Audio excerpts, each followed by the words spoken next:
Good afternoon. Am I audible to all of you?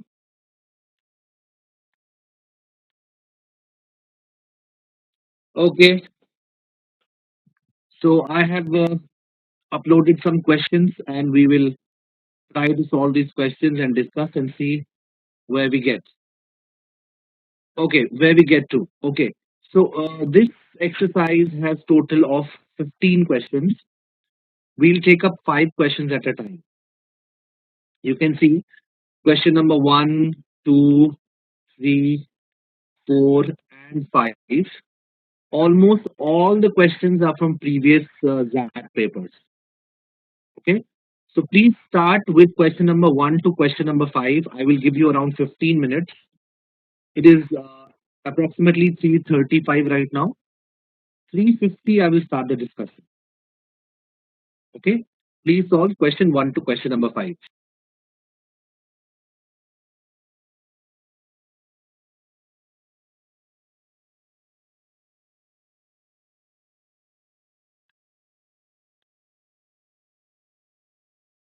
Okay, let's check. Are we done with one to five? Question number one to five. Yeah. Okay.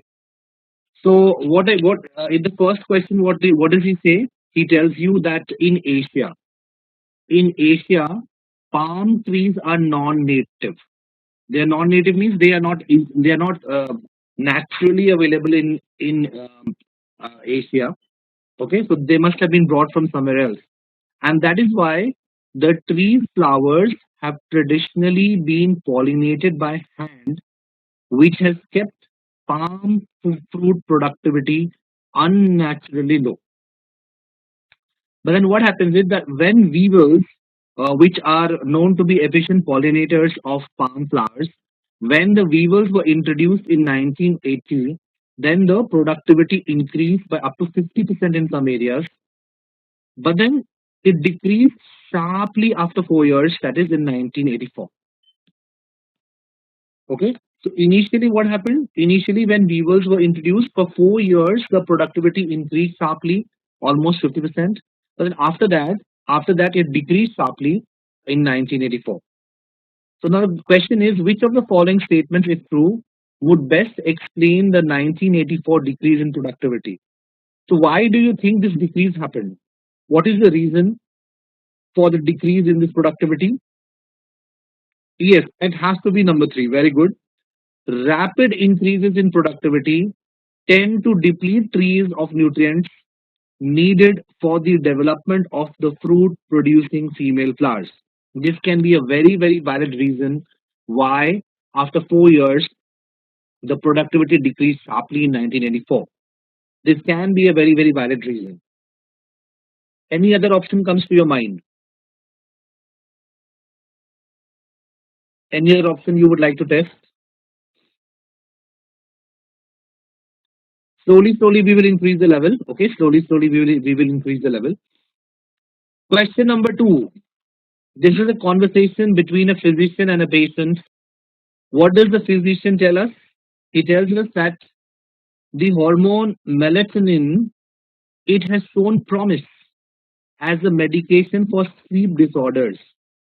But because I don't know the long-term side effects of melatonin, okay, even though it has shown promise, we don't know the long-term side effects. That is why I cannot recommend its use at this time. This is what the physician says. Now, patient is saying, listen, your position is inconsistent with your practice because you prescribe many medications that you know have serious side effects. You know that they have serious side effects, still you prescribe those medicines. So, the concern about side effects cannot be the real reason that you will not prescribe melatonin. This is what the patient says. So if you evaluate the patient's argument, what is the flaw in his argument? What is the flaw in the patient's argument? Very good. Very good. Yes, the flaw in the patient's argument is that known risks can be weighed against known benefits, but unknown risks cannot. So We know that the physician tells us. He tells us that long-term side effects of melatonin are unknown. So he does not know what kind of side effect will happen. So how can he evaluate whether the side effect is going to be more or less than the benefits that the user will derive from melatonin? Whereas in other cases, what is the usual practice? The usual practice is that he probably prescribes the medicine after evaluating, even if that medicine has side effects. But if the benefits are more than the side effects, then he can safely prescribe that medicine. So yes, the patient has failed to take into account the fact that the long-term side effects of melatonin are unknown, and that is why the physician is unable. He's unable to make a judgment or take a call whether it is going to be more beneficial or whether it's going to be more harmful. Yes, number five is the correct answer. Anybody has any other thought?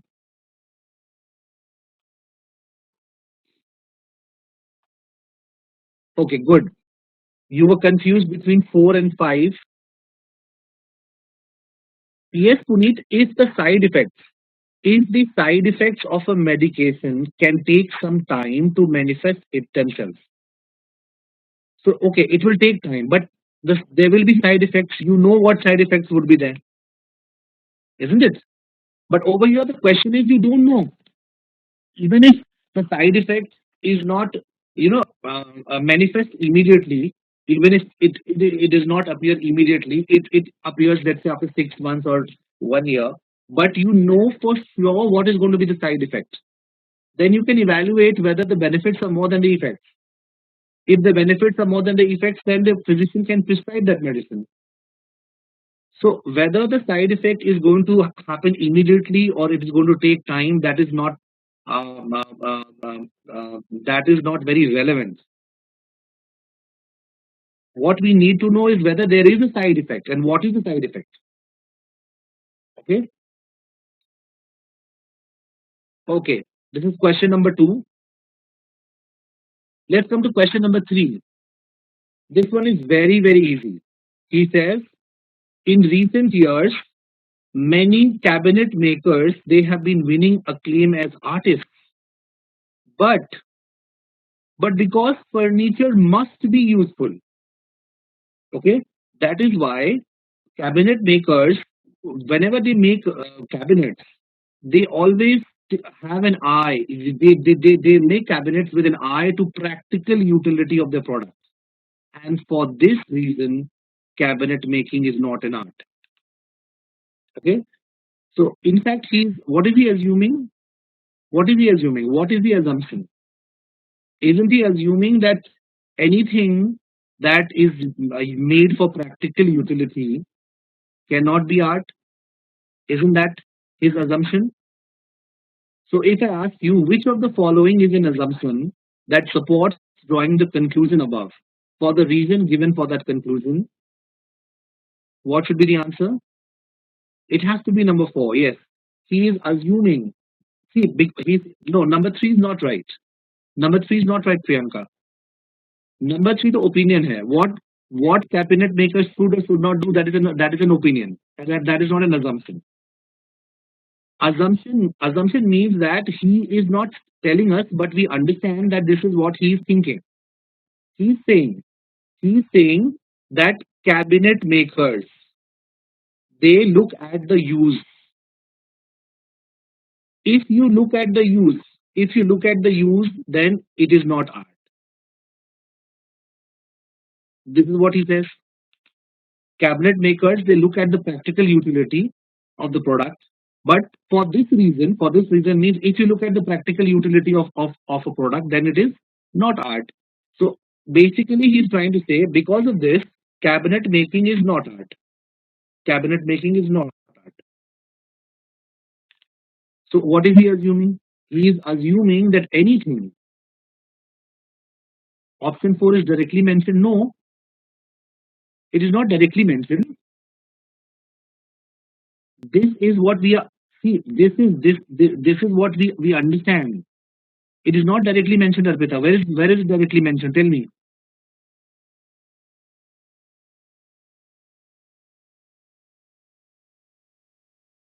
He tells you that cabinet making is not an art because cabinet makers, they look at practical utility. So he's assuming that if anything has practical utility, then it will not be considered an art. This is what he's assuming, isn't it? So that is why number four, an object is not an art object if its maker pays attention to the object's practical utility. This is what he is assuming. This is what he is assuming. Okay.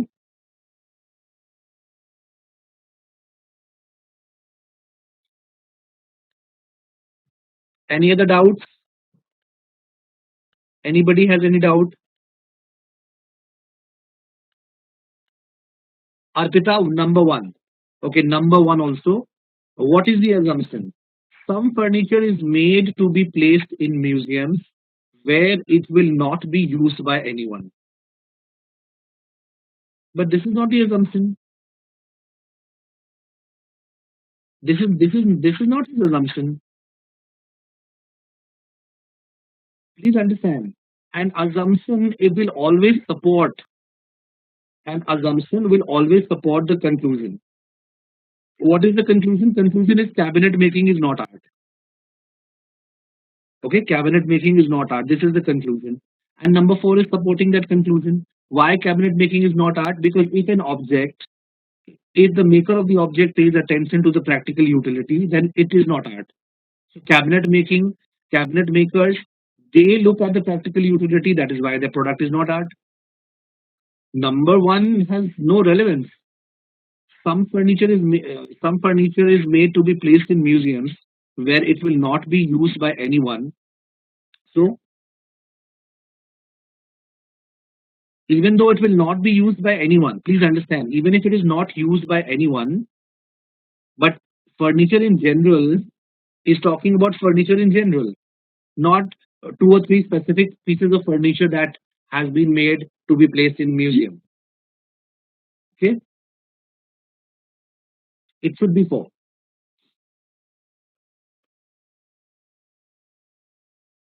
I'll move to question number four. Question number four. Last year, the rate of inflation was 1.2%.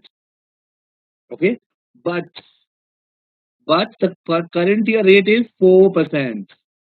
So from here, we can conclude that inflation is on an upward trend and the rate will be still higher next year. Which of the following will most seriously weaken the conclusion above? What will weaken the conclusion?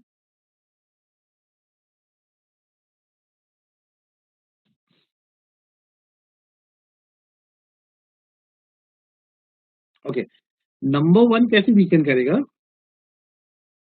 How will number one weaken it? In fact, it will support what he's saying. When you calculate figures on the basis of a representative sample, figures are always calculated on the basis of representative sample. It is not practically possible to include all of the available data. That is unrealistic. That is not possible. So if he is calculating figures based on representative sample of economic data, it is representative sample. That means it is a perfect sample. If it is a perfect sample, then it will strengthen his conclusion and not weaken it. Number one is wrong.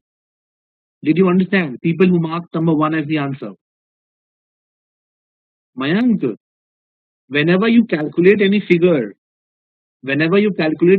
you always take a representative sample. It's not practically possible to include all of the data available. That's not possible. That is not how figures are calculated.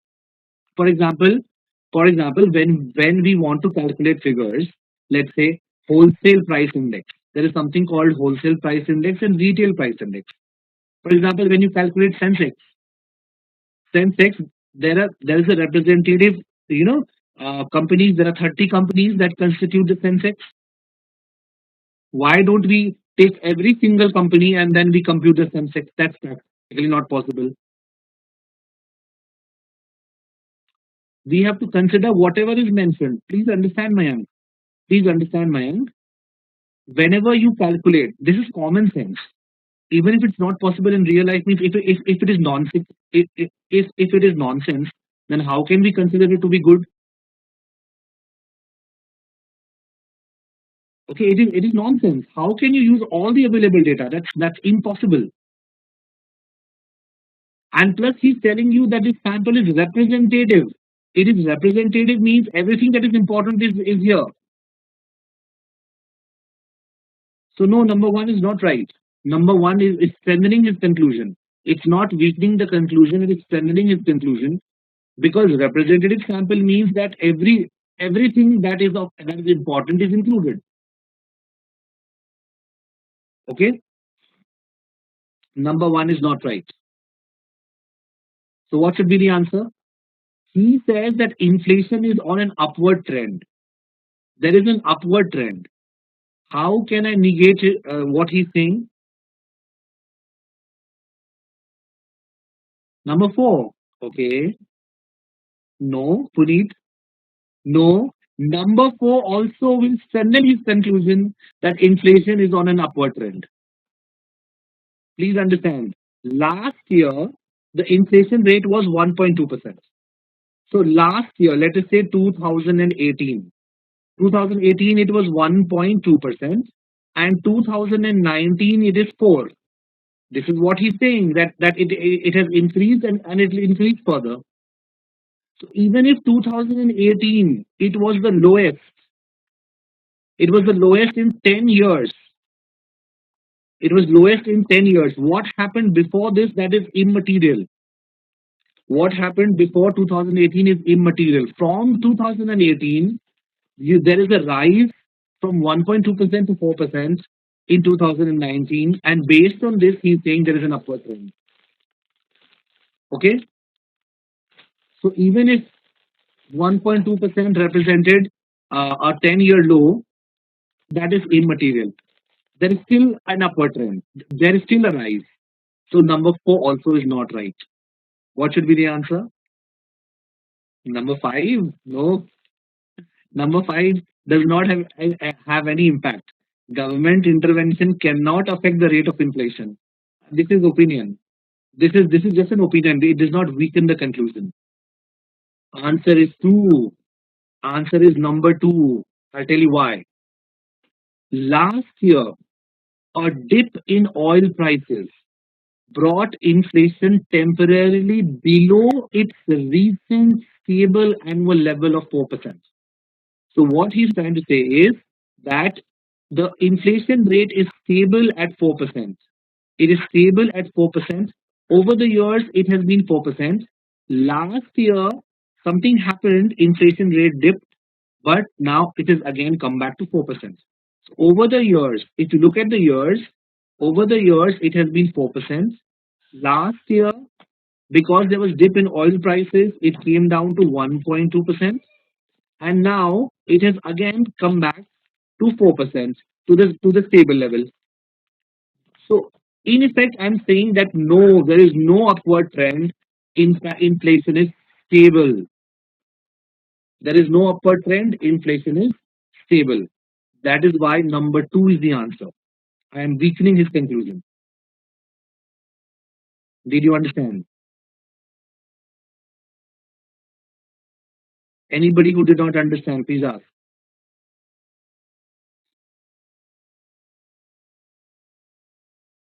Okay, very good. Let's come to number five. Question number five. This one also is not difficult. He tells you that this company Trancorp Trancorp transports all its goods to Berlin Island by truck. And there's a bridge. The trucks have to cross a bridge, and this bridge is congested, and trucks typically spend hours in traffic. Okay. Trains can reach more quickly than trucks, and freight cars can be transported to Berlin by barges that typically cross the channel in an hour. So his suggestion is that you use trains you use the trains and you transport the goods till that channel, till that river, that channel, and there you can load these goods on barges. Barges are like tow ships, tow boats. You can load it on barges, and you can very easily cross the channel in 1 hour. Therefore, if you want to reduce the shipping time, Transcorp plans to switch to trains and barges to transport goods to Berlin. Okay? Did you understand this? What is trying to say? Because there's a lot of traffic on the bridge, so he's telling you that get the goods by train till that channel. From there, transfer the goods to the barges, and the barges will help in crossing the channel within an hour. So you will not be stuck on the bridge, and therefore you'll be able to reduce shipping time. The question is, which of the following would be most important to know in determining whether Transcorp's plan, if implemented, is likely to achieve its goal? So whether shipping time will reduce or not reduce, what is the most important thing you would like to know? Number two. Some people have marked number two. Okay. Some people have marked number one. Okay. Expensive भी अगर हो, even if we are not concerned about cost factor, Arpita, he he wants to reduce shipping time. Probably it will be costly or it will be cheaper. That is not the question. Question is whether the shipping time will reduce or not reduce. So number one is irrelevant. Okay. Now number two, Mohit, whether there are boats. Are there boats that can make the trip between the mainland and Berlin faster than barges? So how is this going to impact? You are talking about a third entity boats. He is saying use trains and barges and you will reduce shipping time. तो answer करो कि reduce होगा कि नहीं होगा? Whether the company will be able to achieve the goal or not. If if let's say the boats are there, and if the boats, so what? Mayank, even if you replace the barges by boats, barges with boats, barges also save you time. Yes, Mayank, yeah, you are saying faster shipping time. I am saying अभी जो time है, you have to reduce that time. By how much reduction? We can always check a more better alternative. Priyanka, that is what I'm saying. We can always check a more better alternative. But even if I am able to reduce the shipping time 10 minutes, मैंने 10 minutes reduce कर दिया, then barges will also work. Yes, I want to reduce it by 45 minutes. I can use boats also. Yes. So boats, or in this case, boat is immaterial. First, find out whether you are able to reduce the shipping time when you transport it through trains and barges. If you are, then you will implement this plan. And yes, there may be other things that will further reduce the shipping time. That's also possible. So again, number two looks good, but it is not the correct answer. So what should be the answer? Number three, yes, it should be number three. It is very important to know whether loading the freight cars onto barges is very time consuming. Because see what happens. If you use trucks, then you load the goods once, okay? And then even if the truck is stuck on the bridge, there is there is no second loading time. But now you will use trains. First, you will load it on the train, then you will unload it, and then you will again load it back on barges. So this loading and unloading, whatever time you want to save, is it? Is it the time saved? Is it more than the time taken for loading and unloading? If it takes you 3 hours for loading and unloading, then how will you save time? How will you reduce shipping time? You'll come back to square one. In fact, you'll be worse off. That is why number three is the best answer. Is it clear? Everyone? Anybody has any doubt in any question for that matter from 1 to 5? Question number 1 to 5. Anybody has any issue?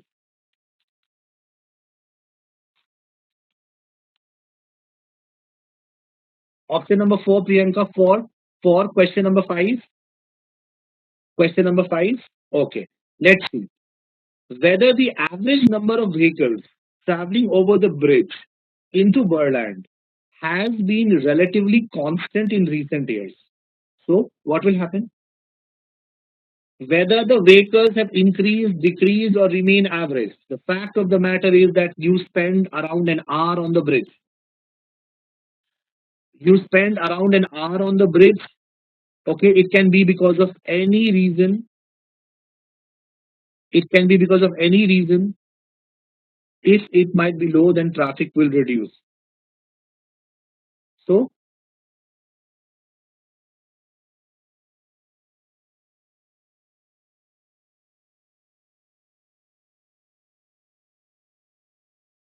how will this impact? So, trucks can also reach at times. Okay, average number of vehicles have is it constant? Average number of vehicles traveling over the bridge into Berland, whether it has been relatively constant in recent years. So, if what you're trying to say is that if they have been constant, if they have been constant, then same traffic is going to remain. If the average number of vehicles have gone down, then there's going to be less traffic. That is what you're trying to say. You're trying to say that, okay? So, okay, yeah, but Priyanka, I think you have changed the question. You have changed the question. Question is, if you implement the plan, if you implement the train and the barges plan, then are you going to reduce shipping time? That is the question. Now you are attacking another aspect. You when see, please understand, when you are making plan A, when you are making plan A, you are consisting something to be you are assuming that something is constant. And what is constant? You assume that traffic on the bridge is constant, and now you make a plan that we are going to change and we are going to use trains and barges to transport our goods. Now, whatever is constant, you want to change it.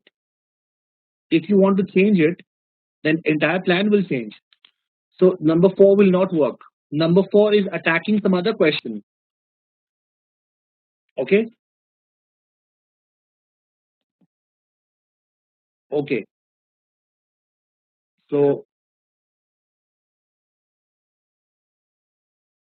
no common sense. Please understand, Mayank. That is common sense. Uh, See, please, he is telling you that the sample is representative. If the sample is representative, please understand. If the sample is representative, representative means what? That everything that is important is included. So everything that is important, if it is included, then whether it includes all the data or just a part of the data, that becomes immaterial, isn't it?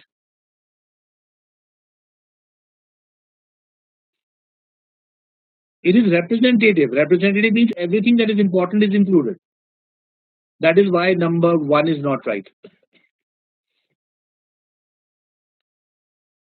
Okay. So now let's come to the next 5 questions. Number 6. Question number 6 to question number 10. Please take a look. I'll give you 10-15 minutes. Please take a look. And let me know when you're done. Okay?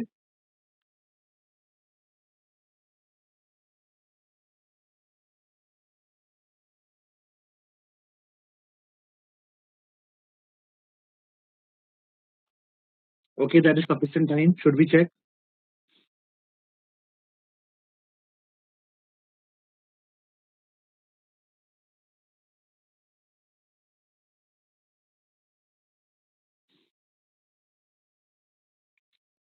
Okay. Question number six. Question number six. The commentator tells you that the theory of trade retaliation. What does it state? The theory of trade retaliation states that countries that close out of any of another country's markets, they should also close some of their own markets to the other country so that the other country is pressurized to open the market. Okay, this is what the theory states. If every country acted according to this theory, no country would trade with any other. Okay, this is what he states. Based on this, he's asking you the commentator's argument relies on which of the following assumptions? What is he assuming? Yes, number four, he is assuming. Otherwise, the entire thing does not work. For the entire thing to work, you have to assume that if there are two countries, at least one of these two countries has some market close to the other. It has to be number four. Absolutely. Yes, it relies on the assumption that for any two countries, at least one has some market close to the other. Otherwise, the theory does not work at all. Is this clear? Question number six. Answer is four. Anybody has any doubt, please ask. Many people mark number one as the answer. Many people say that no country actually acts according to the theory of trade retaliation. But that is not the assumption. Number one cannot be the assumption. Okay? He is talking about theory.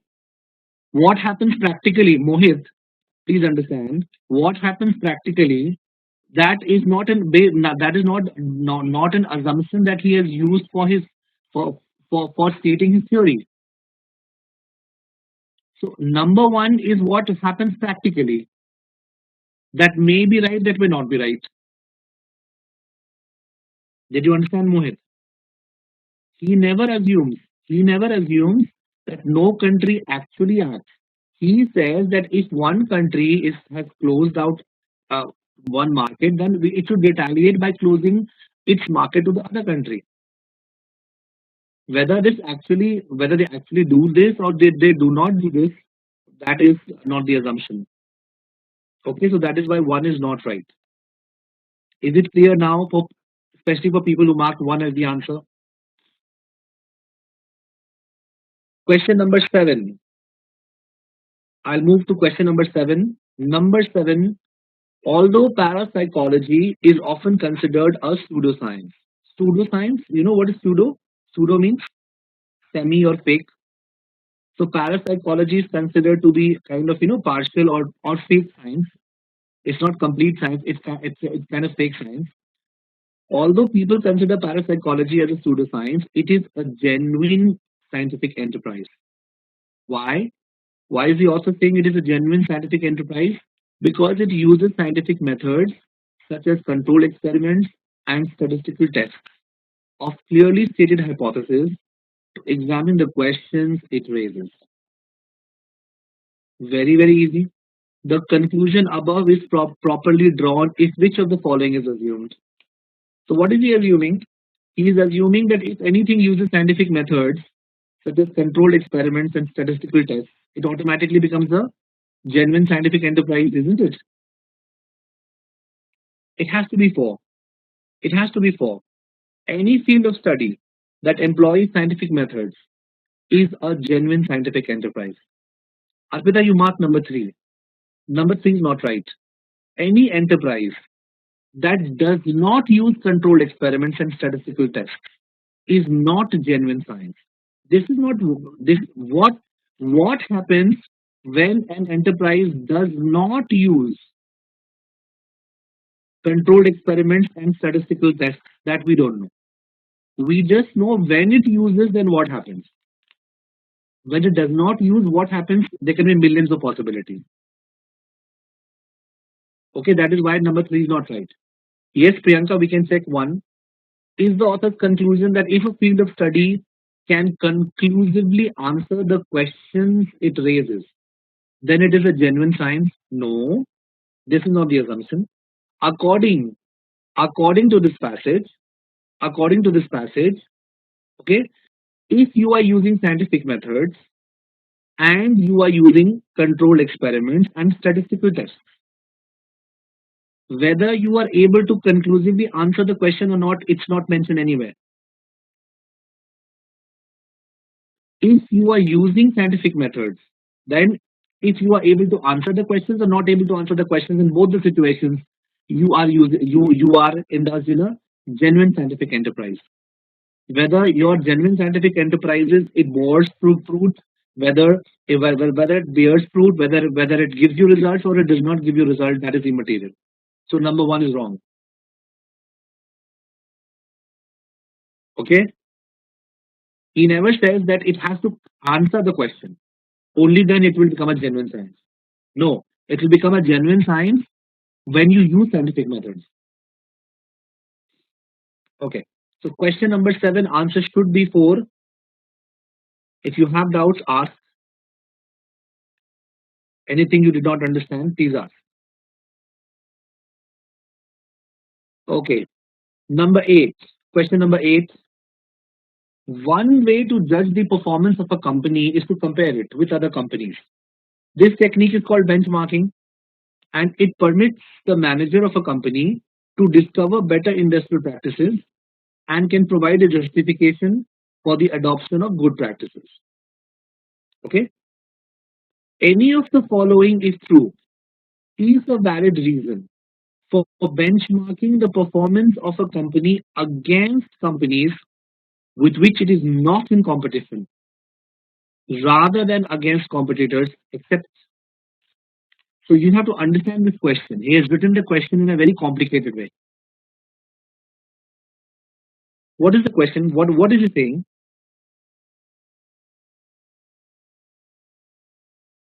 What is he asking you to do?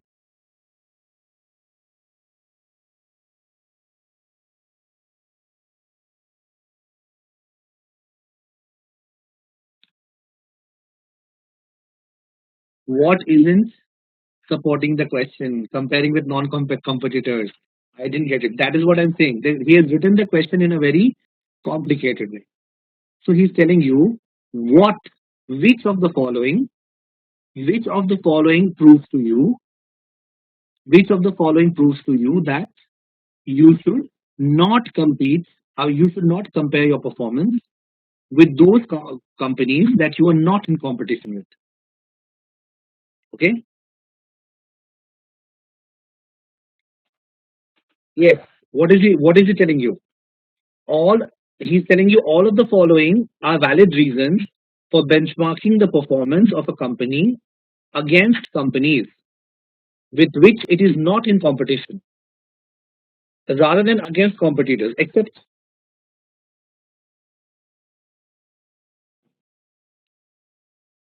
what should be the answer? Mayank, you mark 5. Okay. Yes, it should be number 5. It should be number 5. It should be number 5. So, which of the following proves to you that you should not compare your performance with non competitors? Which of the following proves to you that you should not compare your performance with non competitors? It is number 5. It is number 5. You should compare your performance with your competitors because the success of good companies is due to adoption of practices that take advantage of special circumstances of their products or markets. Okay. So if there are special circumstances in your products and markets, you should compare your performance with your competitors and not with outsiders. Did you understand? All the others, 1, 2, 3, and 4, all the others, 1, 2, 3, and 4, is actually telling you that you should compare your performance with those people that are not from your industry. They are your non-competitor. They are your, you are not in competition with them. So number 5 is the only one which is telling you that no, compare your performance with only those people who are in your same industry, who are your competition. 1, 2, 3, and 4 tell you that you have to compare your performance with those people who are you are not in competition with. So that is why they are not correct. It's only number five which tells you that no, compare your performance not with outsiders, but with those companies that are in the same industry, because your industry has special circumstances. So it makes your industry kind of different. So you cannot compare your performance with the performance of those people who are outside your industry. That is why number five is right. Priyanka and Puneet, did you understand?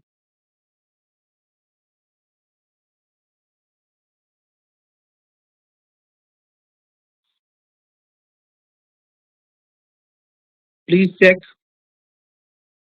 You are stuck. Okay. Forget the word accept. Puneet, forget the word accept. Accept bhul jao. If you forget accept, then what do you read? Which of the following proves to you that you should benchmark your performance against non-competitors? Non-competitors, that means people whom you're not in competition with. कौन कौन बोलेगा? I mean, tell me, which options tell you that you should compare your performance with non-competitors? One, two, three, and four. When you read it, see, he tells you. Number three, only benchmarking against non-competitors will reveal practices that would aid in beating competitors. Managers are more receptive to new ideas that they find outside the industry. Getting inside information from your competitors is difficult. Okay. उसके बाद comparisons with competitors. When you compare your comparison with competitors, you will focus on those practices which you already employ. So one, two, three, and four. One, two, three, and four. They all are proving to you that you should compare. They are giving you reasons why you should compare your performance with those people who are not in competition with you, who are not in your industry, who are your non-competitors. Did you get this? Okay. Now he's telling you accept. Now add accept, which means now you have to do the opposite. You have to prove that no, when you want to benchmark your performance against those people with whom you are in competition, with whom you have competition. It is only number five. Okay. Is this clear now? Okay, let's come to number nine. Let's come to question number nine. If this is clear, doesn't one also tell the same? No, no, Priyanka. Number one says that listen, there is no point comparing your performance with your competitors. You should compare your performance with outsiders because your competitor will be using the same policy that you are applying. So, what is the point? This is what number one is saying. Okay,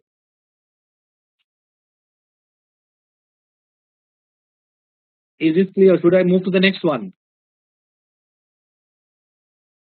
Okay, number nine is very easy. The cost of producing radios, the cost of producing a radio in country Q is 10% less than the cost of producing in country Y.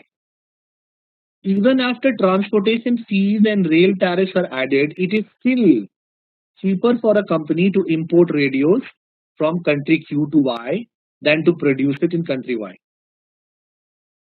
So, which of the following will best support the statement above, if true, best supports which of the following assertions? Based on this, what can you conclude? Number one, कैसे? Three. It is three. Yes. You can conclude that the tariff, whatever taxes, import taxes होंगे ना, the tariff will be less than 10% of the cost of manufacturing the radio in country Y. If it is more than 10%, then what is the point? What is the point? Then what is the point of importing? It's better that you produce it here. You are going to. You are going to get it cheaper only and only when the tariffs also are less than 10%. Otherwise, if the tariffs are more than 10%, then all the gains that you get by getting it from country Q, all those gains finish. They vanish. It should be number three. Number one, Priyanka, you mark number one. Labor costs in country Q are 10% below those in country Y. Okay, so why are you concerned only about one cost? Labor cost is the only cost of production. No,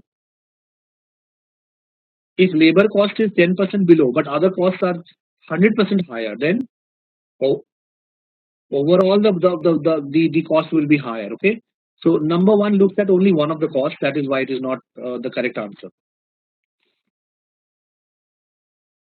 Okay, let's come to 10. Question number 10. Although the discount stores in Goreville's central shopping district are expected to close within 5 years as a result of competition from a spend less discount department store that just opened, those locations will not stay vacant for long. In the 5 years since opening of Colson's, a non-discount department store, a new store has opened at the location of every store in the shopping district that closed because it could not compete with Colson's. Which of the following will most seriously weaken the argument? What will weaken the argument? Tell me. Number one. No, think.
Uh, Wait, where were we? Okay. Could you please explain the passage? Yes. What is he trying to say? He's saying that he's talking about two situations. Am am I audible to all of you? Okay, he's talking about two situations. Okay, what happens is in one situation there is a store. That store is a discount store. Okay, there is a discount store called Spendless Discount Store, and in this location where Spendless Discount Store is located, then all the other stores are closed. They are expected to close because they will not be able to compete. They will not be able to compete. But then he's saying that okay, even if they will close, these locations will not stay vacant for long. Other people will come. Other people will come. This is one situation. Okay. Now he's telling you that there's another store called Colson's. Colson's is a non-discount department store. Colson's is a non-discount department store. And this department store is in the same place. It is Gorwell's Central Shopping District. So Colson is a non-department store. Okay. So he says in the 5 years since the opening of Colson's, a non-discount department store, a new store has opened at the location of every store in the shopping district that closed because it could not compete with Colson's. So he tells you that Colson's is a non-discount department store, and all the stores that closed because they could not compete with Colson's, those stores are going to now get rented again. Other stores also will come. Other stores also will come. Okay? Did you understand this? He's talking about two different stores.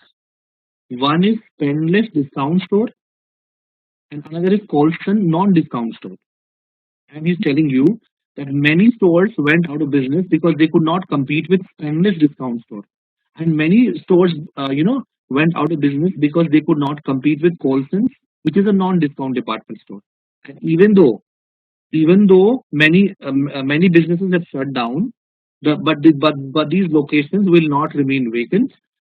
More stores will open. This is what he's trying to say.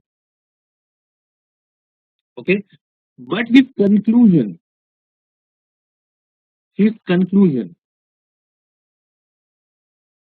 What is his conclusion? Tell me. Number five. No. First, you have to understand what is his conclusion. Only then you can weaken the arguments. Yes. His conclusion is that stores will close. His conclusion is that stores will close. Stores will close. That is what is his conclusion. Even though the stores that close, the locations that become vacant, they will not remain vacant for long. But the crux of his argument is that the stores will close because they will not be able to compete. Because they will not be able to compete. So based on this, how will you weaken the argument? How will you prove that the stores will not close?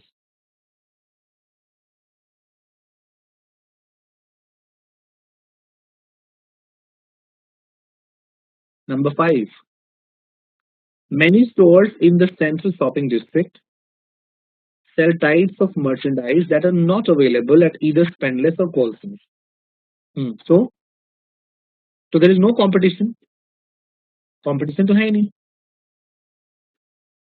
Why? Please understand. Number five looks good, but there is no competition. But there is no competition. He is telling you that the discount stores will close as a result of competition. They will close as a result of competition. So it is very important that they sell the same product. If there is no competition, if they are selling different products, then it is not applicable. This conclusion is not applicable. Number five is not right. Did you understand? Yes, Mohit. Number two is the answer. Answer is going to be number two. He is telling you that the stores will close, but if I prove to him that the stores that have opened in the central shopping district, since Colson's have opened, they have been discount stores. If they have been discount stores, remember they will be able to compete. Why will they be able to compete? Because Colson's is a non-discount department store.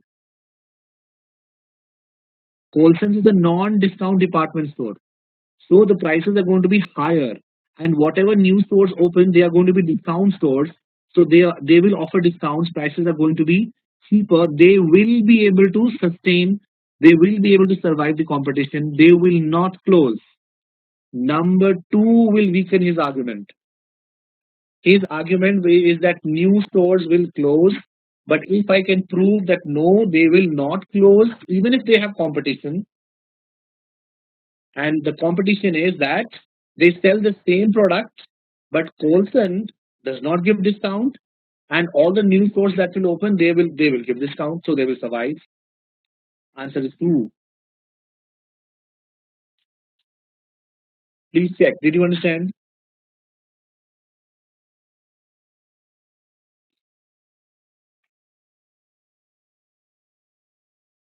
Okay. Now, Mayank, please understand. In this central shopping district, in this in this central shopping district, please understand, you are talking about Spendless discount department store. Okay. So if there are two stores, one is Spendless Discount Department Store and another is Colson, which is a non-discount department store. And I open a store which is a discount store. If I open a store which is a discount store, I will be able to compete with both of them. Yes or no? So even though in number two, I am not talking about Spendless Discount Department Store, but I'm still addressing that store because the new stores will be discount stores. So we will be in competition.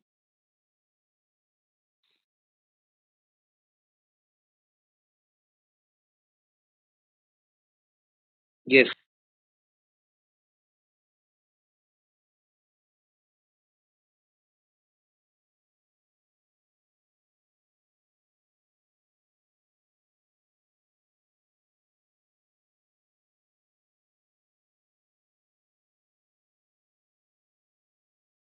Okay. I get your point. I get your point.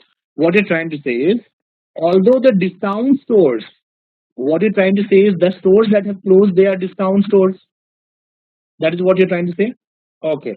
Now see what he's doing. He's actually talking about a situation that happened. This is one situation that happened.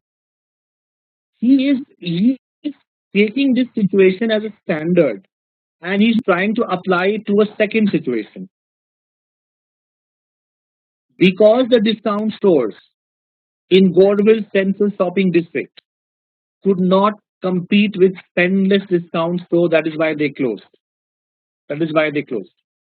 Okay, and then he comes to Colson, which is a non-discount department store. Not those shops that closed because because they could not compete with Colson's non-discount department store. Um, Even though new stores will come, they will also close.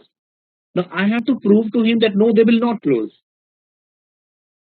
How will I prove to him that they will not close?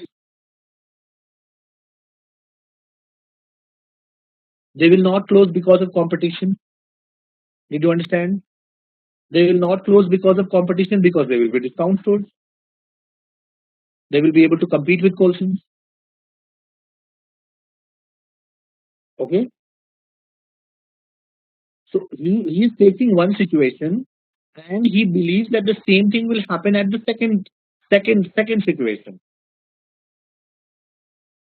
So the moment I say that no, it's not true because Colson is a non-discount store and all the new stores they are going to be discount stores.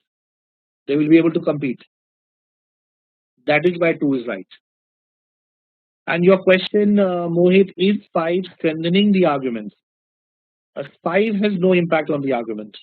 Five has no impact on the argument because when you talk about those people who are not in competition, then it has no relevance. Okay. Okay. Would you like to solve five more? Yes.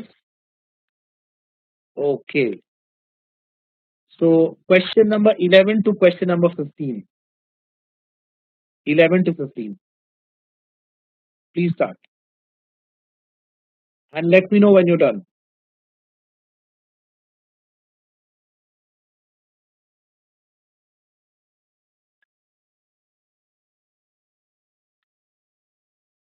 Okay. Let's check if everybody has completed. Then let's check question number 11. So what is it telling you? He says that in Hume's eyes, productive labor was the greatest asset of a country. Okay. And foreign trade was valuable because it enabled a nation to use more and more varied labor than would otherwise be possible. But commerce was of mutual advantage to the nations involved, not a benefit to one and injury to other. So commerce, foreign trade was mutually advantageous. Why? It tells you the increase of riches and commerce in any one nation, instead of hurting, commonly promotes the riches and commerce of all its neighbors. The reason is the emulation in rival nations. serves to keep industry alive in all of them. So remember, last line is the reason why why commerce, instead of hurting, commonly promotes the riches and commerce of all its neighbors. The reason is there's emulation in rival nations, and this keeps the industry alive. This is important. Based on this, he's asking you question number one. The importance of foreign trade in the eyes of Hume was due to what? Why was foreign trade important? Because it enabled a nation to use more, yes, use more and more varied labor. It allowed application of varied labor force. Number five is right. Some people mistakenly mark number four. It allowed varied application. So there's a huge difference between it allowed varied application and it allowed application of varied labor force. Surplus labor तो हो नहीं सकता. Surplus labor is not right. He never says that this labor is surplus. He says that uh, the application is varied than would have otherwise be possible. That means if you don't have foreign trade, then probably all the people are agriculture based. But when you have foreign trade, then some of them will switch to, let's say, making machine guns. Some of them will switch to making furnitures because these products can be exported. So there is going to be a varied application of varied labor force. Okay, Mohit, that is why one is not right. The last line is saying the emulation. Emulation means copy. When there are rival nations, there are two rival nations. Okay, if they are involved in commerce, if they are involved in trade, then one will copy the other and the other will copy the other. So this emulation, this copying keeps competition alive. This is what keeps industry alive. And if industry is alive, then it will promote riches. It will promote riches. If you are working continuously working, if you are involved in industry, then you will earn money, isn't it? A country that does not do anything, how will it earn money? So number 11 answer is 5. If anybody has doubt, please ask. Number 12 from the same passage. As per Hume, free trade between nations was made advantageous by the outcome of what? So the question is, what is the reason? What is the reason that free trade becomes advantageous? The reason is number two. Many people mark one. No, number one is the outcome. Number one is the consequence. Number one is the consequence. The reason. What is the reason for this consequence? Question is, free trade between nations was made advantageous by the outcome of. By the outcome of what? That means, what is the reason? What is the reason that makes free trade between nations advantageous? The reason is there is emulation of industrial activity by different nations. It is number two. Please understand this. Priyanka, you marked one. Did you understand? Number one is not the reason. Number one is the result. The result of emulation of industrial activity is that there is going to be mutual increases in riches and commerce. So the question is, no, the question is free trade is advantageous by the result of what? What is the result? By the result of what? So that means, what is the reason? The reason is there is emulation. Did you understand?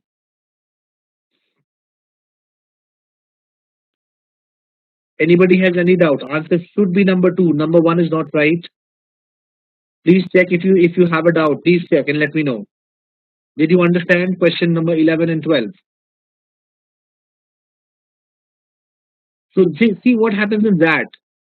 I am deliberately showing you that questions, and Next session also, tomorrow also I'll show you that question. What they do is that they play with words. They play with words. They look very simple. They look very simple, but they ask something very different. So he's telling you free trade. Free trade is advantageous by the outcome of means because of by the outcome of means because of what? Why is free trade advantageous? What is the reason? Free trade is advantageous because there is emulation of industrial activity, and because there is emulation of industrial activity, the advantage is that there is mutual increases in riches and commerce. So number one is the advantage. Number one is the advantage or the consequence. Question is, how did you come to this consequence? What made you come to this consequence? Okay,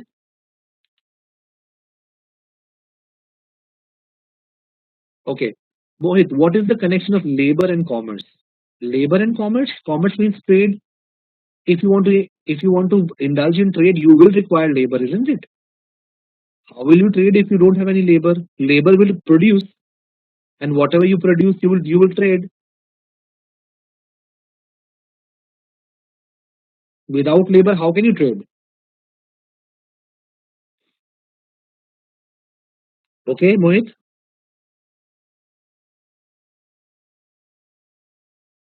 Now it's clear. 11 and 12.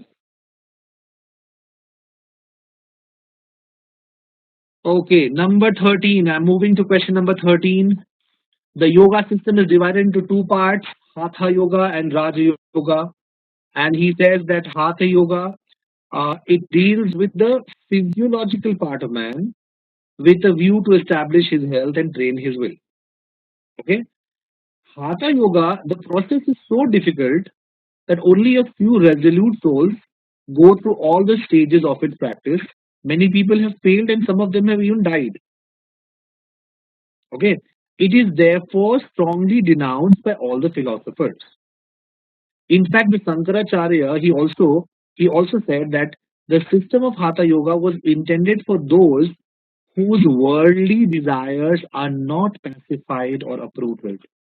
So, according to Sankaracharya, Hatha Yoga is for those people who have not been able to satisfy the worldly desires.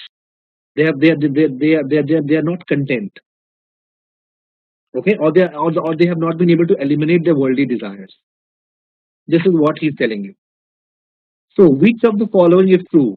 Most substantially strengthens the idea given in the passage. The idea given in the passage is that Hatha Yoga is very, very difficult. Very, very difficult. It has to be number five. Yes.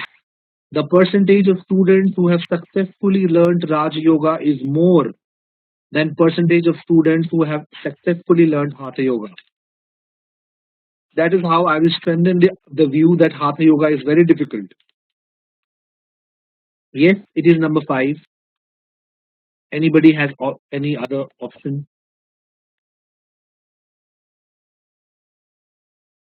Number 14 also is based on the same passage. Which of the following option best reflects Sankaracharya's comments on Hatha Yoga? So, what did Sankaracharya mean? What did Sankaracharya mean when he passed comments on Hatha Yoga?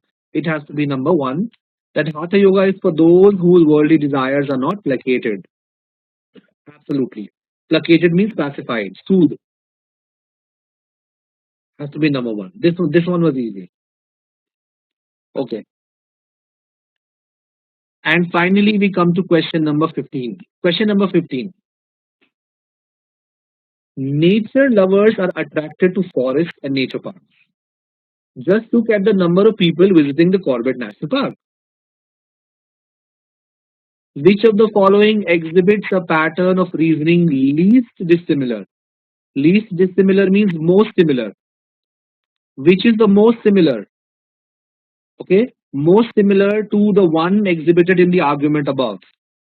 Which is the most similar? It is application based question. Application based question. Okay, this is an application based question. So please understand parallel reasoning. Use parallel reasoning. Mohit, I have people pronouncing hat as hat. I don't know the pronunciation. Probably it is hat yoga. Yes, hat yoga. You are right. You are right. You are right. It is hat. Hat in the sense with hat yoga. Yes, I have also heard that. Okay.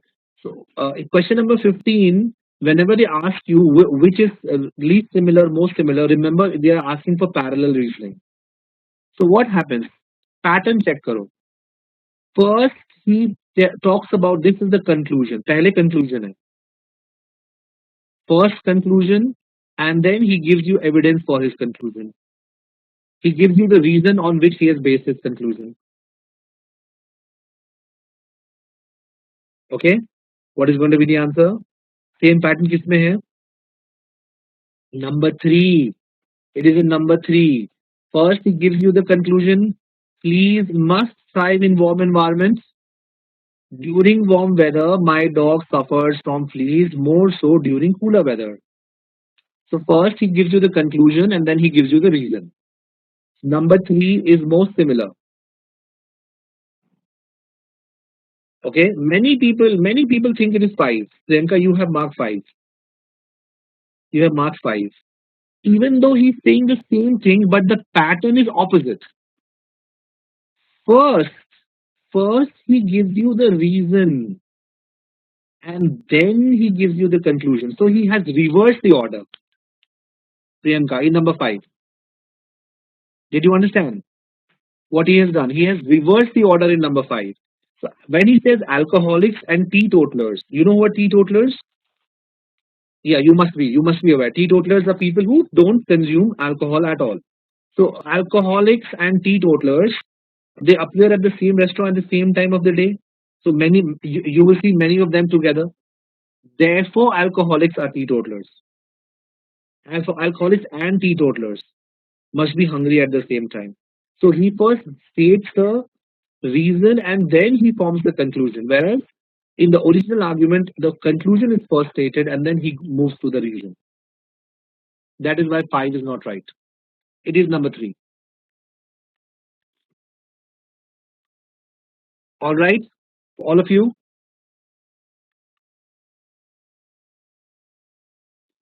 Okay, so that's it for today. That's it for today. When we meet tomorrow morning, 10 o'clock.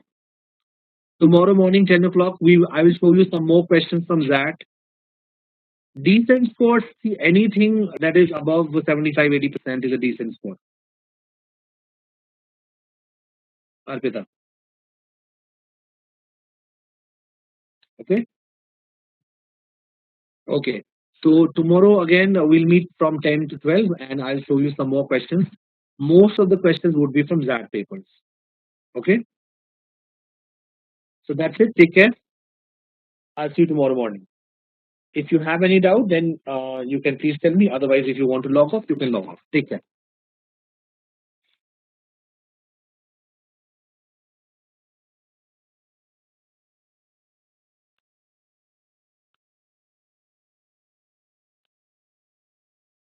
Good morning.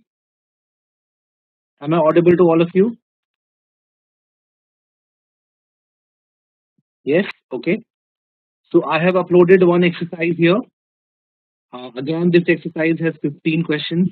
We will take up 5 questions at a time. And all these questions are from previous exact papers. So you can start with exercise number 2. This is question number 1 to question number 5. Okay. Solve question number 1 to question number 5.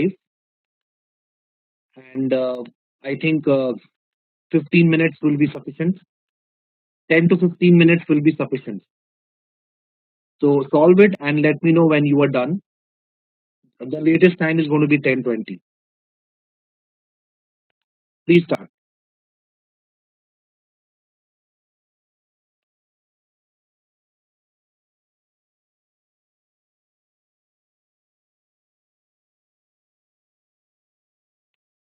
Okay, are we done? Should we check question 1 to question number 5? I think I gave you sufficient time. Okay. So let us see what he's saying. He tells you, he starts by telling you in the first question that forms of influence which include power in their source are usually themselves forms of power. What is the meaning of this? The meaning is that if you have influence over somebody, then to the extent that you have influence over somebody, you have indirectly power. So he gives you an example of the king's mistress, and he tells you that even though directly the king's mistress, she does not have any power, she has only influence over the king. She does not have any power. But because of her influence, she may indirectly have power over his subjects in the degree of that influence. Did you understand this? So what he's trying to say is that even if you have influence, then in a sense you are indirectly to the extent that you have influence, you have power. But then he says that does not mean that all kinds of influence will make you powerful. Forms of influence based on power are themselves forms of power only if the scope of the influence is included within that of the power in question. This means that it is not necessary that if you have influence over somebody, then you will always and always indirectly have power. No, there can be situations where you have kind of influence, but still you do not have power. So then he gives you another example. He gives you the example of the king, and he tells you that the king may exercise influence over standards of morality because of his power position. But that does not mean that he necessarily exercises power over morality.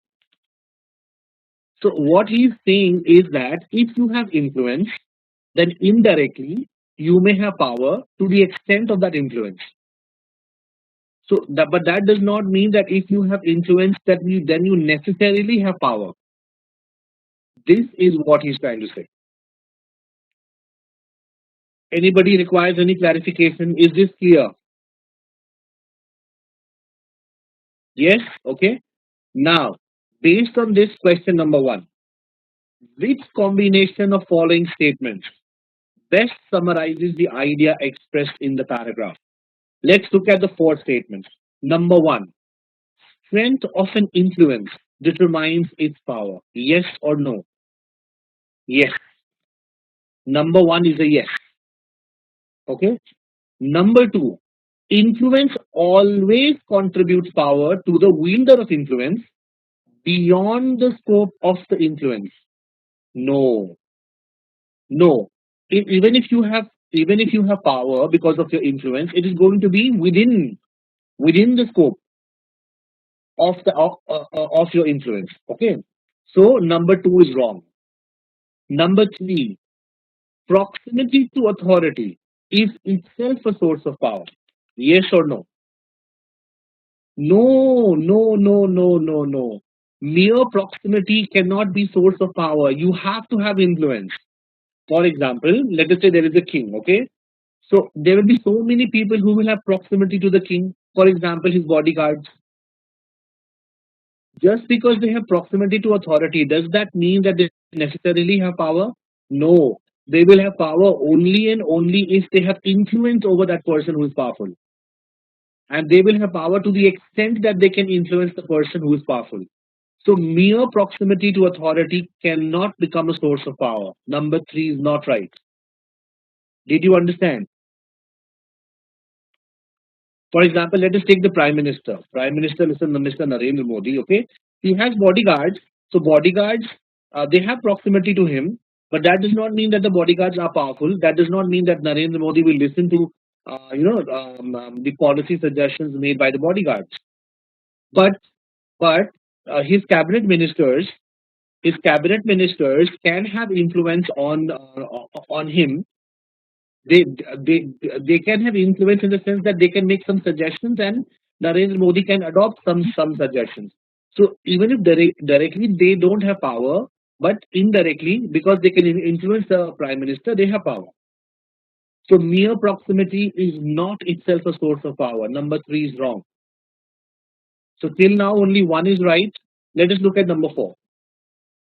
Forms of influence are power only if they can influence behavior. Yes or no? Yes. That is a big yes. One and four. So what is going to be our answer? Was statement number one and four, which brings us to option number C. Yes. Did you understand? Anybody has any issue? There is one more question based on this passage, and that question is something like this. Again, which of the following is similar to ideas expressed in the paragraph? If you look at the paragraph, you can divide it into two parts. In one, he tells you that if you have influence, then indirectly you have power. But that does not mean that but that does not mean that every kind of influence will automatically lead to power. So he gives you the example of the king, and he tells you that see, the king, he may have influence over standards of morality, but that does not necessarily mean that he can exercise power over morality. Okay, even though if you have influence, then in a sense you have indirect power, but that does not mean that that is always true. So tell me, based on this, what do you think should be the answer? What have you marked? Number three, yes, it should be number three. Absolutely. Number three, a king can indicate the appropriateness of the dramas enacted. He can indicate, that means he can have influence over standards. He can have influence over the standards. What is appropriate and what is not appropriate is actually standard of morality. Okay, what is right, what is wrong, what is evil, what is good. These are all standards of morality. So the king can indicate standards of morality. He can say whether the drama is appropriate or inappropriate, because he can exercise influence over standards of morality. But that does not mean that he can decide either directly or indirectly who are the people who will perform in this drama, who are the people, I mean, how much money they will get for the performance. So he can have influence over standards of morality. That means he can indicate whether something is appropriate or not appropriate. But then he cannot necessarily make everybody behave in an appropriate or inappropriate way. That is why answer is number three. It cannot be A and B. Okay? He cannot influence what dramas are enacted. Whatever dramas are enacted, he can say whether those dramas are good or bad. That means he has influence over standards of morality. So he can categorize them as good and bad. But then he cannot influence what dramas are enacted or who acts in the drama in his kingdom. So that is why number three is the correct answer. Please check and let me know if you have any doubt. Is this clear? Question number one and question number two. Everything is clear? Okay. Then let's come to question number three. Question number three. As man casts off worn out garments and puts on others which are new, similarly, the embodied soul, casting off worn out bodies, enters into others which are new. Of the following, which one best typifies the argument? So, what kind of an argument is this? Tell me. What kind of an argument is this? Yes, because see, he's making a comparison. As X, similarly Y. As X, similarly Y. So, as what is X? As man casts off worn out garments and put on others which are new, similarly Y. Y is the embodied soul, casting off worn out bodies, enters into others which are new. So he is making a comparison. That means it is an analogy. This is an argument from analogy, because analogy is when you make a comparison, you show what is the similarity, right? But let us look at other options also. Is this a causal argument? I know many people read this as casual, but this word is not casual, it's causal. Is this a causal argument? What is a causal argument? Causal argument is when you talk about the cause and effect of something. Because of X, Y happened. So there is a cause and there is an effect. That is called causal argument. So we don't see something like that. So 4 is not right. Number 3, is this argument from authority? Maybe, may not be. Whether the person who is making this statement, he is a person who is in authority, we don't know. Both possibilities are there. Probably it's a common man who is making this statement. Probably it is a, some kind of a pundit who is making this statement. So whether this statement has been made from somebody in authority or by somebody in authority, we cannot be certain. That is why 3 is not right. Number 4, number 2, sorry. Is this predictive argument? Does he make a prediction? No. He makes no kind of prediction. Predictive means prediction. Is he making a prediction? No. He's telling you what generally happens. What will happen, he never says anything of that sort. So number 2 also is not right. Number 1, inductive generalization. By now, I think you understand what is the meaning of inductive and deductive. Anybody who does not know what is inductive and deductive? Okay, you don't know. Okay, what is inductive? Inductive is something like this. Uh, See, humans are mortal, right? I'm typing this. Humans are mortal. Rahul is a human.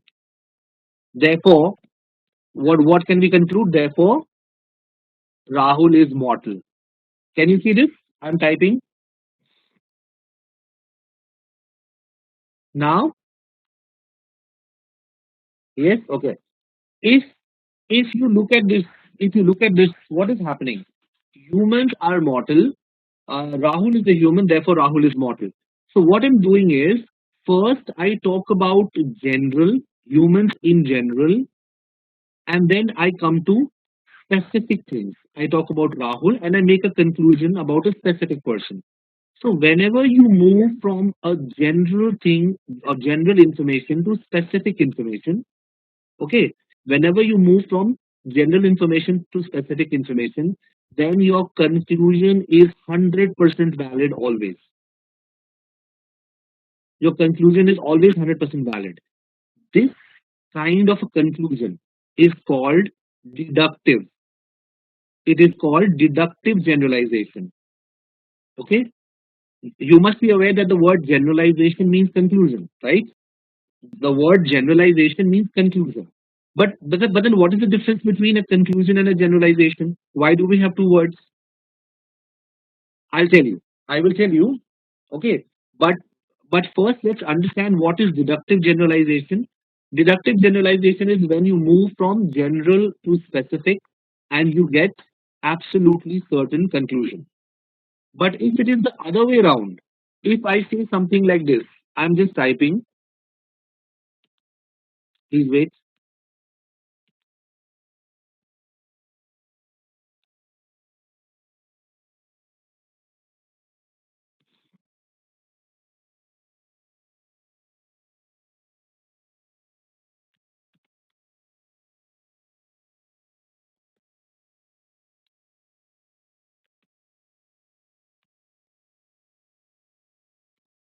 Okay. Now can you see this? Okay. So now let us look at this situation. What is happening? In this situation, I am moving from specific. I'm talking about Rahul. Okay. I move from specific to general. When you move from specific to general information, when you say Rahul is mortal and Rahul is a human, from there you form the conclusion that therefore humans are mortal. So when you move from specific to general, then your conclusion is not necessarily true. Then your generalization is not necessarily true. Okay, there is a 50-50 chance. Such such a generalization, such a conclusion is called inductive. What is inductive? Inductive is when you move from specific information to general information and you form a conclusion. The deductive is the other way around. Deductive is when you move from general information to specific information. Is this clear? Now check. Now check.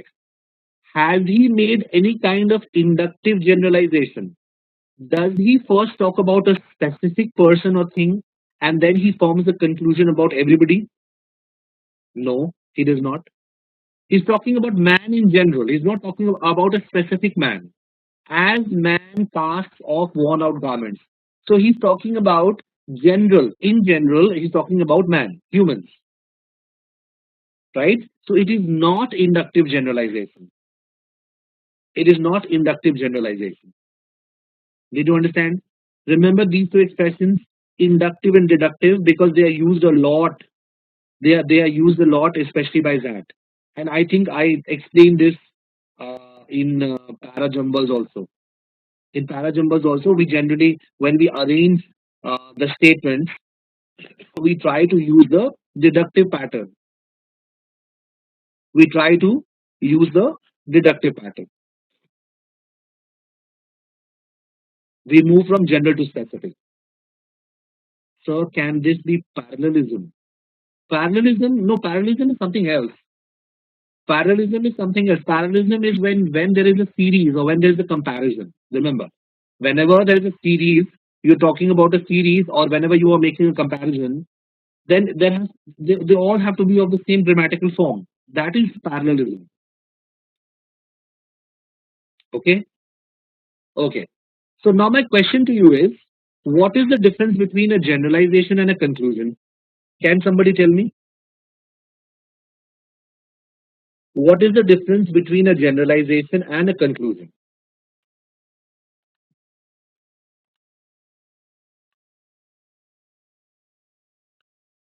Conclusion can be specific. Absolutely, Mayank. Remember, every generalization is a conclusion. Every generalization is automatically a conclusion. Okay. The difference between conclusion and generalization is that conclusion can be specific. Conclusion can be specific. Okay. If I say Rohit is not 6 feet tall, that is why Rohit cannot play basketball. So this is my conclusion. Rohit cannot play basketball. I'm talking about a specific person. This is the conclusion. So conclusion can be specific. But what is generalization? Generalization is when I say that, see, listen, there are a lot of problems in the English language. There are a lot of problems in the English language. Some pronunciations are weird, some spellings are weird. And based on this, we can conclude that all languages are imperfect. Now, see what I did. When I say all languages are imperfect, what did I do? I made a generalization. What I did is that on the basis of something, I made a conclusion about all the languages. I'm not talking about a specific language. Okay. So Mayank, you put it up beautifully that yes, conclusions can be specific, generalizations are not specific. That is the difference between a generalization and a conclusion. Otherwise, in layman terms, generalization and conclusion, they are used interchangeably. Is this clear for all of you? Anybody has any issue? Okay. So answer for question number 3 is going to be 5. It is an argument from analogy. And yes, remember, I told you, please read these kind of words carefully. It is causal and not casual. Many people, I believe, must have read it as casual. Question number 4. All the parliamentarians whom the reporter interviewed told that they had voted as per their conscience. Therefore, probably all the parliamentarians voted as per their conscience. This argument is an example of what? Number one, okay, Deepali. Number two, predictive. Predictive तो हो ही नहीं सकता because predictive is always for the future. This statement is about the past. They voted. They had voted. He's not saying they will vote. So predictive is impossible. Predictive is impossible. Okay. What is this? This is inductive generalization. Okay. This is inductive generalization. Why it is inductive generalization? First, he talks about specific people. Who are these specific people? The people whom the parliamentarians whom the reporter interviewed. These are the specific people. Okay, these are specific parliamentarians.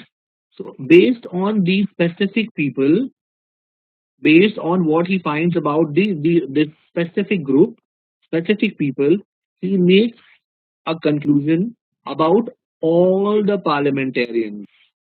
So, what is he doing? He is moving from specific to general, and that is why his conclusion may or may not be valid. This is an example of inductive generalization. Did you understand? Others you already know. You already know what is deduction generalization when you move from general to specific. Over here, it's the other way around. This is not an argument from analogy. This is not a predictive argument. Whether this generalization is based on authority, we can't say. It's possible, it's not possible. Both possibilities are there. Is this clear? Question number four, answer is one. If you have even an iota of doubt, please ask because these are important expressions. And in that paper, you are very likely to see these expressions again and again and again and again. That does not generally use the word conclusion. It will always use generalization, inductive, deductive, these kind of things it will use. Okay, question number five. Very, very easy question. Yes, Mohit. What is your question?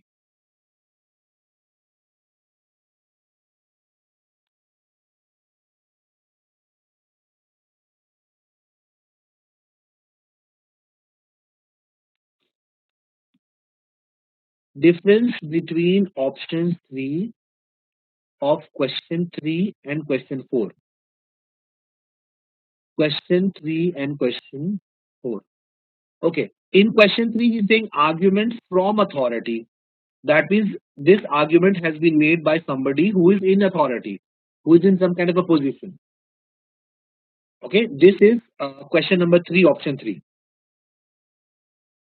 Question number 4, option 3. Question number 4, option 3, generalization based on authority. That means you have made this conclusion and you have come to this conclusion because of some person who is in authority. It is based on authority. That means you have come to this conclusion. You have come to this conclusion because of somebody who is in authority, somebody who is in power position, who is in authority. He has made this conclusion. He talked to you, he or she, and based on what you talk to this person, you have formed this conclusion. Is it clear? Okay. Let's come to question number 5. Question number 5, very easy. In this era of global capital flows, so much money is now flowing throughout the world that no single country can fight the problem of inflation effectively by tightening its monetary policy. If the above is true, what can be most logically concluded? What can you conclude? It has to be number 3, not 2. Number 3, we can conclude that countries' finance ministers they have insufficient control over their respective economies because when he says no single country can fight the problem, that means the finance ministers of individual countries they do not have sufficient control. 2 is wrong, Mohit. You mark 2. 2 is wrong. Answer has to be number three. And this was one of the easiest questions. Okay, clear? Okay. So let's come to the next five questions. Next five from question number six to question number 10. 6 to 10, take 10-15 minutes and let me know when you're done. Please start.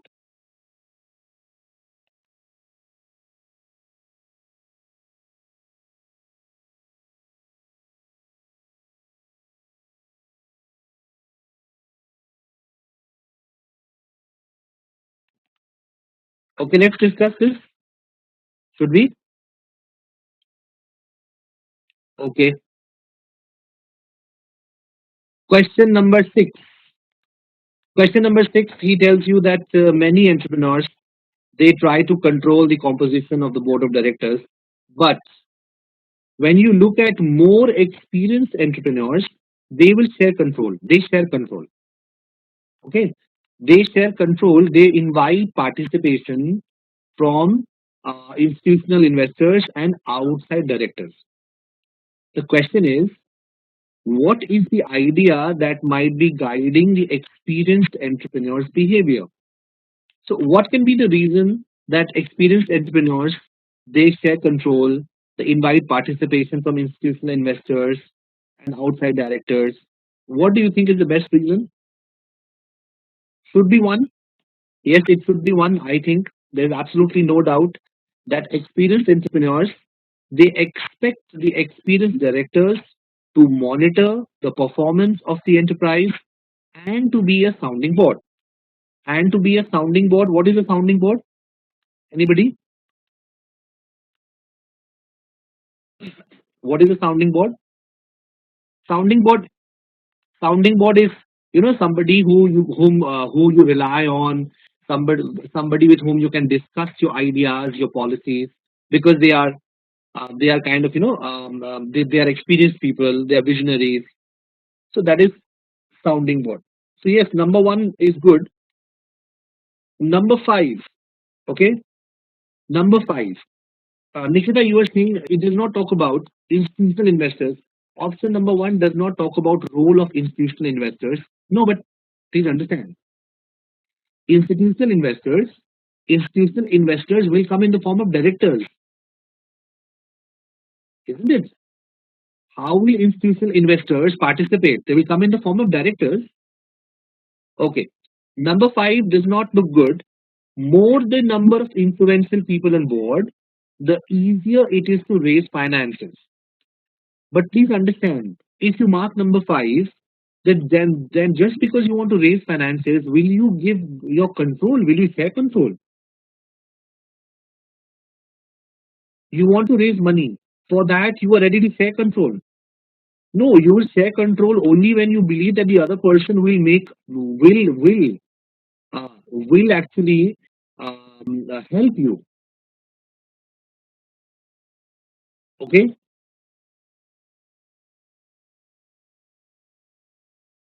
did you understand? Number five is saying more the number of influential people on board, the easier it is to raise finances.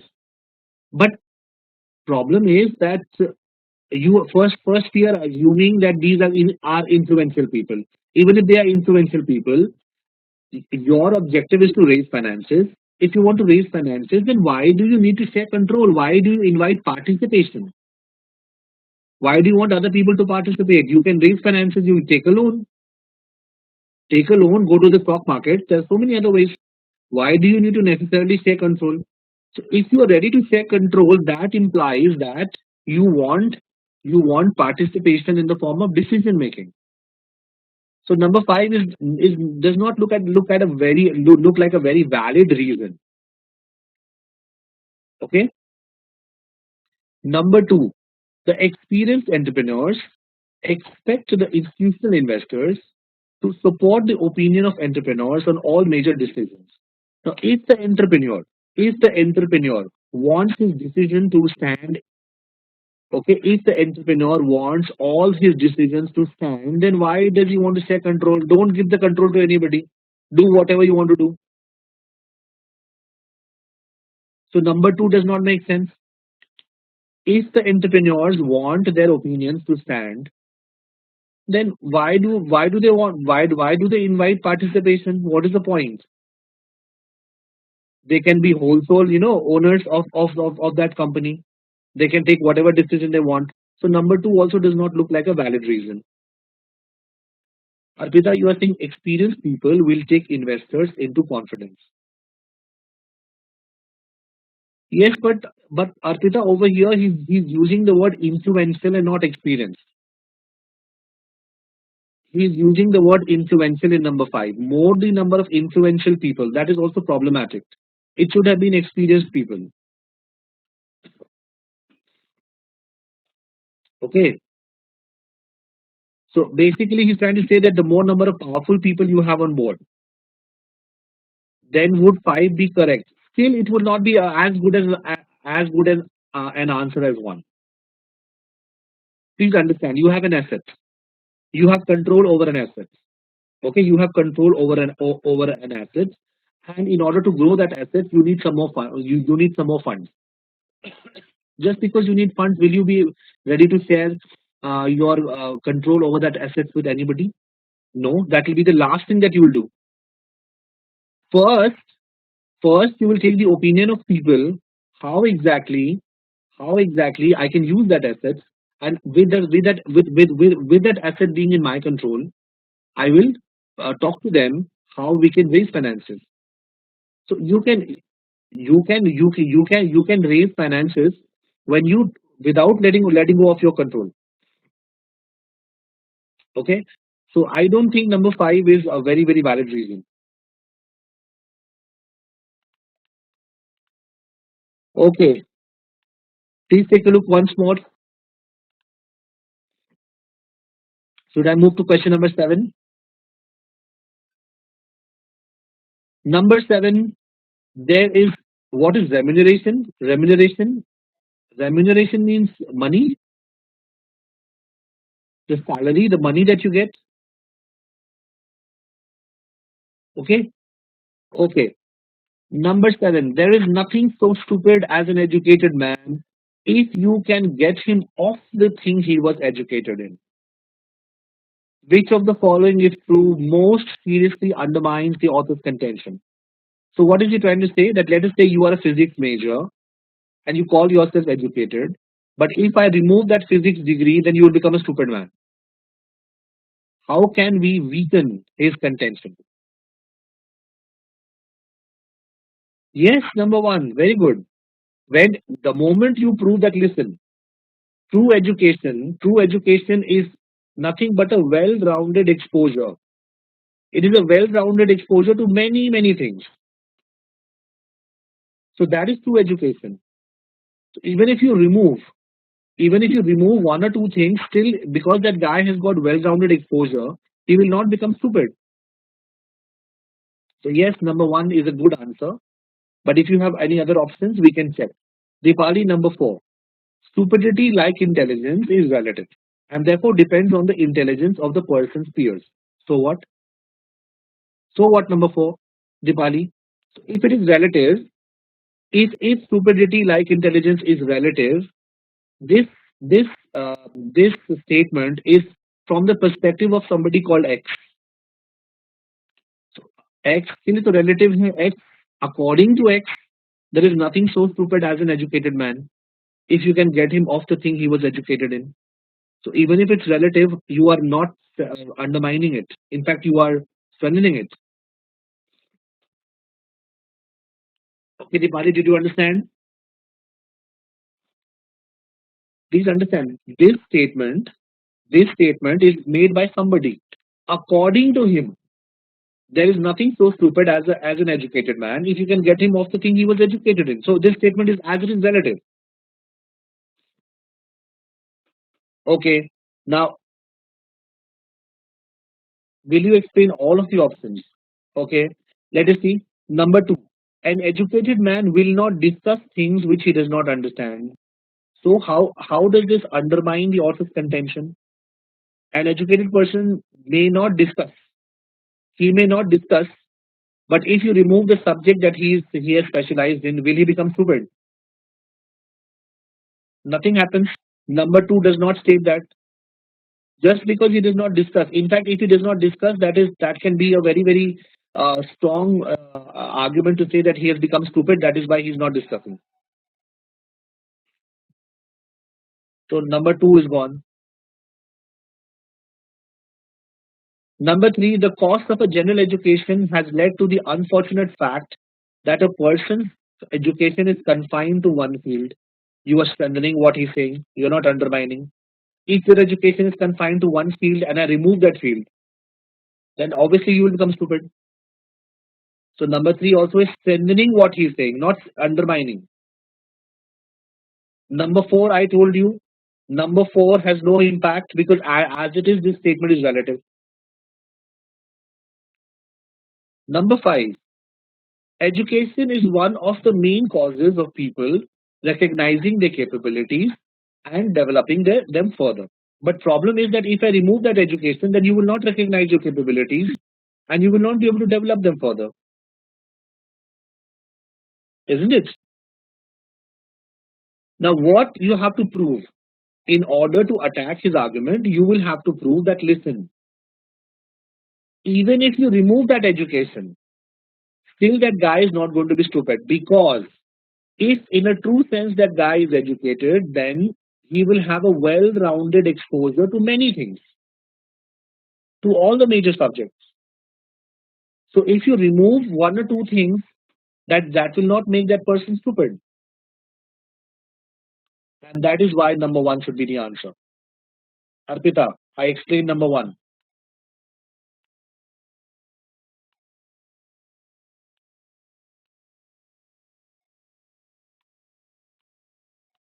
Okay. Anybody has any doubt?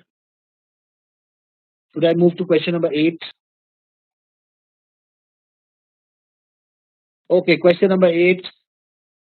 Very easy question. Ram, an economist, and Ramesh, an astrologer, had a debate. Ram said astrology does not work, it just cannot predict. It can predict better than your subject, rebutted Ramesh. So, the evidence that will best resolve the above debate.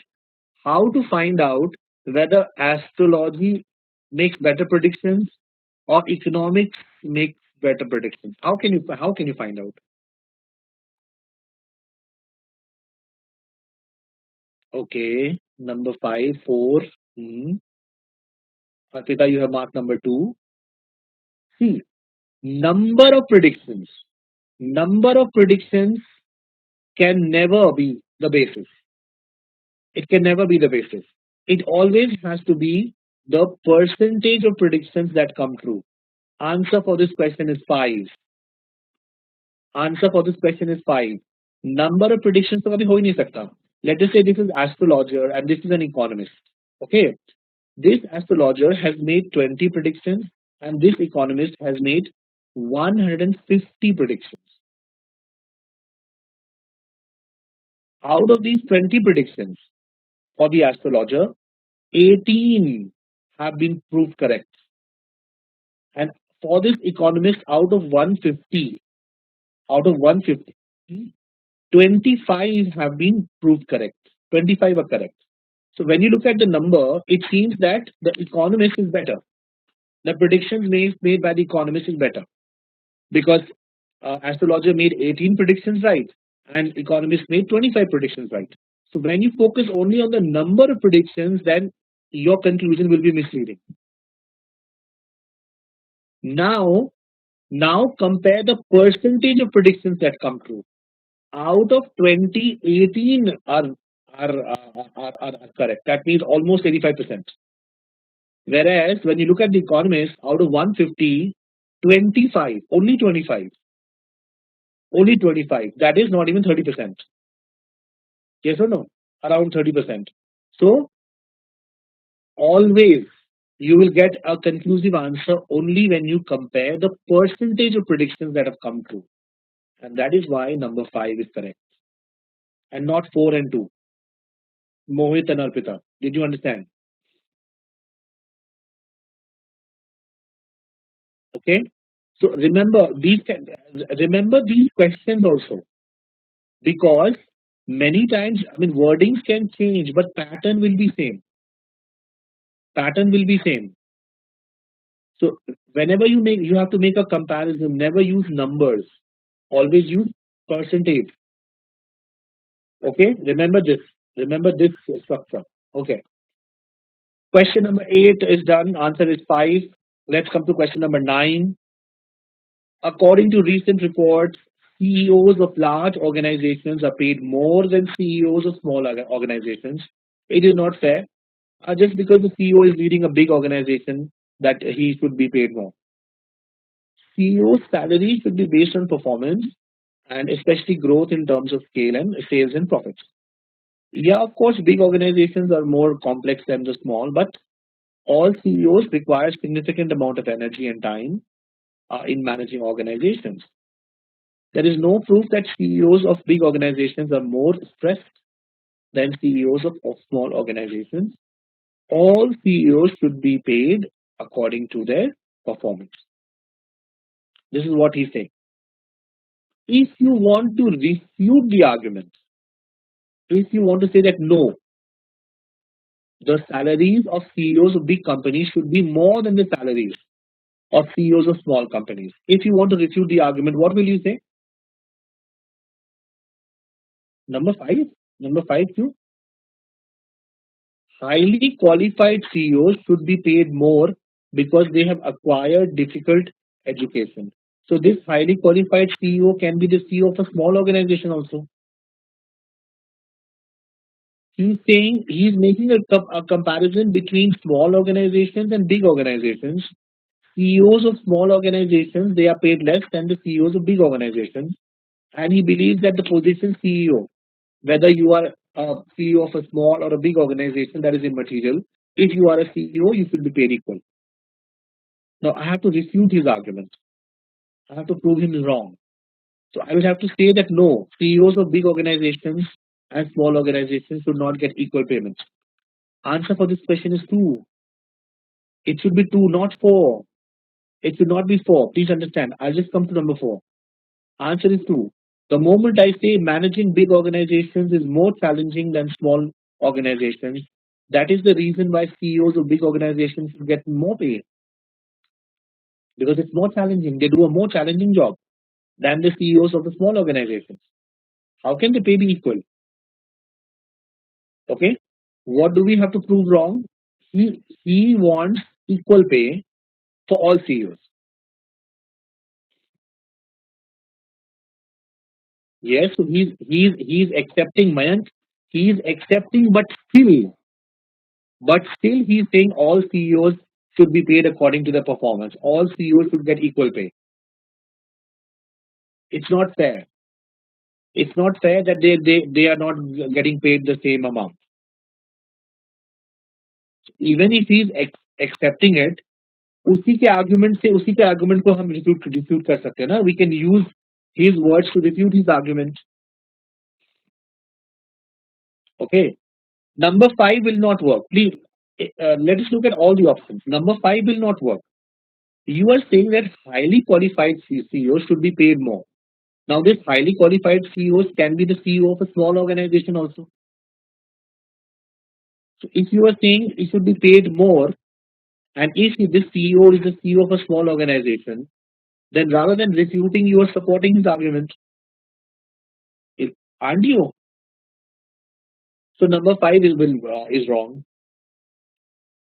Number 4, if CEOs of small companies perform well, the company would become big, and so would be the CEO's salary. So, as of now, the salaries of the CEOs of small companies are not equivalent to the salaries of CEOs of big companies, isn't it? That is what he's saying. ये तो वो बोल रहा है. You are proving him right, isn't it? ये तो बोल रहा है वो. That is what he's saying. That if you are a CEO of a small company, then you don't get a salary which is as good as the salary that the CEO of a big organization gets. Yes, that is another matter that if you work, then you can make your company into a big company and then you can get the big salary. But as of now, you are a CEO of a small company, you're not getting the same compensation that the CEO of a big company is getting. And this is what he's saying. So you are not refuting, you are strengthening, corroborating what he's saying. You are strengthening his arguments. Okay? Did you understand why 4 is wrong?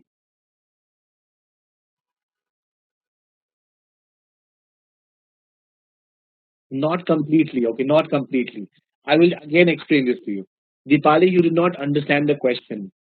What is he trying to prove in this passage? He is trying to prove that all CEOs, it is unfair that CEOs of big organizations, they get more salary. They get more payments. All CEOs should get equal pay. If they perform equally, they should get equal pay, isn't it? All CEOs should be paid according to their performance. So, अगर performance, whether you are a CEO of a small company or whether you are CEO of a big company, if your performance is good, then pay be equal होना चाहिए. That is what he's saying. Agreed? Yes. Now you have to refute the argument. Now you have to refute the argument. You have to say that no, all CEOs should not be paid the same amount.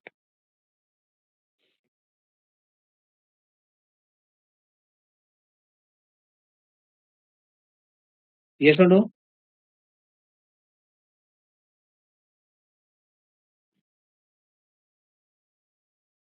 Mayank, in 4, pay is never becoming equal.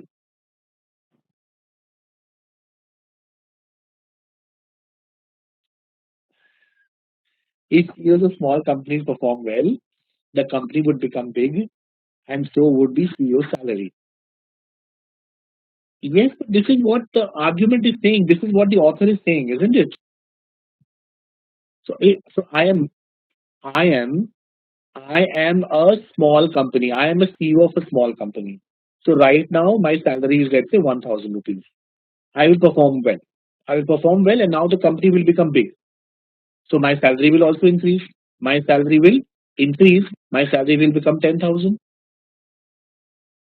So when I was small, my salary was small. When I became big, my salary was big. This is what the passage is saying.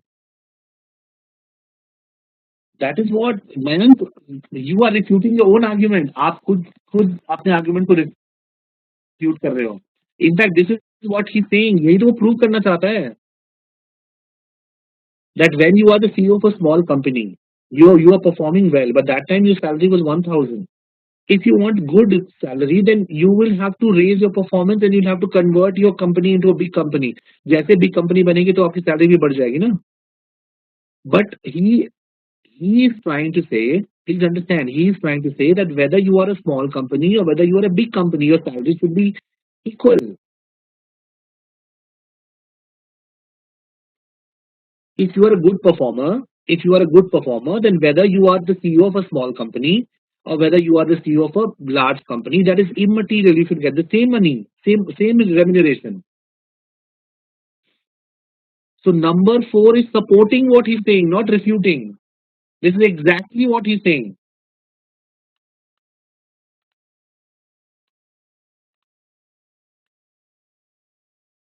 Please understand this.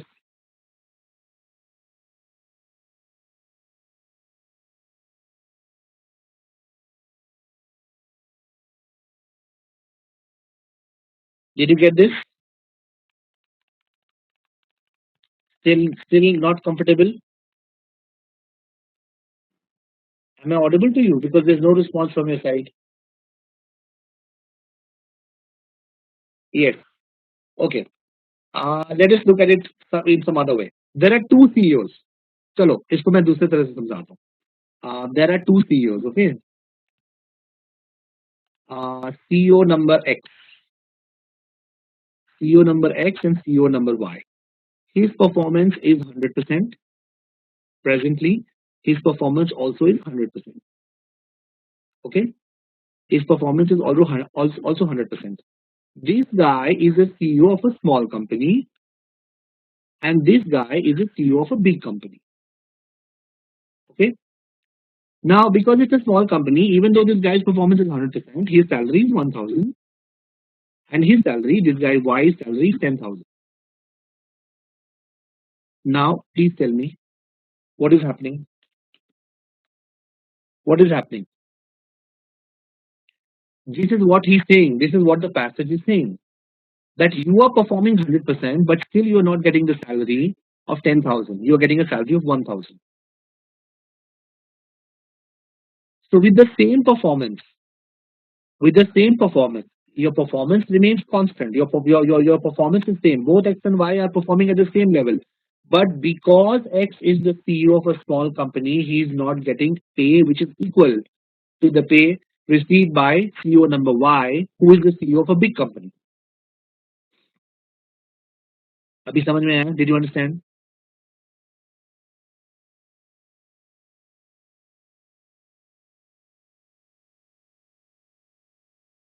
Okay. Did you understand this? Now please understand. Please understand, Mayank, that if the CEO of the small company, if he wants a salary of 10,000, then he will have to convert his company into a big company. If he does not convert the company into a big company, he is not getting a salary of 10,000. He will remain at 1,000. This is exactly what the passage is saying.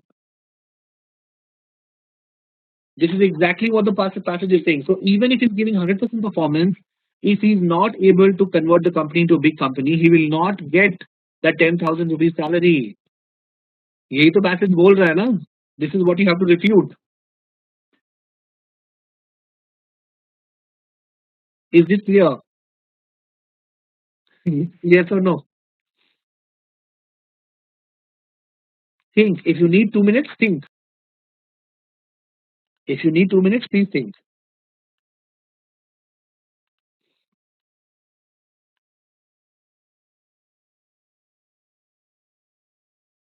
So now, because don't we have to refute the last line of the passage? Yes, Mayank.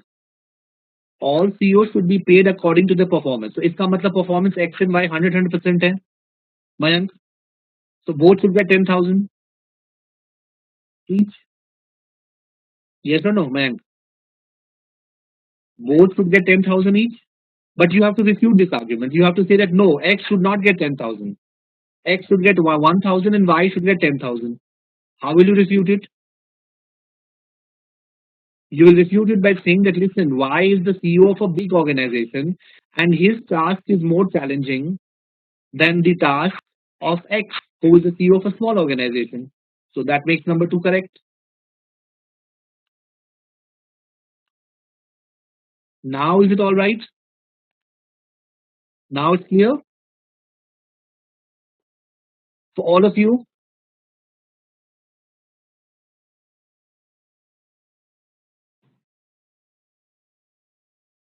All should be paid according to companies and not the performance is what we have to prove. Yes, yes, Mohit. In a sense, yes, that is what you have to prove. Okay?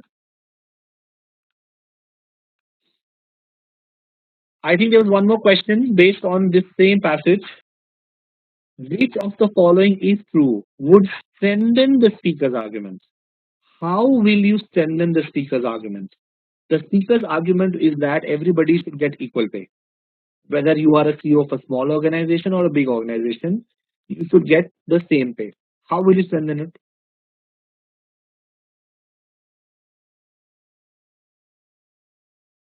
What do you think? Answer for this question should be one. Yes, one. When you say that the CEOs of small organizations, they come from good educational background, this is a reason This is the reason why they should get good pay or why they should get equal pay. There may be other reasons also. There may be other reasons also. This is one of the reasons.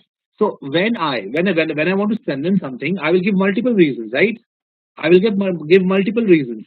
One of the reasons is that, listen, the CEOs of small organizations, they are from a good educational background, so they deserve good pay. They deserve a pay equivalent to that of a large company. So this is one of the reasons. There can be other reasons also. So it's only number one that is strengthening the speaker's argument. No other option will strengthen the argument. Is this clear? Please take a look. If you have any doubt, please ask.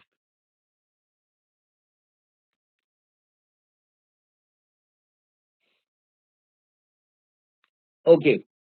If everything is clear, then let's come to the last five questions for today.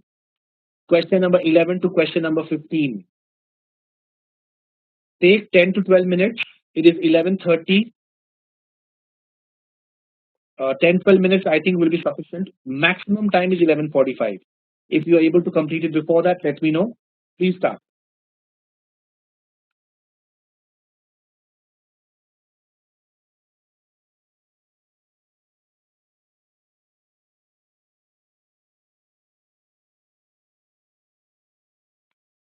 Okay, it seems most of you have completed.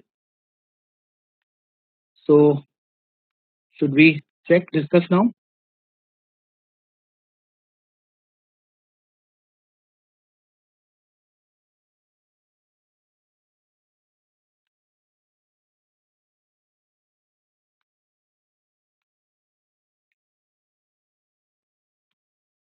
Let's start with question number 11. Question number 11, he says, some words are highly inflammable. Okay. Then he gives you an example. He says fusion is one of them. I mean, you can get two sets of people into war mode by just uttering the words fusion music. One set will breathe fire and say it violates the purity of music, whereas the other set will tell you that fusion music opens up the borders of music. Based on this passage, is asking you question number 11. The statement, some words are highly inflammable. What is this? Is this the essence of the passage? Is this a linguistic embellishment? Is it an irrelevant exaggeration? Is it an unsubstantiated dogmatic assertion? Or is it a contradictory statement? Number five to possibly nahi hai. It is not a contradictory statement because he has given you examples. He is not contradicting it. So number five is wrong. Is it an unsubstantiated dogmatic assertion? What is dogmatic? Dogmatic means a belief that you hold very strongly, but that is kind of unreasonable. Dogmatic. If you are dogmatic, then you hold a belief. You have certain dogmas, you have certain beliefs, and these beliefs are generally about religion or morality. These kind of beliefs, or about your country. These kind of beliefs that you hold very very strongly, and sometimes these beliefs may not be very reasonable. They may not be very very reasonable. Okay, so we say you are being dogmatic. You are being dogmatic means you are being very rigid. You are not ready to change. For example, now the world is changing. Supreme Court also has said that homosexuality should not be treated as a crime. And now, if in today's day and today's world, you still hold the belief that no, it should be a crime. I mean, you are not ready to give. You are not ready to change your belief. Then I think that is going to be dogmatic. You are being dogmatic. So kind of stereotype means it's a pattern. Priyanka, stereotype का मतलब है pattern. Okay, it is a pattern. So yes, when you are dogmatic, you behave in a patterned way. You are not ready to change. You hold certain beliefs, and these beliefs are very strong, and these are unsubstantiated. Indian society is not as dogmatic as we think it is. We have changed. We have changed. We have stopped sati. We have stopped child marriages, and we are trying to stop so many other evils. So there is changes everywhere. There are changes everywhere. Triple talaq and homosexuality and widow remarriage, sati practice. We have changed a lot, even though the change is slow. So dogmatic would mean that your belief is very strong, you're not ready to change, and it's unreasonable. It's kind of unsubstantiated. That is number four. Number three says some words are highly inflammable. This is an irrelevant exaggeration used in the passage. Question is, if it is irrelevant exaggeration, then how will you start the passage? Will you start the passage from this word? Fusion is one of them. No, fusion is one of what?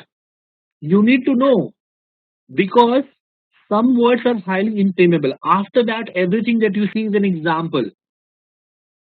What does this tell you? This tells you that the first few lines, the first line, these words, some words are highly inflammable. This is the essence of the passage. This is what he wants to prove. And to prove it, he has given you an example of a word fusion. Is it a linguistic embellishment?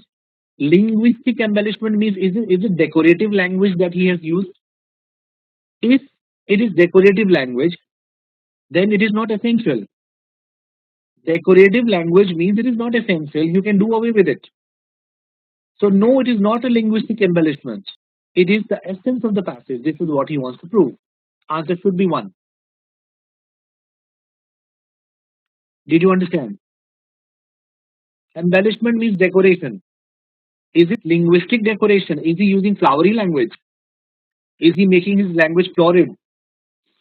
Embellishment, Mayank, मैं ऐसा बोलूंगा कि आप जिंदगी भर ढूंढते रह जाओगे उसका meaning.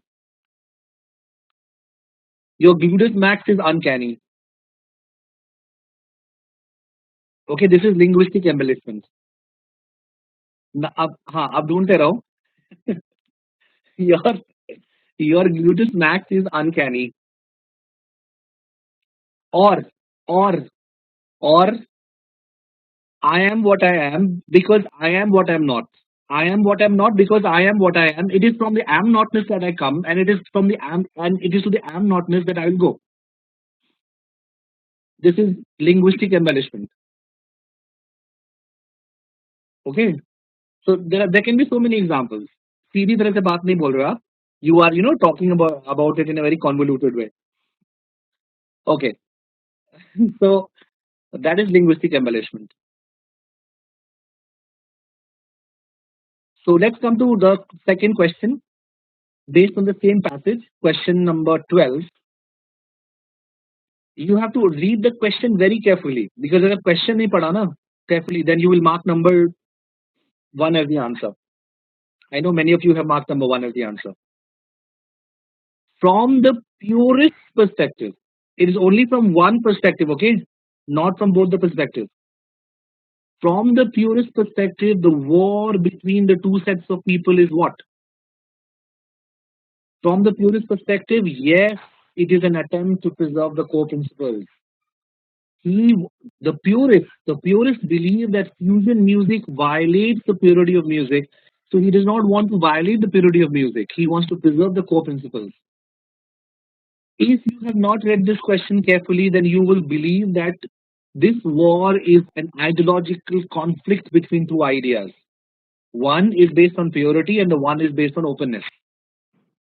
But no, it is not from both the angles. It is from just the purist perspective. That is why answer for question number 12 is 3. Did you understand? Anybody has any doubt?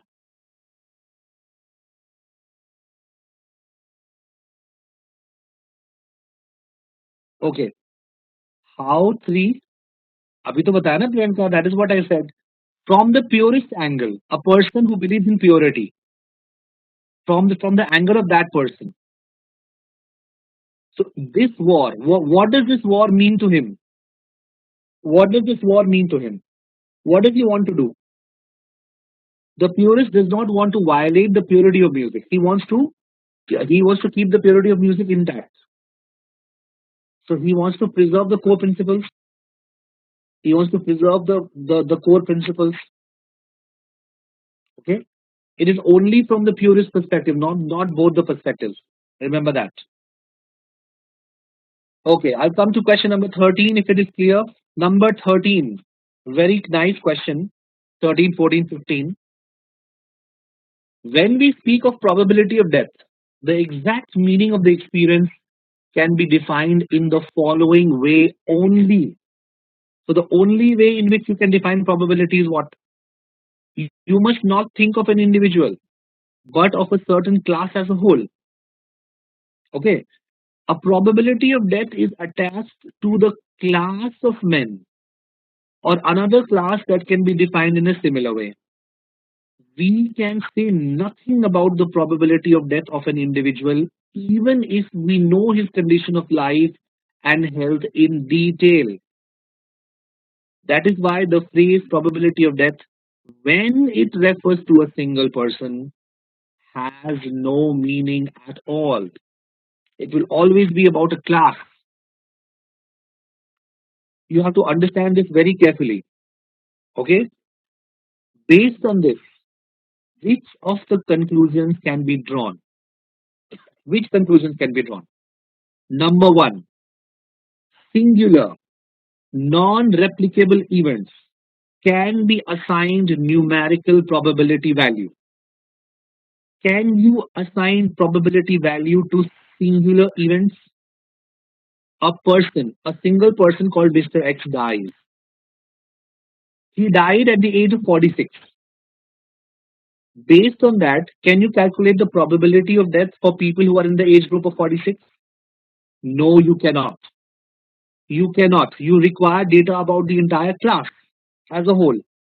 So singular non-replicable events cannot be assigned numerical probability value. One is wrong.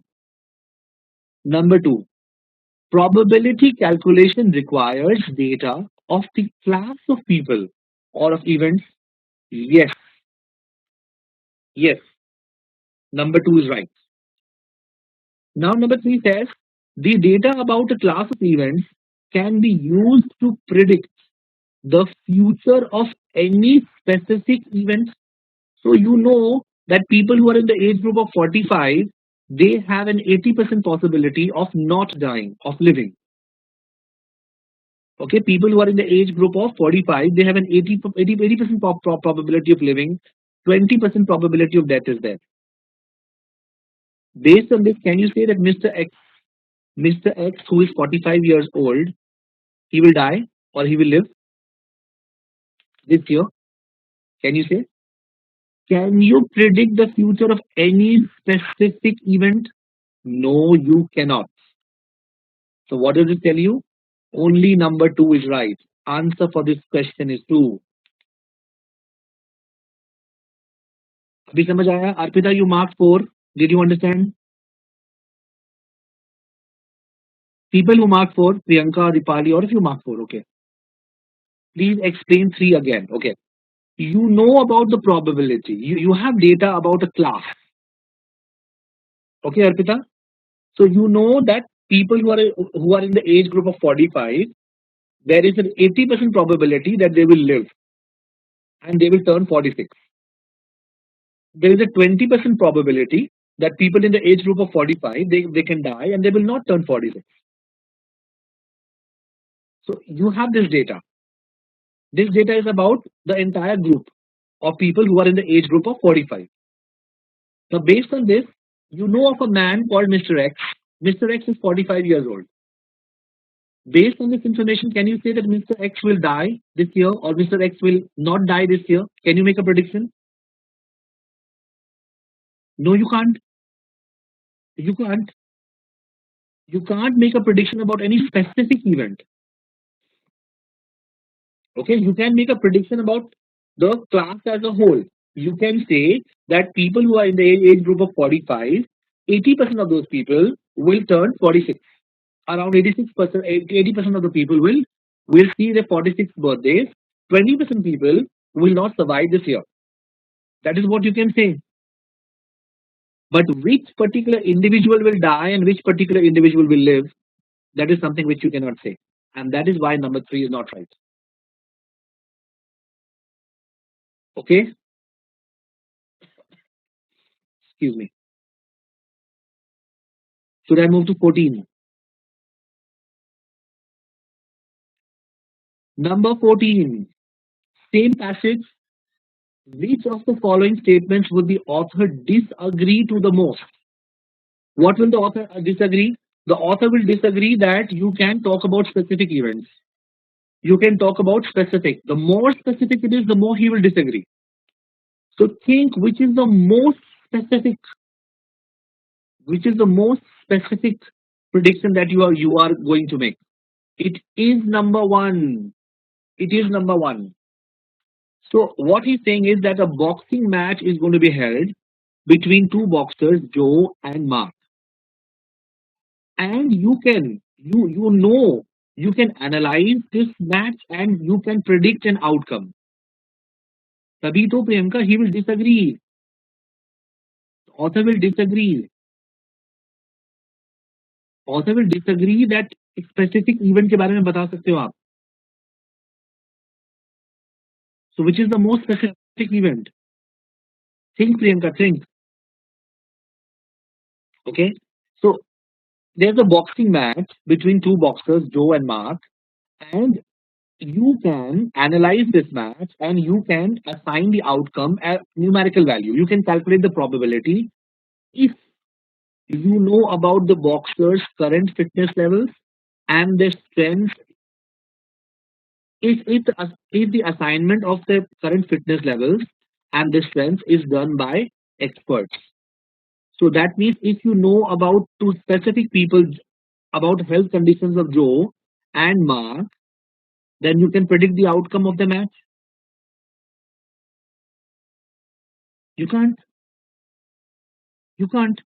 He tells you. He tells you you can say nothing about the probability of death of an individual, even if you know his condition of life and health in detail. So he will disagree the most that if you know about the fitness levels of Joe and Mark, then you can make a prediction. That is why number one is the answer. Did you understand?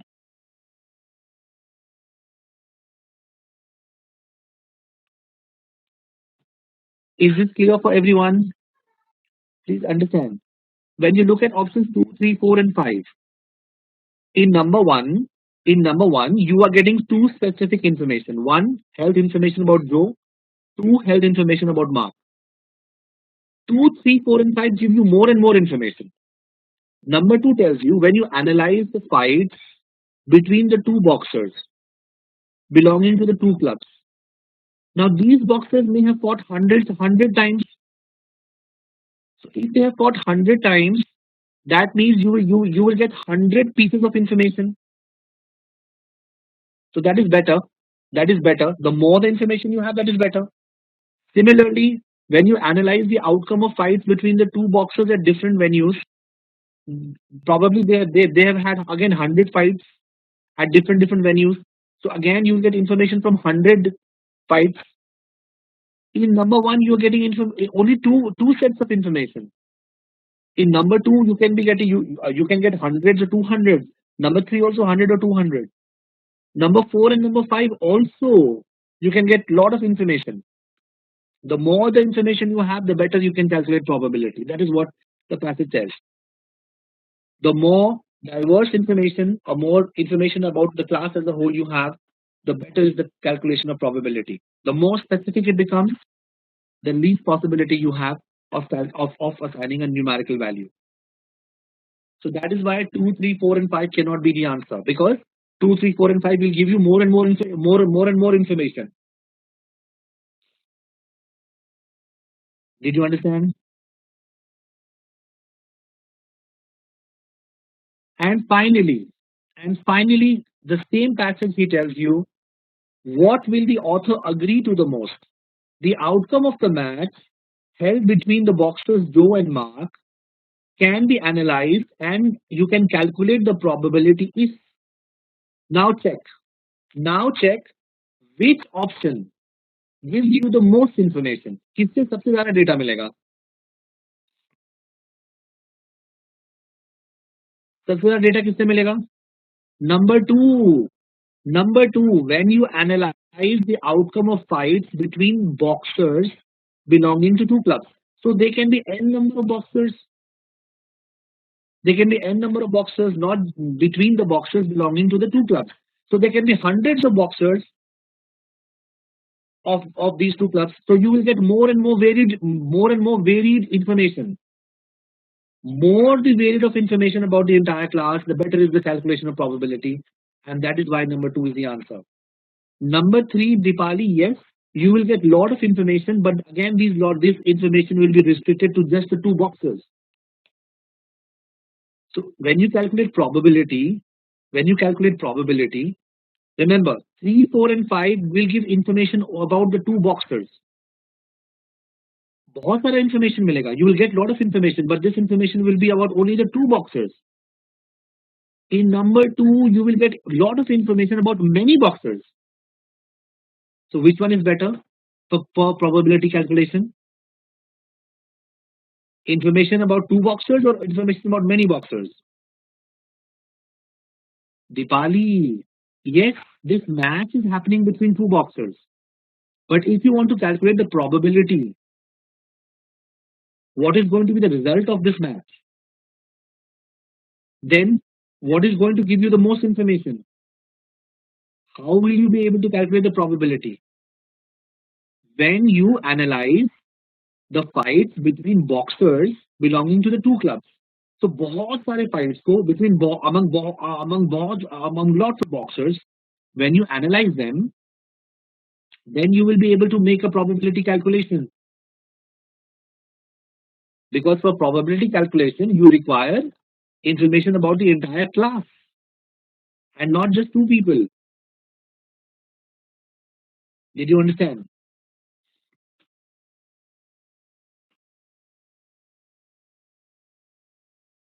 Is this clear for all of you? Please check all the questions from 1 to 15. If there is any doubt, anything you did not understand, please ask. And how would you rate the questions that you saw today? What do you think? They are doable? Confusing. Okay, they are confusing. Two or three of them may be confusing, but otherwise, I think they were doable. They were doable. Keep a track of your score.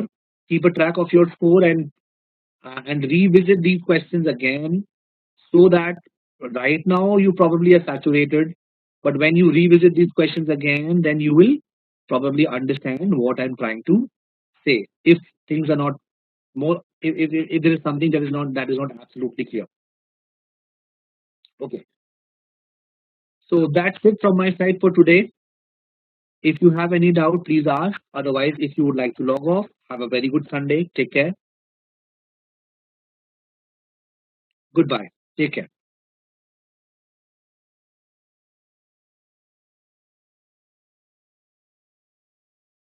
Good afternoon. Am I audible to all of you? Yes. Okay. So I have uploaded an exercise, and all the questions in this exercise are from past XAT papers. Okay. So there are 15 questions that we will solve today. First, take a look at question number 1 to question number 5. Question number 1 to question number 5, you have 10 to 15 minutes. Please start. At 3:45, I will start the discussion. 1 to 5.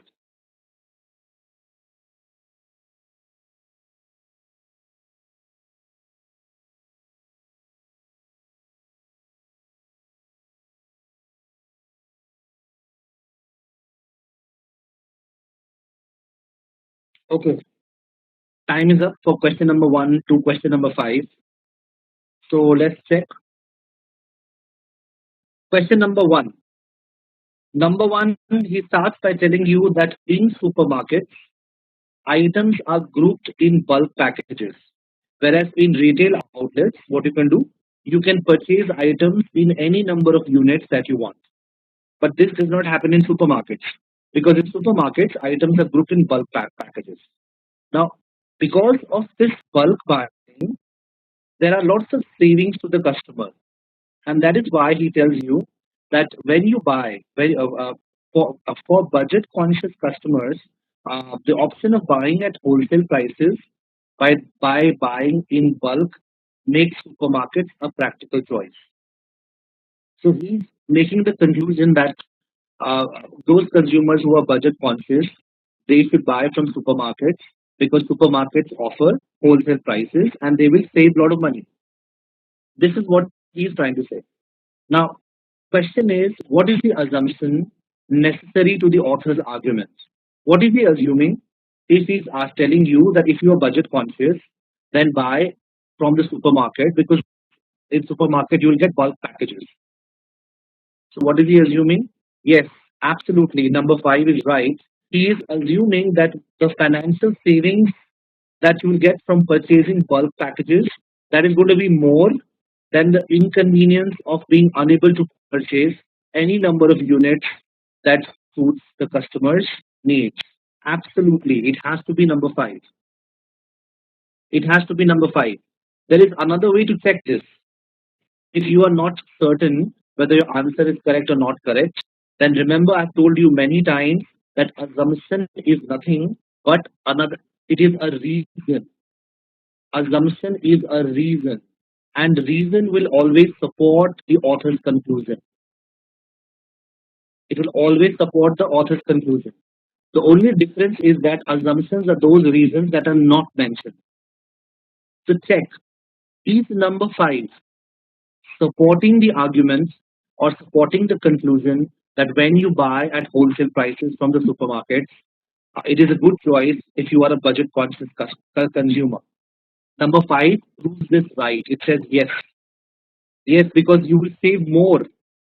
Yes, there will be some inconvenience because you will not be able to purchase in any number of units that suits your requirements. But if you look at the whole picture, on the whole, the financial savings are going to be more than the inconvenience that you are going to face. So number five supports the author's conclusion that it is a practical choice. Buying from supermarkets is a practical choice. Okay, because many people they have a problem with assumption questions. So I'm telling you, assumption is just a reason. It is the reason that is used to support the conclusion. However, it is a reason that is not stated. So if you do not know what is the answer, then check which option is supporting the conclusion. That will bring you to the answer. Anybody has any doubt in this question? If you need to check any of the other options, because this was pretty simple. Okay, good. Question number two. Let's move to question number two. Question number two, he's telling you you have indigestion, you have acidity, are you unable to sleep? Okay. So if you are facing these three problems, then don't spend time tossing and turning. In fact, the cure is magic. Take magic. When you take magic, you will get a sound, restful sleep. You will soon fall asleep, and when you wake up, you'll be refreshed and you will be energized. So you should remember magic when you are suffering from acidity and when you need that sleep. So this is the advertisement. Based on this, he's telling you all of the following are claims of magic, except. So what is it that magic does not claim? Okay. Number two is claimed, Mayank and Nikita, when he says that when you wake up, you will be refreshed and energized. You will be refreshed. Added with a refresh हो जाओगे ना, again. Okay. So you will be again fresh and energized. So number two is there. Number two is a claim made by Magic. Mayank, he's using the word refreshed and energized. You will be refreshed and energized. So how added? Because he's using the word re. You are not going to be fresh, you are going to be refreshed. So there's a difference between fresh and refresh. Okay. So number two is the claim. Number two is a claim made by Magic, but he never claims to cure indigestion.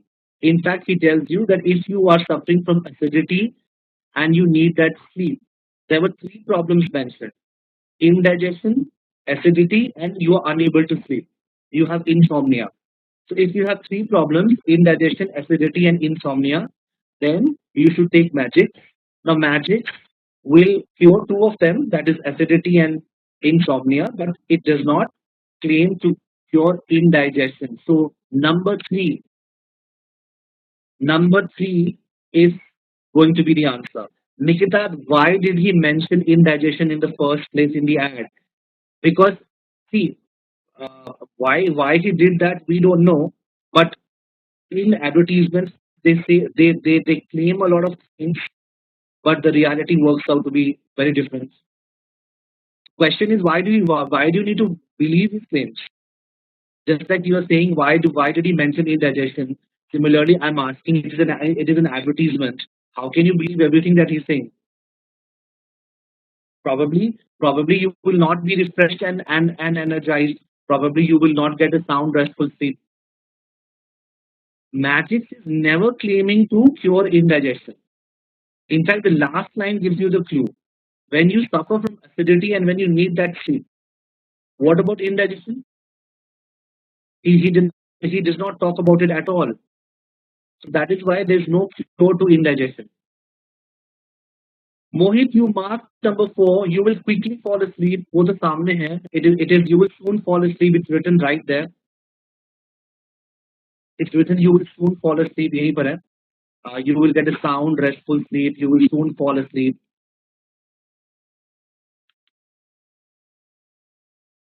Also, maybe if indigestion is happening because of some other reason, magic can't help. Yes, that may be a possibility, but we don't need to extend it. इतना extend करने की जरूरत नहीं है. Okay. Varsha, you will get a restful slumber. Slumber is sleep. ये सामने है. Restful sleep. It's here. Mentioned right here.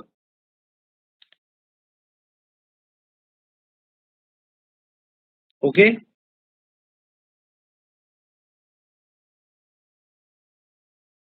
Slumber is light sleep. No. Slumber is sleep. Slumber is sleep. In fact, slumber is kind of, kind of heavy sleep, not light sleep. Light sleep is nap. Siesta. Light sleep is siesta, nap, and such other words. So answer, Nikita, you still didn't get option three. Option three, he never says that indigestion is going to be cured. He he starts by telling you, if you have indigestion, if you have acidity, and if you are unable to sleep, then don't worry. We have magic for you. Magic will make you sleep. Magic will give you energy, and it will refresh you.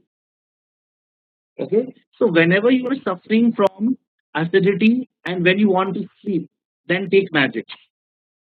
Even though initially he talked about indigestion, but he did not tell you that magic is going to create, or magic is going to help you with your indigestion.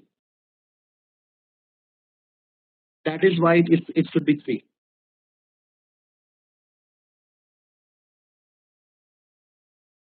Okay. Well, in Webster, it is light sleep. I can show you thousands of other um, uh, dictionaries where it will say sound sleep, heavy sleep. Okay. So depends. That depends on what dictionary you follow. But for example, Pallavi, you must have heard if there is a very lazy person, very lazy, very obese person, and you tell that person, walk fast, don't slumber, don't slumber. Okay, when you say don't slumber, then what are you trying to say? You are trying to say that you are walking, you have heavy steps. You have heavy steps, just like a pregnant lady. You know, she has heavy steps.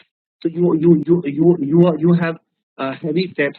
You are not able to walk very quickly. In fact, elephants also slumber. So that is why it is more often used for heavy sleep and not light. Okay. Now, Mayank, your question is, which is the standard dictionary to follow? I mean, no dictionary is standard. You can follow any, you can follow anything, but please understand that when you come across the word many times, then you will see that different people use it in different senses. The more you read, the more you are in touch with English, you will see that different people use it in different ways. So you will understand that okay, this word can be used like this also, this word can be used like this also, this word can be used like this also. For example, when you read Salman Rushdie, you will be surprised that he can use common words in ways that you cannot even think. You cannot even think that you can use words like that. So different people use it in a different way. So we cannot say that there is a standard dictionary. For example, if you are American, you will say Merriam-Webster, isn't it? But if you are not American, you will say definitely not Merriam-Webster, right? So the, I mean, it cannot be 100%. English cannot be 100% objective. Okay. So question number two, answer will remain. Answer is going to remain three. Should we move to the next question now? Yes. Question number three. Number three. This one is very easy, and I'm surprised that this is a that question. Filmmakers, what do they do? Filmmakers highlight emotional points with visuals. They don't use dialogue. They highlight it with visuals. Whereas when you look at playwrights use words. Okay, so filmmakers use visuals to highlight emotions. Playwrights they will use words as tools. But when you look at movies, it is images that are the stuff that films are made of. Films are made of images. Nevertheless, there have been many successful films that have been made from stage plays, and they contain little else than one location or one stage set. So he's concluding that even though films are made of images, there have been many successful films where words are more important than the images, because when you look at the image, there is nothing else than one location or just one stage set. You don't have many visuals. You have just a fixed visual or one or two visuals. So this is what he's trying to say. Even though films are made of images, there have been successful films that have been successful because of words and not images. Now he's telling you, he's asking you the question. The option most opposite to the idea in the paragraph is what? Opposite to the idea means you have to prove.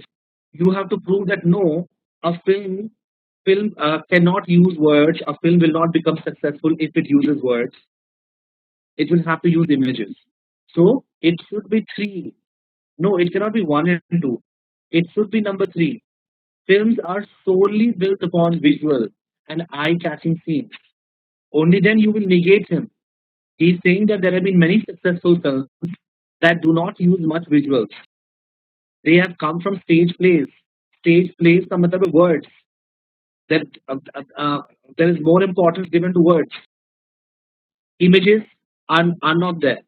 So if you want to select an idea that is opposite, then you will have to mention that films uh, will need only and only visuals and eye-catching scenes. Words are not important. It has to be three. It has to be three. One and two will not work. How are number one and two opposites? Films are not necessarily a filmmaker's medium. Is he saying something opposite in the passage? Is he saying something opposite? No. So how is number one opposite? Films are not limited to any one particular style. So this is what he's saying. Number two, he has already mentioned that there are many films that are made from stage plays. So that means that films are not limited to any one particular style. How is number two opposite?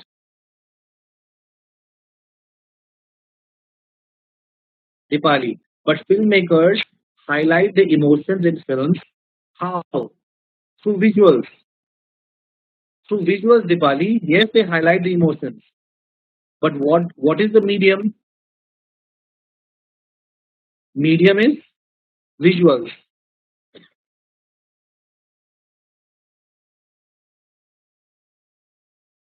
What you're trying to say that number one is opposite because in the paragraph it is written that filmmakers they use they use films as a medium. Okay, and that is why number one is opposite. When you say films are not necessarily a film medium, is that what you're trying to say? That is why number one is opposite. I got your point. I got your point. But he never says in the paragraph that filmmakers they highlight the emotions only and only through films. He never uses the word only or solely. Yes, filmmakers use filmmakers. Let us say these are filmmakers. Filmmakers they use A, but he never says that they use only A. So when you say films are not necessarily a filmmaker's medium, how is it opposite? He never said that filmmakers only use A. Dipali, but I have used the word solely in number three. The moment I use the word solely, I am negating him. I am negating the conclusion that successful films can be made with words.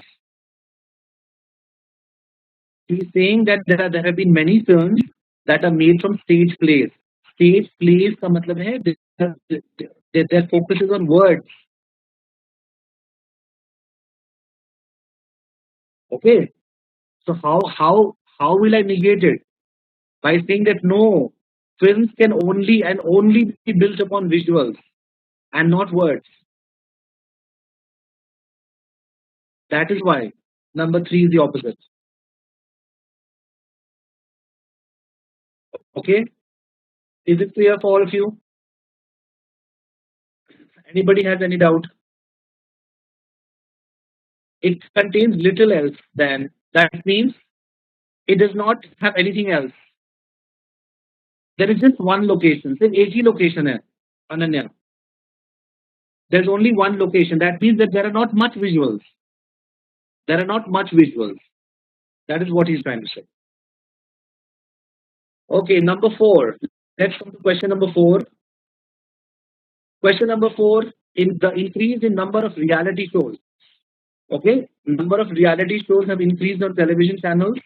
This supports the contention that channel owners are more interested in boosting their revenues by pandering to the voyeuristic tendencies of viewers. Okay, what is the meaning of this? The meaning is that there are so many reality shows on television. This shows to you that that channel owners they only want to boost the revenues. How? How do they want to boost the revenues? They want to boost the revenues by pandering. Pandering means catering, supplying, purveying. There are so many words. What is pandering? Pander means to cater. Cater.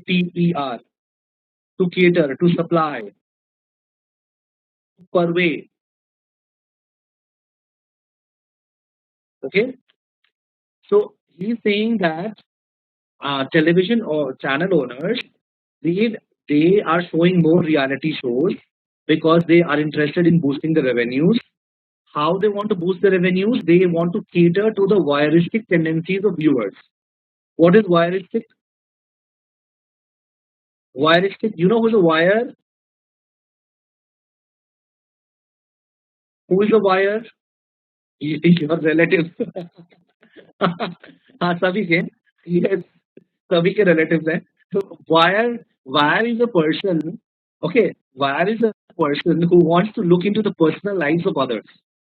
Okay, who is a wire? Wire is a person who wants to pry into the private lives of others. दूसरों के निजी जिंदगी में ताक झांक करना. Okay, that person. Wire is a person who likes to pry into the private lives of others. So when you have voyeuristic tendencies, he's saying that viewers have voyeuristic tendencies. Viewers want to look into the private lives of the people who participate in the reality shows.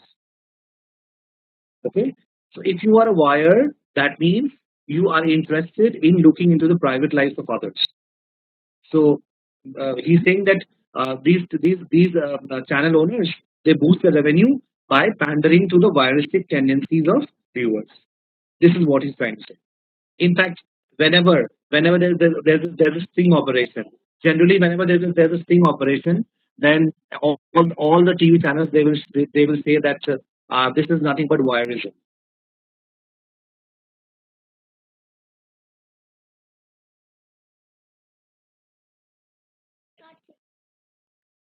Okay, right? Now the question is, the premise behind the above argument is what? What is the premise behind the above argument? The premise behind the above argument means he is making this argument based on what reason? What is the reason that he's saying that channel owners boost their revenues by pandering to voyeuristic tendencies? It is but obvious that the reason is he believes that reality shows. Okay, he believes that reality shows. What do they do? Reality shows, they are catering to the voyeuristic tendency of viewers. So yes, answer should be number three. Answer should be number three. So the premise behind the argument is that reality shows on television appeal to the basic instinct of viewers. Yes, Arpita. What is your question?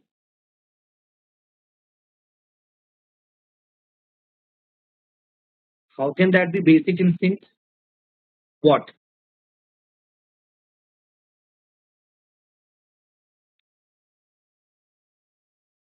Your voyeuristic tendencies are basic instinct, Arpita. How can it be concluded? How can it be concluded that voyeuristic tendencies are basic instinct?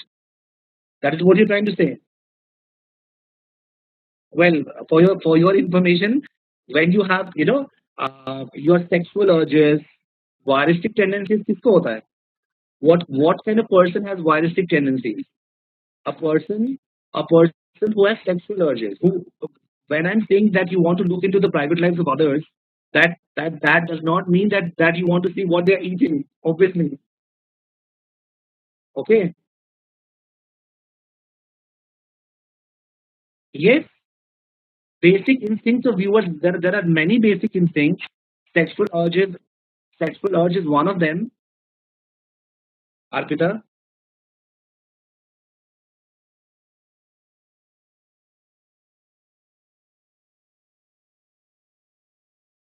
yes or no? Mayank, your question is main aim is to boost revenue. Main aim is to boost revenue. Yeah. So how are they boosting revenues? No. Uh, no. Number four is not right. Reality shows make more money than other types of programs. This is something which I will not agree.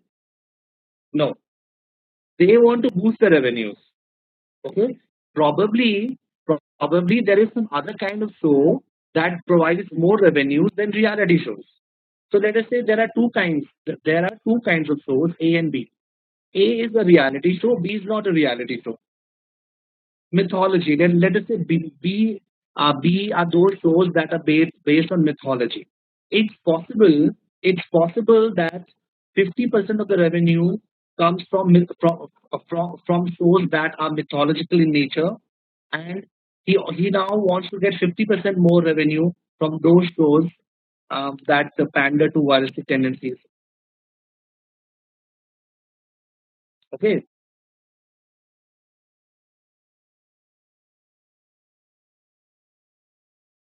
Uh, what do you think? They want to boost revenues, so they air reality shows. Yes, so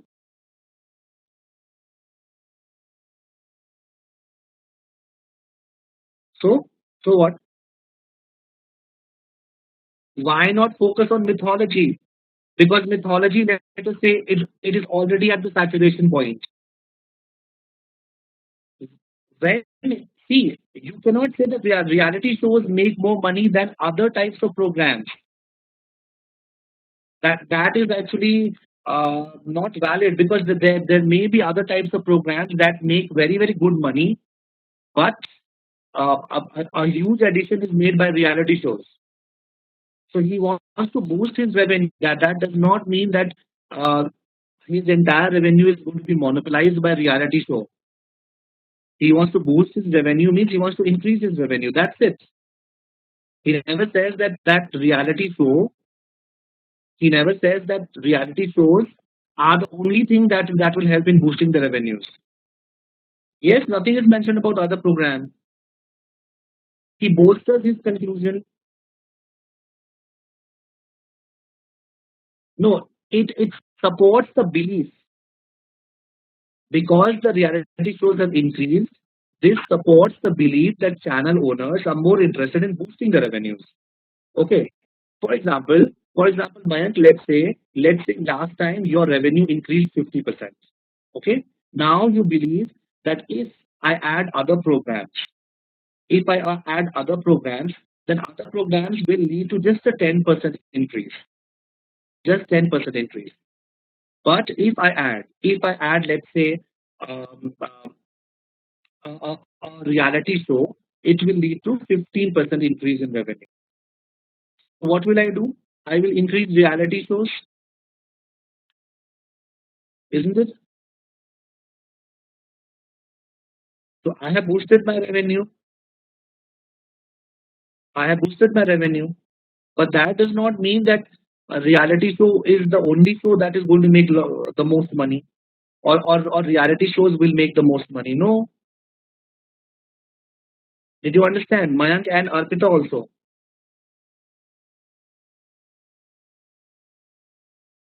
Okay. So you can't say that other shows do not make as much money. You can't say. Probably, I told you, probably there are other shows that are, leading to uh, that uh, that bring in 50% revenue, and now you want to increase it. So it should be three. Answer should be three. Mohit, you want to improve vocab? So out of the two, ये question कहाँ से आ गया? You want to improve vocab? If you want to improve vocab, then talk in English, write in English, listen to English programs.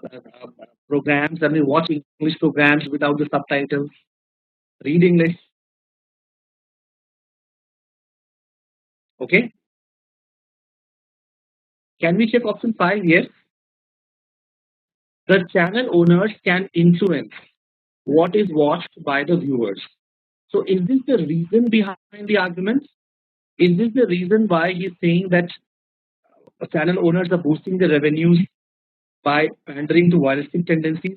Of course, channel owners can influence what is watched by the viewers. Priyanka, they can, right? But is this the reason why he's saying that they want to boost the revenues? No, this is not the reason.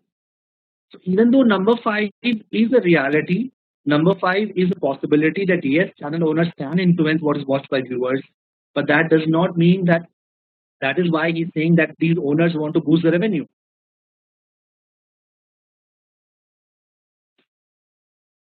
Okay. Now your question is, Mayank, your question is number three is, how can we say that other programs do not appeal to basic instincts? Where is he saying? Where is he saying that it is only and only reality show that appeals to the basic instincts of viewers? Again, Lekman, he's not making it extreme. Yes, reality shows appeal to the basic instinct of viewers. Where is he saying that there is no other kind of show that can appeal to the basic instinct of viewers?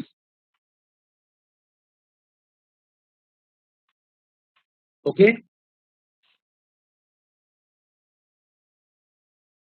should I move to the next question? Okay, I thought these questions will not require much discussion. Okay, let's see. Number five, perhaps this war will pass, like the others which divided us, leaving us dead, killing us along with the killers. But the shame of this time puts its burning fingers to our faces. Who will erase the ruthlessness hidden in innocent blood? Which of the following is certainly not implied in the above verse? What is certainly not implied? Yes, number two. Thank God. इसमें कोई discussion नहीं चाहिए, I believe. Yes, it is number two. Humanity gets divided by war and reunite. Now, this portion is not implied at all.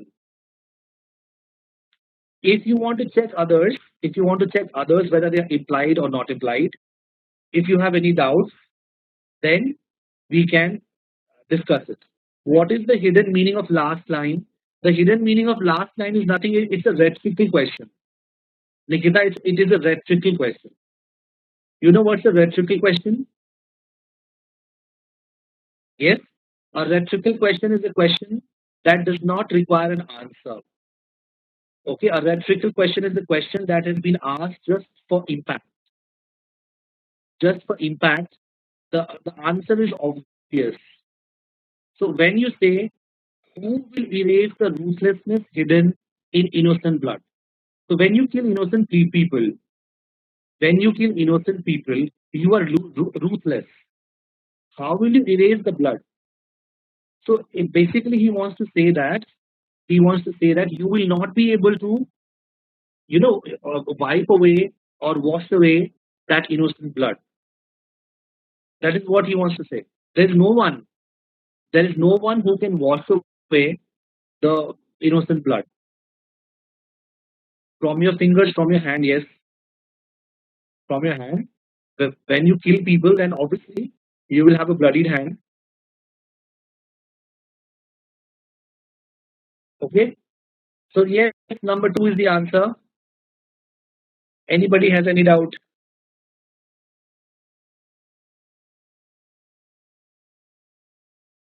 Okay, Mohit, your answer to question four was correct only after learning about the meaning of the words.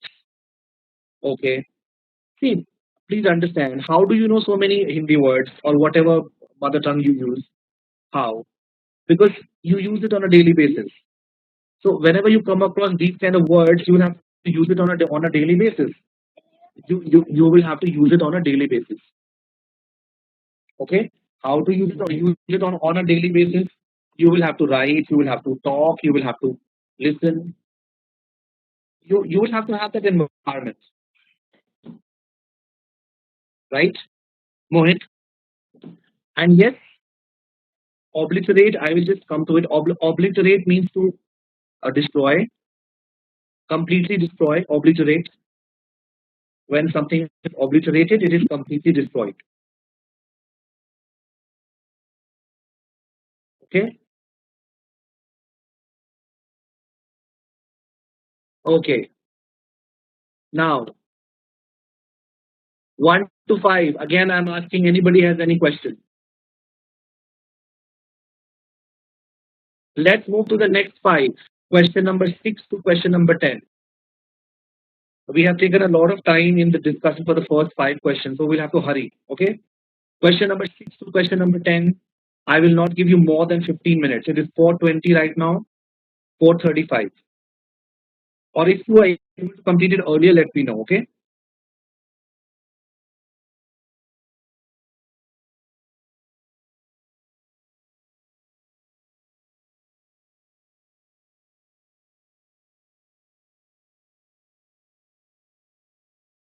Okay. Let's check. Number 6 to number 10. Number 6, he tells you impressions. What are impressions? Impressions are the direct and vivid, forceful products of immediate experience. So when you get an immediate experience, then you have something called impressions. What are ideas? Ideas are merely feeble copies of these original impressions. That means when you when you think about it for the second time, or when you come across it for the second time, third time, then it is idea. The first time, the immediate, when you have an immediate experience, then you have impressions. Afterwards, whatever happens, that is idea. Assuming that the above statement is true, which of these statements will logically follow from it? Number one, every impression leads to an idea. Is that so? Every impression will necessarily lead to an idea? No, that's not true. That is not true. It has to lead to an idea. That is he never said that. He says that impressions are immediate experience and ideas are copies of original impressions. That does not mean that every single impression will automatically lead to an idea. No audio. No audio. Can you hear me? Am I audible? Yes. Okay. Varsha, I think there is something wrong at your end. Am I audible to you now?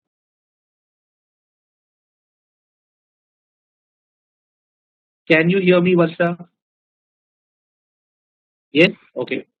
I think there was some issue at your end. Number one is wrong.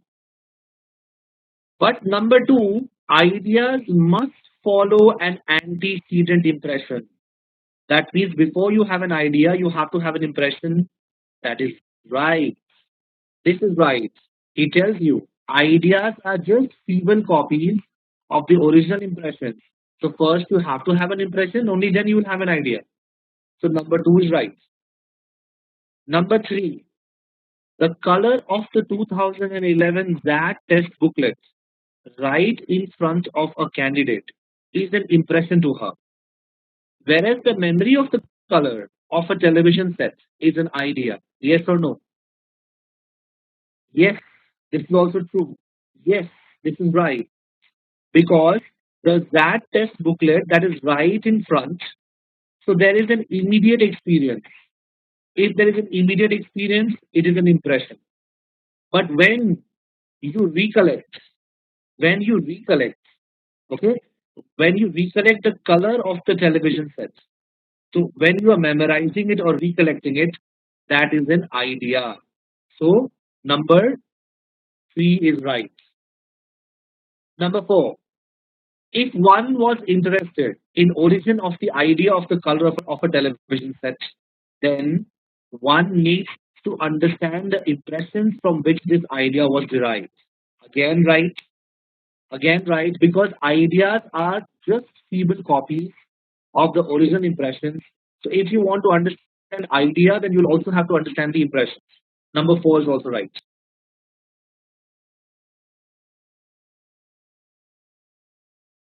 What?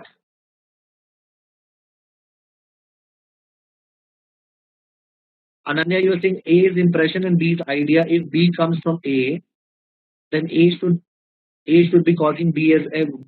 If B comes from A, then A should be causing B as well. But over here he's using the word every, Ananya. Every B will come from A. ऐसा तो नहीं है. Yes, B can come from A.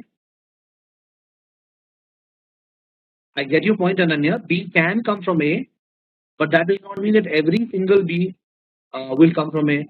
I mean, sorry, every A will lead to B. Every impression will necessarily lead to an idea. That is not true. Okay. Had this word every not been there, impressions lead to an idea, then number one would be right.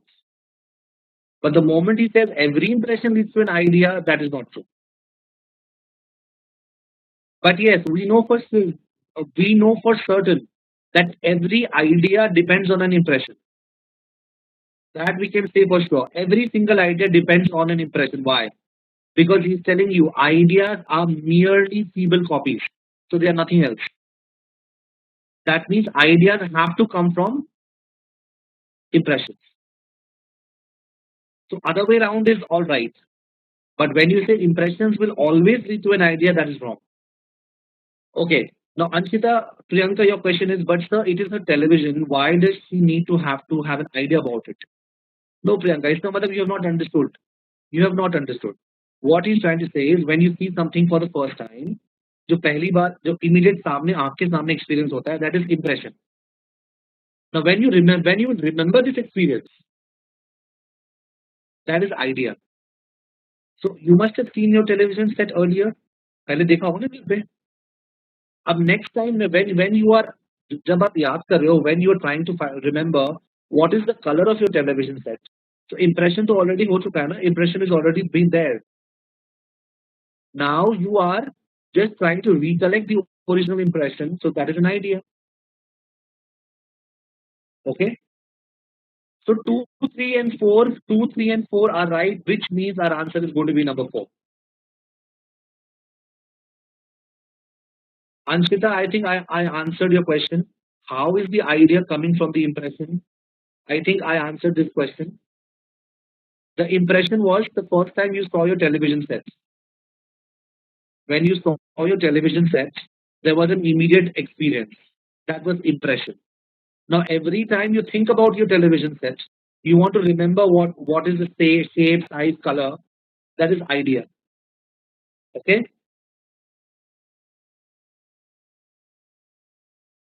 So, anybody has any doubt in six? Please ask. Number seven. Question number seven. This is a discussion between two friends, paradox and heterodox. Now, what is paradox saying? Paradox is saying that when you look at when you look at reality, when you look at reality, reality जो होता है ना, reality, he says that being is something which can neither come into existence nor it can cease to exist, because being is something that has always been there. It is unmoved and it is undisturbed. So according to paradox, reality is something that does not change. It is not something which was born on a certain day and it is going to die on a certain day. No, reality is, it is something that is always there. It is unmoved, it is undisturbed. Things that things in which you see change, things that move, or things that get disturbed, they belong to the realm of becoming. They are not being, they are becoming. So when something moves, when there is disturbance, then it belongs to the world of unreality. It belongs to the world of becoming. Becoming means changing. Becoming an unreality. According to him, that is unreal world. Okay. Whereas, according to paradox, reality is being. Being means it is always there. It does not change. It is unmoved, undisturbed. If there is motion or disturbance in something, then it is part of unreality. It is part of the realm of becoming. Okay. Then he also tells you that because motion and change, because they belong to the realm of becoming, that is why they are logically inconsistent with reality and therefore they are unworthy of serious study. So, according to paradox, anything that changes or moves, that is not the reality. That is not the reality, and that is why they are unworthy of study of serious study. So, what is the idea? What is the crux of what paradox is trying to say? Paradox is trying to say things that are real, they don't move, they don't change. They neither come into existence nor they die because they have always been there. It's always there. Okay, it has always been there, and they don't change. Change, things that move. According to paradox, those things are not real. Those things are not real. They belong to the realm of becoming, and becoming means, according to paradox, unreal. Did you understand this? First two lines. The human body is but the tomb of the soul. So the soul resides inside the human body. The soul resides inside the human body, and the visible world of matter is appearance that must be overcome if we are to know reality. So if you really want to know reality, then you will have to look beyond the facade. You will have to look beyond what is visible. जो visible नहीं है, जो अंदर है. So human body is visible, but soul तो अंदर है ना उसके. If you want to know reality, then you will have to look inside the soul, because reality is soul, not the human body. Okay. Now, Herodox. What does Herodox say? What does Herodox say? According to Herodox, listen, all things. Now, Herodox has pretty contrary views. He says everything is in a state of perpetual flux. Everything changes. If you believe that something is permanent, then this is nothing but an illusion. Nothing is permanent. Okay? He tells you we see continuous change and transformation through a disorderly process of conflict and survival of the fittest. And this is the underlying principle at work in the universe. And it is from this principle that everything comes into existence. And this principle forms the basis for morals and governance patterns and blah blah blah blah blah. So everything that we humans do, all the morals that we have, all the government systems that we have, all the behavior, all the culture that we have, everything comes from conflict and survival of the fittest. There's continuous change and transformation. That is why the study of human activity through the lens of an idealized state of being is inappropriate. So according to Herodotus, if you want to study human activity through a fixed state of being, fixed state, that means according to paradox. If you want to study humans from a fixed angle, as entities that don't move and change, then it is inappropriate. Okay, this is what he's trying to say. Is it clear? Based on this, there are two questions, 7 and 8. Number 7, which of the following statements could be considered as logically consistent with the views of paradox in the above paragraph? According to paradox, nothing changes. Reality does not change. Reality is unmoved and undisturbed. Reality was never born, reality will never die. Reality is always there. Okay? Remember these things about paradox. Based on that, check which statements are consistent. Number 1, a fly traveling on a flying arrow perceives it to be at rest. Therefore, the flying arrow belongs to the realm of being. Wrong. It is wrong. Whatever you perceive, whatever your perception, the fact of the matter is that the fly is traveling on a flying arrow. So there is motion. So there is motion. You may perceive it as you know having no motion or as being at rest. But the fact is that there is motion, and if there is motion, it cannot belong to the realm of being. It cannot belong to the realm of reality. So number 1 is not right. Number 2, the activities of the day-to-day life are concerned with the unreal part of human existence. यहाँ तक तो ठीक है. And hence should not be the subject to moral standards. Now this conclusion is not there. Whether it should be the subject to moral standards or should not be the subject to moral standards, we don't know. So number 2 is not right. Number 2 also is not right. One part is all right, the second part is not all right. Number 3, maintaining a balance among the various constituents of society is essential to the well-being and continuing existence of the soul. When you maintain a balance, that means there is change. You know, there is change. Maintaining a balance means you will keep changing. And when there is change, it is not real. So number 3 immediately is gone. So 1 is not there, 2 is not there, 3 is not there. Okay, let's come to number 4. Are you getting this? Did you understand why 1, 2, and 3 cannot be the answer?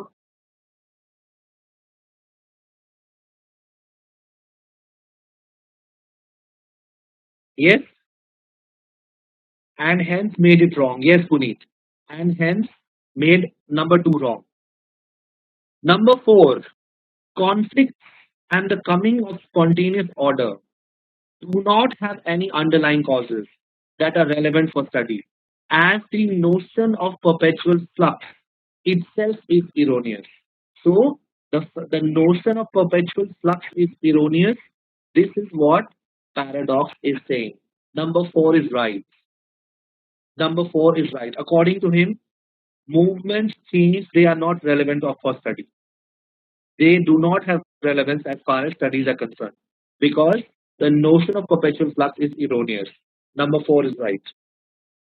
Number five, the real is and cannot be non existent.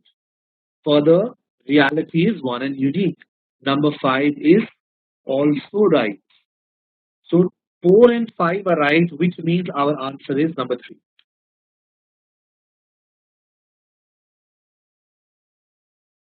Please check.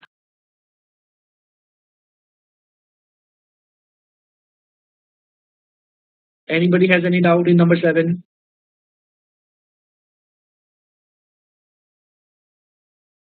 Now, let's move to question number eight. If this is clear, Puneet, number four, conflict and the coming of spontaneous order. Okay, you have no doubts. Okay, good. So I should move to eight then. Okay, number eight.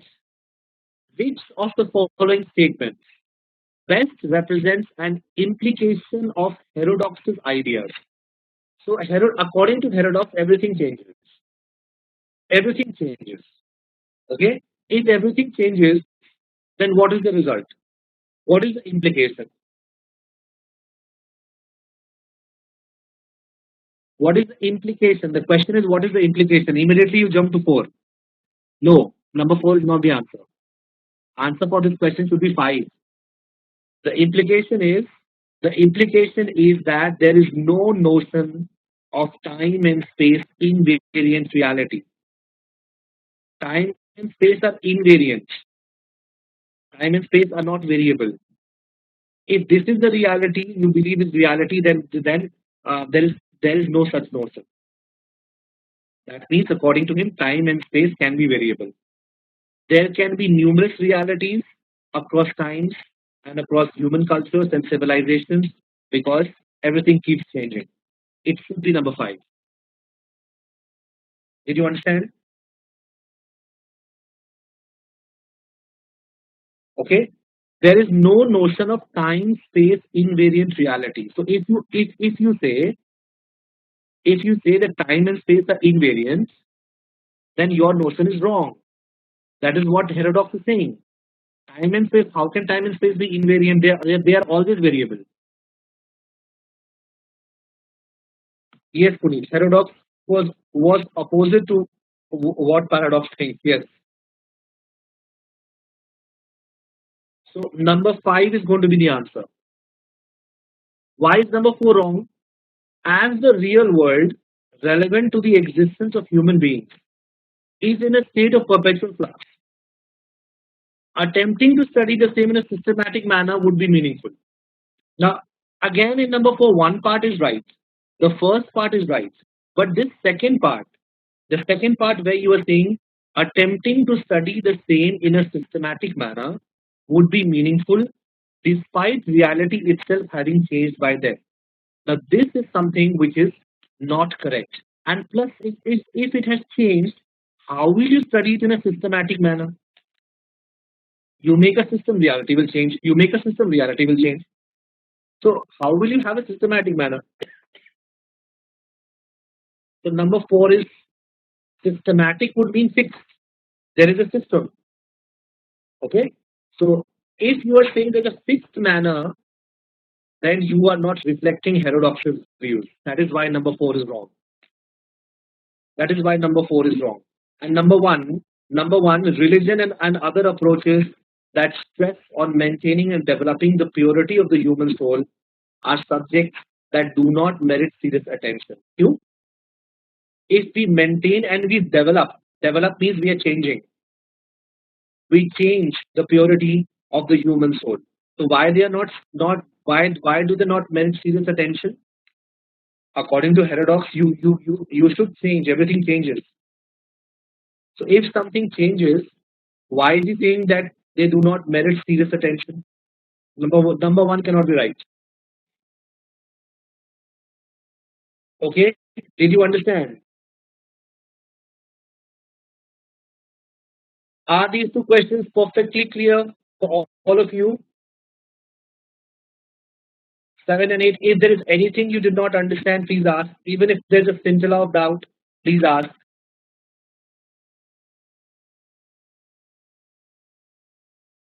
Okay, let's come to number 9. Question number 9.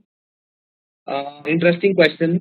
Randomness has to be dealt with successfully to ensure a better control over one's life. Before one can deal effectively with randomness, one must acknowledge its existence. Okay? So, before you can deal with randomness, you must acknowledge the existence of randomness. And if you want a better control over your life, then you have to deal with successfully with randomness. So, above statement implies all of the following except what is not implied?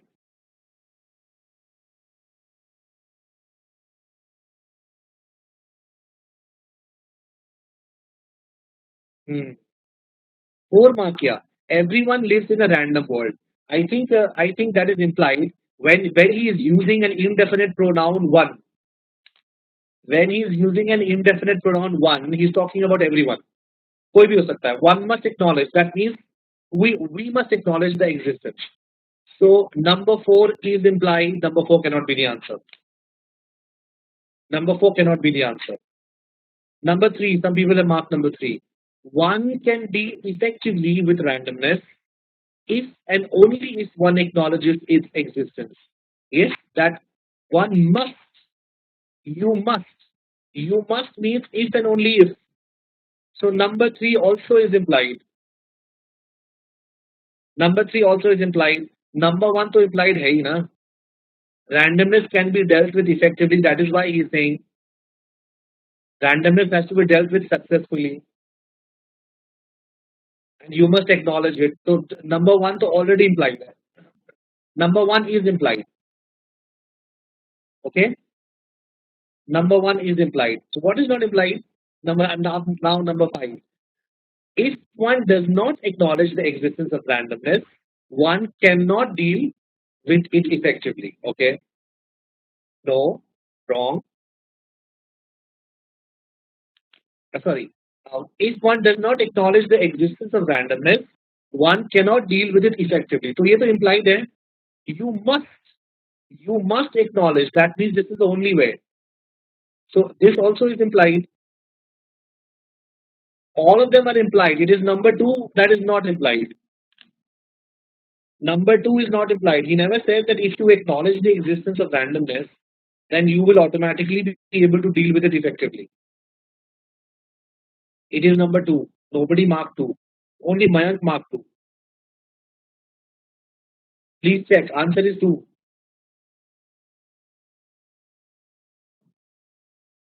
Did you understand?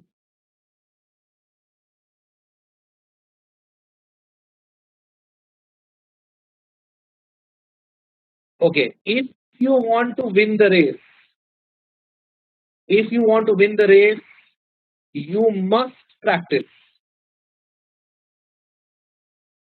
You must practice. But does that mean that if you practice, you will definitely win the race? Please think. Exactly वही हो रहा है. He's telling you if you want to win the race, that means if you want to deal with randomness, you must practice. You must acknowledge its existence. But that does not mean that if you acknowledge that you will necessarily win the race or you will necessarily be able to deal with randomness. That is why number two is the answer for question number 9. Is this clear? This is like magic. No, this is not like magic. See, when he says when he says that A leads to B, when he says A leads to B, then we start thinking that A always leads to B, or B can come only from A. These are things that you need to work with, and this is something that will test you a lot. These kind of things. Okay, he will say that yes, there is a relation between A and B, but that does not mean that they necessarily have to follow each other, or one is necessarily the cause, the other one is necessarily the effect. So these are things that you need to be careful of. Is this kind of you? Okay. Number 10. In fact, number 10 and number 11, I don't know whether you did number 11 or not, but number 10 and 11. Now, this question, problem is that when you look at this passage, he has given you two questions. And for both the questions, you will have to assume different conclusions. Only then you will be able to answer the question. Okay? And this is a that question. So first one is media are not just passive channels of information. Not only do they supply the stuff of thought, but they also shape the process of thought. So media is not just passive. Media will also shape the process of thought. And what the internet seems to be doing is chipping away our capacity for concentration. The question is, what is the conclusion? Is it the first sentence or the second sentence? Okay? Is it the first sentence or the second sentence? ये बहुत problematic है. This becomes very problematic in this question. So if you assume, yes, both can be conclusion. Okay? If you assume that the second one, the second sentence, internet is chipping away our capacity for concentration. If you think that this is the conclusion, and then you look at the question, it says, which of the following will strengthen the argument presented above? So what will you do? You will look for an option which will prove that internet is reducing our capacity for concentration. You will look for an option which will tell you that internet is reducing your capacity for concentration. Do we have such an option? Nikita and Mayank, you quickly mark 4. Okay, but where is number 4 proving that it is because of internet that you are losing your capacity for concentration? It simply says a recent study has shown that number of people who fall asleep while reading a printed book has increased in the last 5 years. So is this happening because of internet? Probably it's happening because of television. How does number 4 strengthen it? It does not. It does not. Okay? You have to prove. You have to prove that internet is reducing your capacity for concentration. Number 3 also is not proving this. Number 3 is saying that a student, an average 15 to 12-year-old who spends a lot of time browsing the internet, that student's essay writing skill is comparable to a student whose average age is around 15 to 20 years old and who lived in the 1980s and 1990s when there was no internet. So if their essay writing skills are comparable, that means internet has not reduced your ability. Internet has not reduced your ability. So how are you strengthening it? Number 3 is not right. Are you getting my point? Are you getting my point? What I'm trying to say? You have to prove that internet is reducing your capacity for concentration. Okay, Mayank, we are assuming the above passage to be true, yes? So don't we have to assume? No, please don't assume anything. Don't assume. Don't assume in the options, don't assume. Don't we have to assume that if concentration is reduced then it's only by internet? No. Why? A happens because of B. So do I assume that A will happen only and only because of B? यही तो mistake है ना, man. This is the mistake that we make. Our life is full of assumptions. We assume a lot. We assume a lot. So this should, but it can still strengthen. But to strengthen it, you are making an assumption. ऐसे ऐसे तो मैं कुछ भी assumption कर लूँ. ये जो number three, the comparison of essay writing skills. This comparison was not representative. It was not adequate. No, that is your assumption. No. So if you are assuming that internet is a subset, तो मैं कुछ भी assume कर लूँ for number three. If you assume, see, the moment you assume, then I can assume anything to make any of the answers correct. Okay. So please don't assume. So three and four not correct. Number two, where is number two saying? Where is number two proving that internet is reducing your capacity for concentration? How is number two proving to you that internet is reducing your capacity for concentration? No, it's not. It is simply saying that what we have done is that we have synchronized our daily activities based on the clock and not based on our senses. So the culprit is the clock and not the internet. Again, number two is not strengthening the argument. Number five, in fact, is not strengthening, it is weakening the argument. Number five will say that those younger judges who have ready access to internet, they are better. If they are better, then you are not strengthening the argument, you are weakening the argument. And number one has nothing to do with internet or internet reducing your capacity for concentration. Number one does not address it at all. So what does this mean?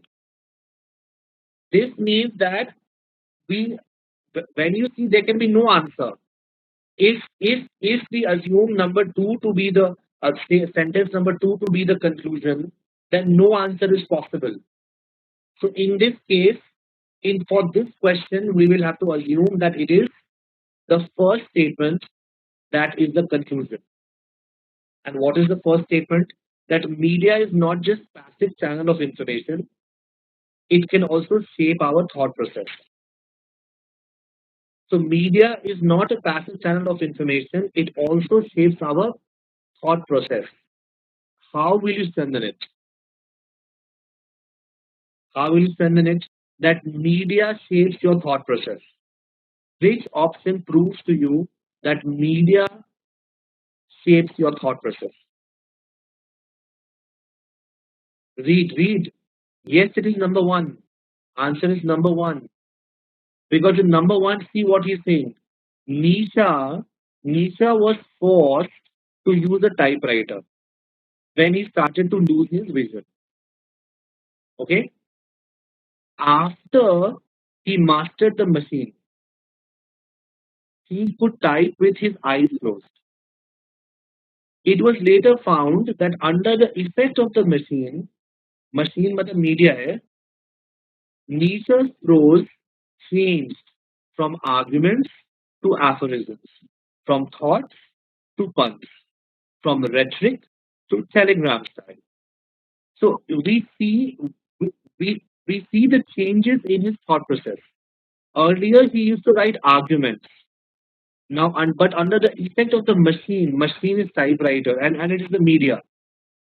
Media is not just social media and news media and newspaper. Media, but the medium. So under the effect of the medium, Nisha's prose changed. Earlier he used to write arguments. Now he was writing aphorisms. Earlier he used to write thoughts. Now he's writing puns. Earlier he used to write rhetoric. Now he's writing telegram style. So lot of changes happened. Lot of changes happened. So it was according to the media or because of the media. And that is why number one strengthens the argument that media is not just passive channel of information.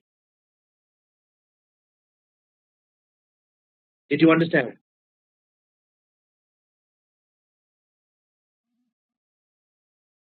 Did you understand this? Anybody has any doubt? Puns? What is a pun? What is a pun, by the way? Anybody can tell me what is a pun? We will have a class in which we will look at, uh, you know we will uh, I will discuss all these terms like pun uh, and metaphor and similes and oxymorons, all these kind of things I will discuss. But pun is a very humorous use. It is kind of a joke. Yes, it is kind of a joke. But what happens is that, what kind of a joke is this? You are using a word. You are using a word which sounds very much like the word, or sounds very much like another word, but meaning different निकल जाता है. Okay, but the meaning changes. That is fun.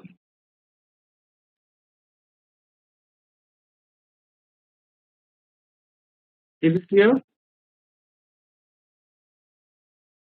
Priyanka, option number two, similar type of sentence as in the passage. Option number two, similar type of. One of the effects of timekeeping instruments has been that we have started deciding on our daily activities based on the clock and not based on our senses. Okay. So what you're trying to say is that it is shaping the process of thought. Is that what you're trying to say?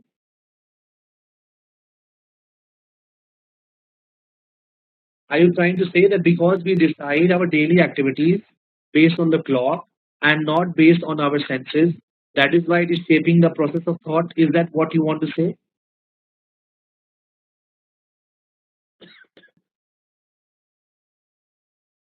Clock is chipping our thoughts, but clock to nahi na, internet. Internet seems to be chipping our capacity for concentration and not thoughts, Priyanka. No, nothing is chipping your thoughts. It is chipping away your capacity for concentration. You are reading it wrong.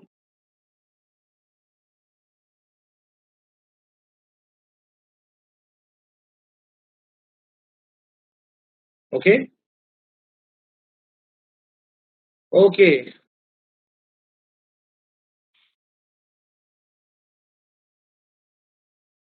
Now, I don't know whether you have solved question number 11 or not, but question number 11 is from the same passage. See, that is why this question becomes difficult, because question number 11, the passage was same. Passage was same. But now he's asking you, the question is, which of the following will weaken the argument?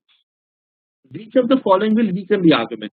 Now, if I take sentence number one as the conclusion, then again there is no answer. कोई answer ही नहीं है. There is no option which tells me that media does not shape the process of thought. There is no option.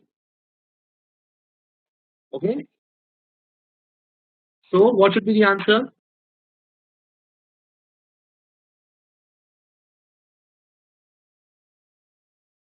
So what will we have to do? In this case, we will have to look at number two.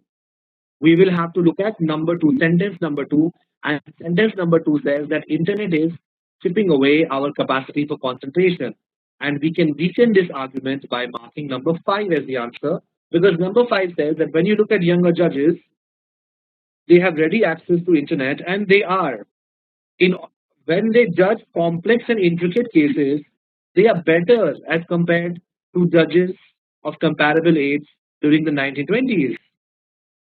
So number five will weaken the argument. Okay, is this clear? Please understand.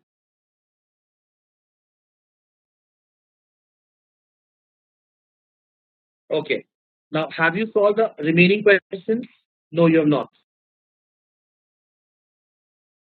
We don't have much time. So what we'll do is one question at a time. Okay. I will solve this with you one question at a time, or you want to solve 12, 13, 14, 15. Let us do it one at a time. I will give you 2 minutes. Please solve question number 12, then we'll discuss.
Okay.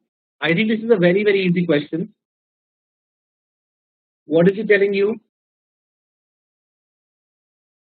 When you look at the literacy rate in 2001, there has been a sharp fall in comparison to 1991. But when you compare literacy rate to 2006, then you see there is an increase in the literacy rate. So based on this, he is giving you 1991, then he is giving you 2001, and then he is giving you 2006. So he tells you that from 1991 to 2001, you see a fall, and from 2001 to 2006, you see a increase. Overall, when you look at the years from 1991 to 2006, then overall there has been an increase. Overall, the country has progressed in terms of literacy rate. How will you refute? So simple. How will you refute him? By saying that whatever decrease happened over here between 1991 and 2001, it was more than the increase that was experienced between 2001 and 2006. So, yes, number four will refute his argument. Number four will say that the rate of fall in literacy between 1991 and 2001 was much, much more than the rate of rise in literacy between 2001 and 2006. Absolutely. Easy. This one is easy. Anybody has any doubt? Number 13. Question number 13. Alfredo, Diego, and Lionel are discussing Argentinian football. According to Alfredo, Argentina was a football powerhouse. According to Diego, Argentina is a football powerhouse. And according to Lionel, Argentina will be a football powerhouse. Which of the following cannot be inferred? It's important. What cannot be inferred from the above conversation? Number one, Lionel is optimistic about the future. So when he says Argentina will be a football powerhouse, that means he is optimistic. Number one can be inferred. So this cannot be the answer. Number two, Alfredo, Diego, and Lionel may disagree on certain things. This can be inferred because according to Alfredo, what happened? Argentina was a powerhouse in the past. According to Diego, in the present. According to Lionel, Argentina will be a powerhouse in the future. So they may disagree on certain things. Diego views the present positively. Yes, he does. It can be inferred. He's calling Argentina the football powerhouse. So he's positive. But can we say that Alfredo completely disagrees with Diego? No. It's possible. It's possible that Alfredo and Diego, okay? Diego is saying Argentina is a football powerhouse. It's possible that he also believes that in the past Argentina was a football powerhouse. So we can't say that Alfredo completely disagrees with Diego. This cannot be inferred. And that is why number four should be the answer. Number five, Alfredo has positive feelings about the past. This can be inferred. He believes that Argentina was a football powerhouse. So when he's using was, that means he has positive feelings about the past. Answer should be number four.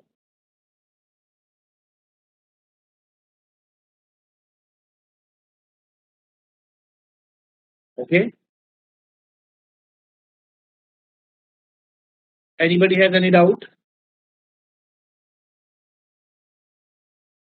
Number 14. Most of the Asian countries they have trade deficit with China. Okay.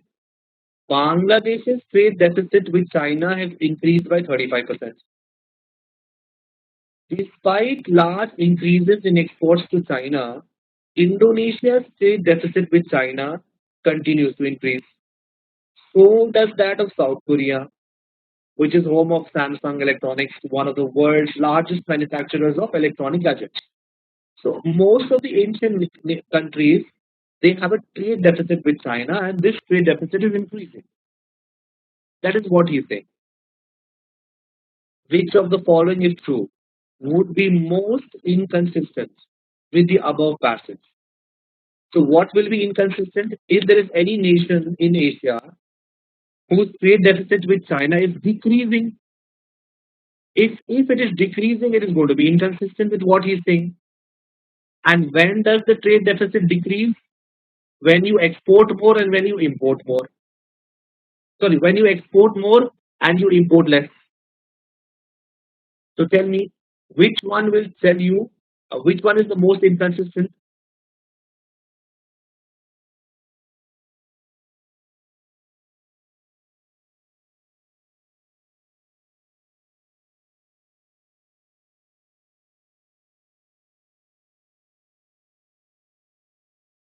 It cannot be number one.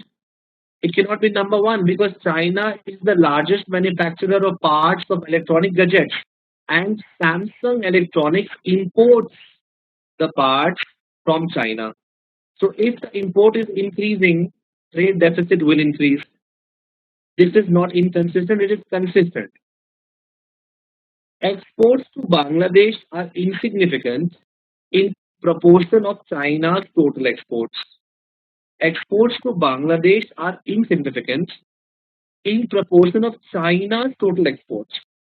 So China exports lots of goods to Bangladesh in comparison to some other country.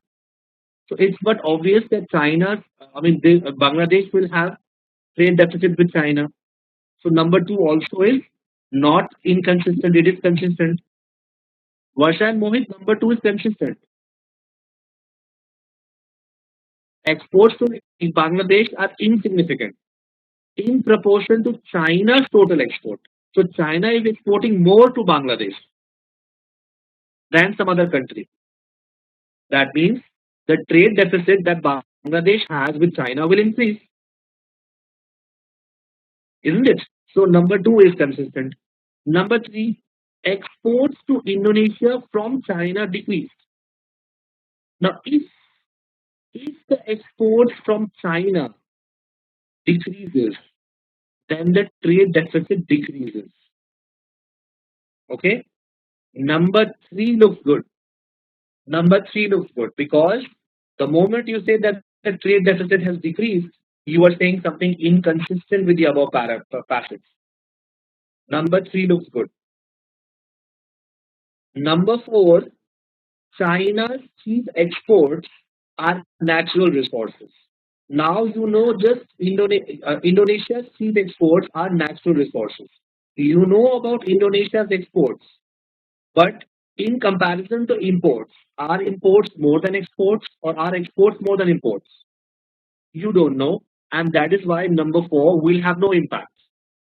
On the basis of number four, you cannot say that the trade deficit will increase or decrease with China. So number four cannot be right. Number five, China has trade deficits with Iran. So,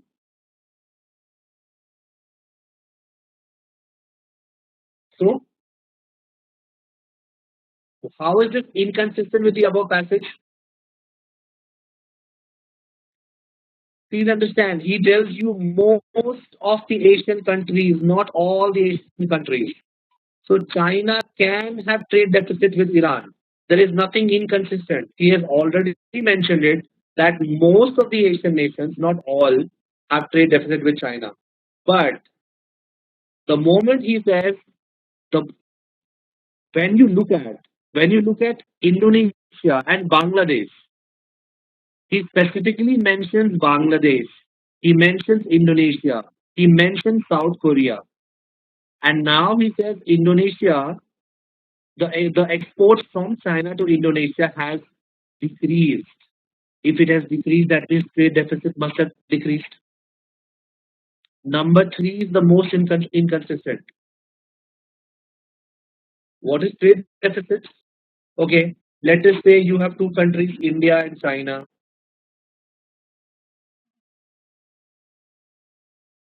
Iran is not in Asia. Iran is in Asia, I think. The Middle East is in Asia, Nikita.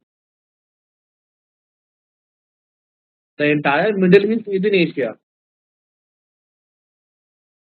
Okay. Now, what is trade deficit? Let us say India, when it exports to China, okay, it exports to China goods worth 100 rupees. But from China, it imports. It imports goods worth 500 rupees.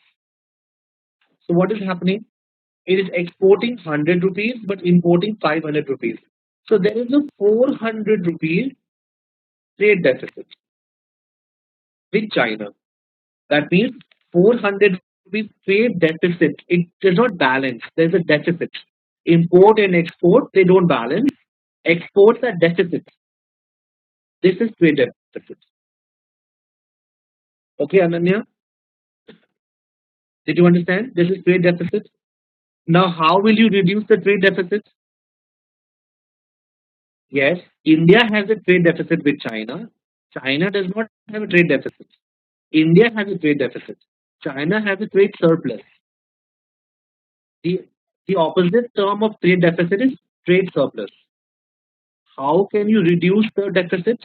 If India wants to reduce the deficit, either it either it increases the exports, either you increase the exports, that is one way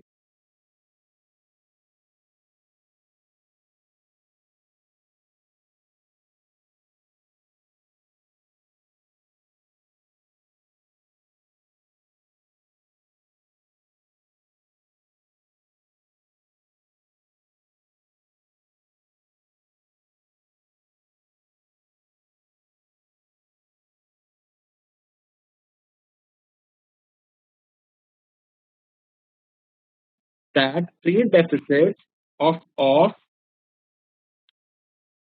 no voice. Am I audible? Am I audible? Okay, what was the last thing that you heard? What was the last thing that you heard? I was telling you how can a country, okay, how can a country reduce the trade deficit? Either export more or you import less. That is how you can decrease the deficit, isn't it? So in the passage, if you look at the passage, in the passage he told you that Indonesia, when you look at it like this, he has specifically mentioned that Indonesia's trade deficit with China continues to increase. The moment I talk about a situation where the trade deficit is decreasing, I'm saying something inconsistent with the passage, and that is number three. That is number three. Okay, that is my answer for this question is number three. Anybody has any doubt?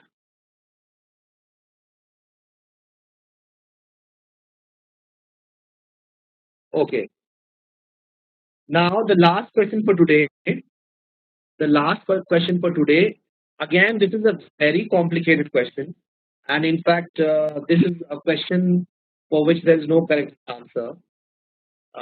Different people will mark different answers. So let me just tell you what this is saying. He says Hindi ought to be the official language of India. There is no reason for the government to spend money printing documents in different languages just to cater to people who cannot read or write Hindi. The government has better ways to spend taxpayers' money. People across India should read or write Hindi or learn it at the earliest. Which of the following is true? Will weaken the speaker's argument the most? Tell me, what do you think? How will you weaken the speaker's argument? His argument is that Hindi should be the official language and everybody in India should read or write Hindi or should learn it at the earliest. How will you weaken it?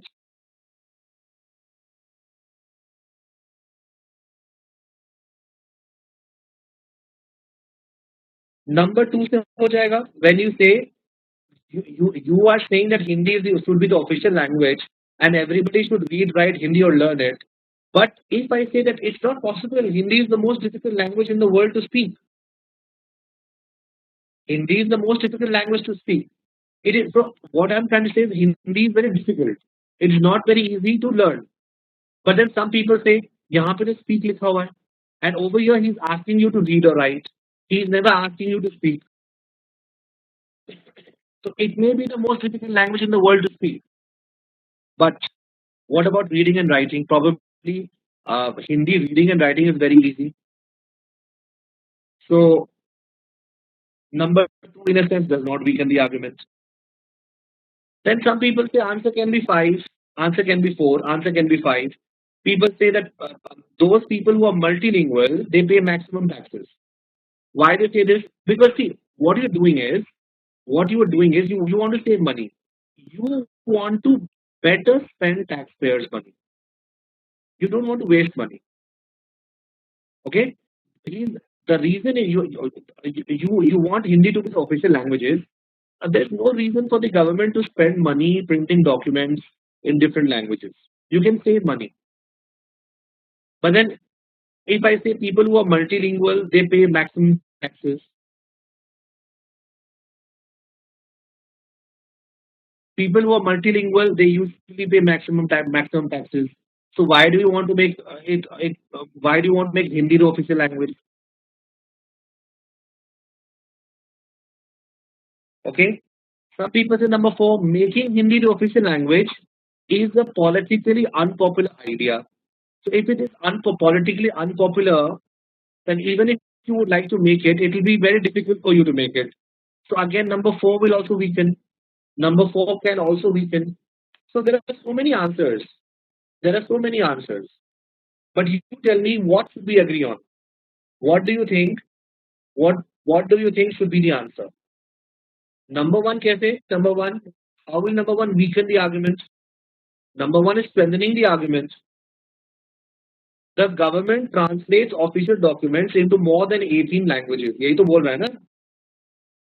That is what he's saying. Government is printing documents in different languages. Stop this.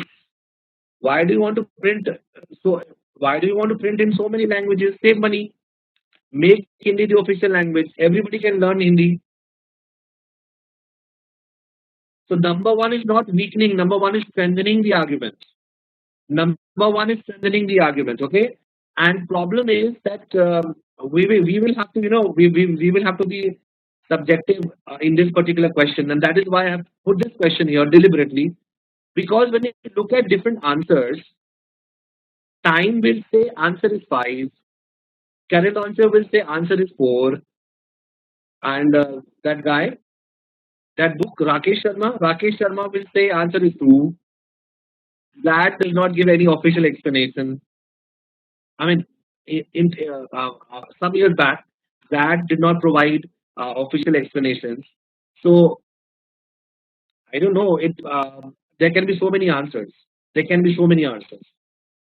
But I'll tell you, I if I had taken this paper, then I would have marked number two as the answer. I would also have marked number two as the answer. Okay, I would have marked number two as the answer, even though number four will also work, even though number five can also work. All these can work, but um, what he's saying is that make it the official language and people can learn it. But if I prove to it that okay, even if you make it the official language, but it is not going to be possible to learn it because it's very difficult. It's not going to be so easy. So in a sense, I will weaken his argument. So had I been there, had I been the test taker, I would also have marked number two. How can we conclude that Hindi is the most difficult one to learn? See, I'm not concluding. He's mentioning it. He's mentioning it. He's mentioning it that Hindi is the most difficult language. I am not assuming anything. I am not assuming anything. He's mentioning it. Yes, that is what I'm saying. Even though, please understand. Uh, when you talk about a language, how is it possible? How is it practically possible that you read and write but you cannot speak? Is that possible? Isn't it? Yes, मेरा भी argument यही है. My argument is also the same. My argument is also the same that it's not possible. So that is why I feel that number two should be the answer. That is why I feel number two should be the answer. Okay. So Ananya, you are saying four sounds equally valid. Making Hindi the official language is a politically unpopular idea. Okay. Now, politically unpopular to hai. Okay. It can be a politically unpopular idea. Is that the reason why you should not take this step? Is that a very valid reason? Please understand. Two is weakening more than number four. There are so many things that we have to do that we don't like, but it is good for us. For example, many people have to go for surgery. Surgery is painful, but it's good. So it may be politically unpopular. It may be politically unpopular. Demonetization was politically unpopular, but it was good, isn't it? So I am not saying that number four is not weakening.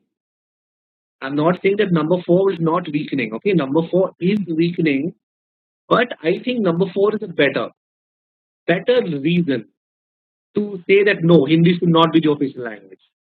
Just because making Hindi the official language will be a politically unpopular idea does not mean that Hindi should not be made the official language. I mean, वैसे तो paying taxes is a unpopular idea. Nobody would like to pay taxes. Okay.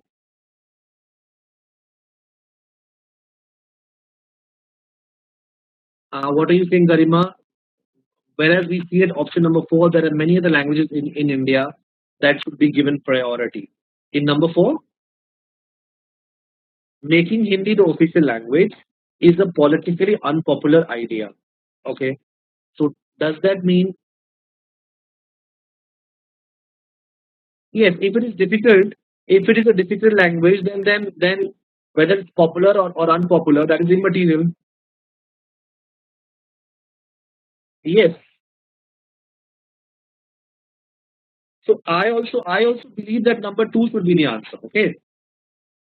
I also believe the answer for this question should be number two. Okay.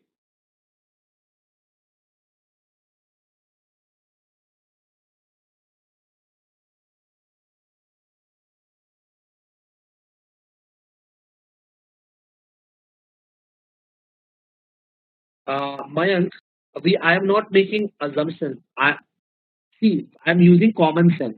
Using common sense and making an assumption are two different things. Assumption का मतलब तो ये है कि it is not common sense. Just because you want to mark the answer तो फिर आपने assume कर लिया है.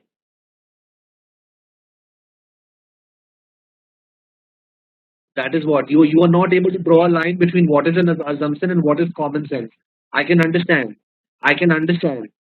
I can understand. And that is why we make so many mistakes. That is why we assume a lot. That is why we assume a lot because we think it is common sense. That is why we think it is common sense. Okay.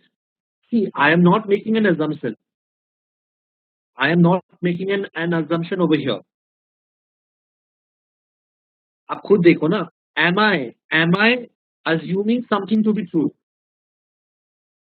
I know that something is definitely true. I know that when you read or write a language, you also speak that language. Assumption का है?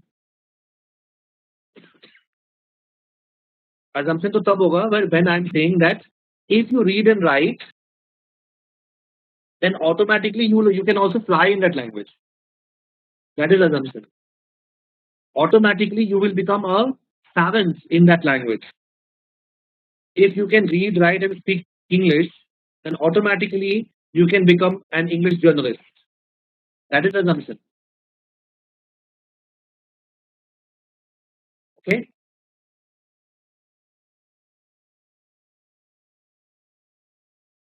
Okay. Please take a look. All questions from 1 to 15. Anybody has any doubt? Ask.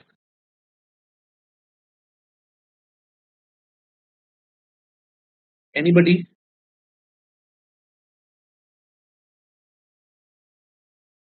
Okay. So that's it for today. We will have more practice. We will practice. Okay. We will have more workshops, but you need to practice on the material that is available online, and you need to get back if you face any problems. Tomorrow we'll meet from 10 to 12 for a session on paragraph summary. Okay. We will meet for a session workshop on paragraph summary tomorrow 10 to 12. Garima, what about workshop session 1, 2, 3? Videos are available. Videos are available, so you can go through the videos. Videos must have been uploaded. Please go through them. Okay. Now Nitin also asked me to ask you, on Saturdays, are you comfortable with this time, or do you want the classes in the night, 9:30 to 11:30? Or you are comfortable with 3:30 to 5:30? See, because if you have a class 9:30 in the night, 9:30 to 11:30, then immediately next morning again you will have a class. So I think most of you want the same time from 3:30 to 5:30. 3:30 is good. Okay. Probably we can keep it at 4. If 3:30 is not comfortable, 4 to 6, 4 to 6 रख सकते हैं. Is that okay? Okay. So next time I'll try to keep the class on Saturdays 4 to 6, and Sunday it'll be 10 o'clock, 10 to 12. 10 to 12 you're comfortable Sunday, or you want it early morning 9 to 12, 11, or 12 to 2? No, 12 to 2 is not good time.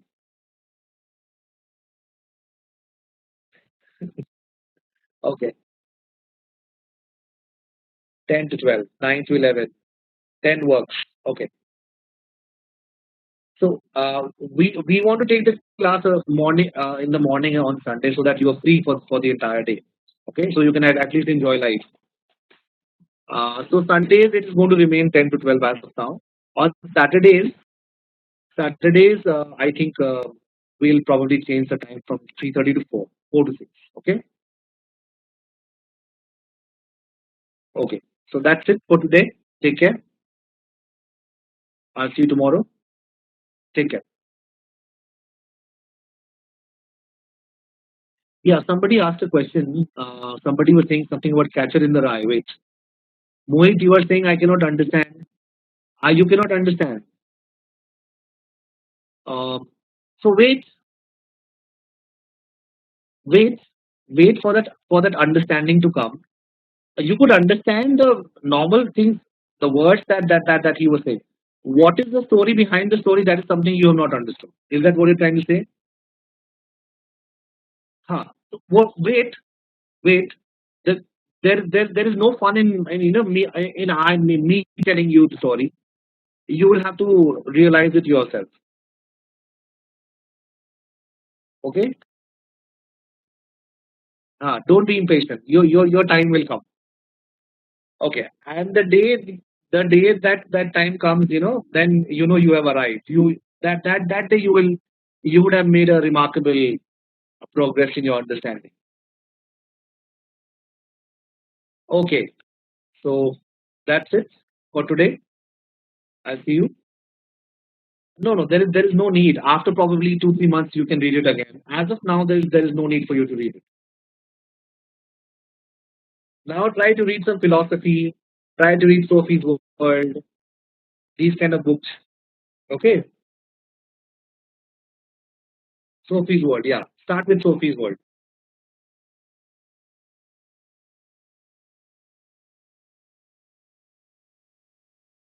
Okay, so I'll end the session now.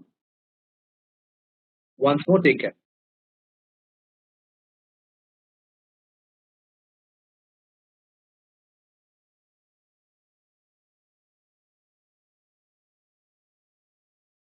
Good morning. Am I audible to all of you? Okay. So today we will practice on some critical reasoning questions. There are total of 15 questions that we have today. And I would also like to tell you that the questions that we will practice on today, they tend to be on the more difficult side. So these are generally questions that are on the difficult side. So I'll give you ample time. Let's start with the first five questions. We'll take up five questions at a time. You can check. I have given you the right. Question number one, two, three, four, and five. I think you'll need around 15 minutes. So 9:45 is going to be the time when we'll start the discussion. Okay. Question one to question number five. Please start.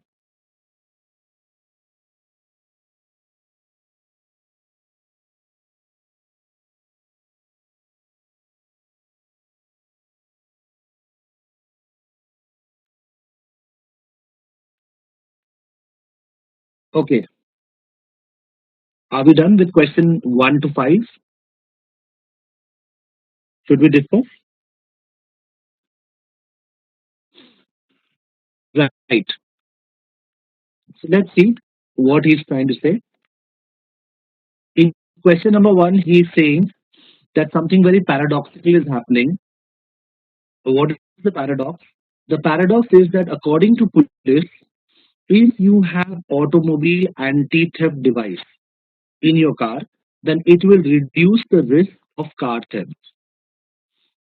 But what is paradoxical is that when you look at the automobile insurance industry, their studies say that those cars that are equipped with anti-theft devices, those cars are more likely to be stolen than cars that are not so equipped.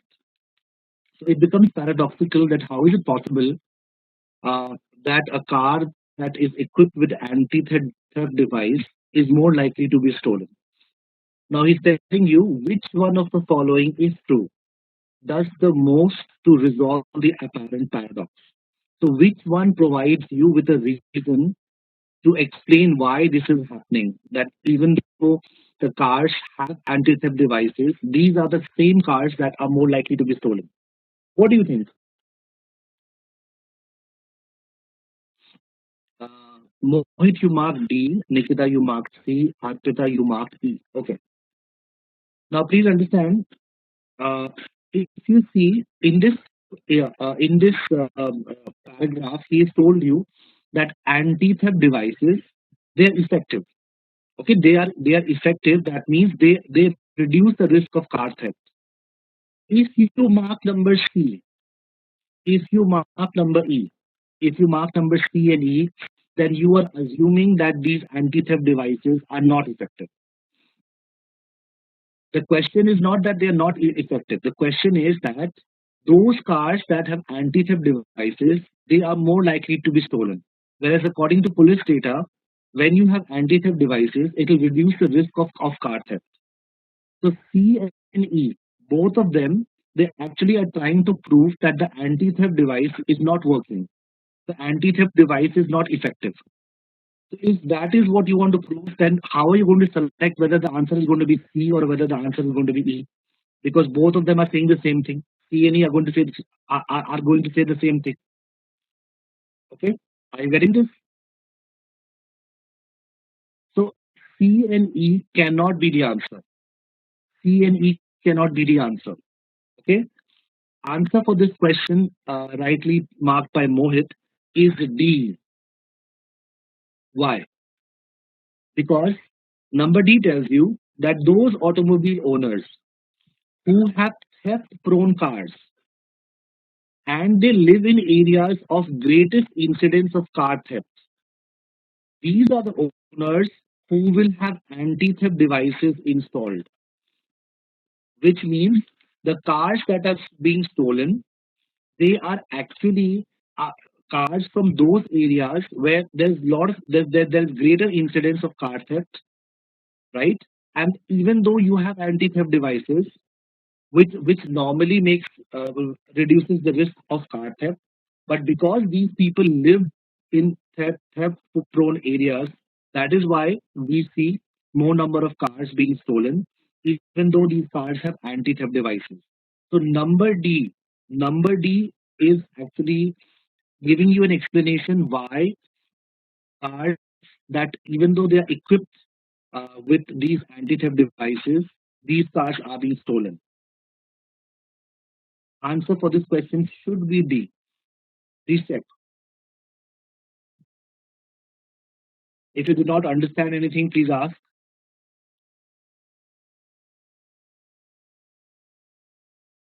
So explain A and B also. Okay, I will explain A and B also. Now see, what is happening is he is telling you that there are cars that are not that do not have anti-theft devices. Okay, there are cars that do not have anti-theft devices. And the strange thing is that these cars that do not have anti-theft devices, they are not stolen. They are normally not stolen.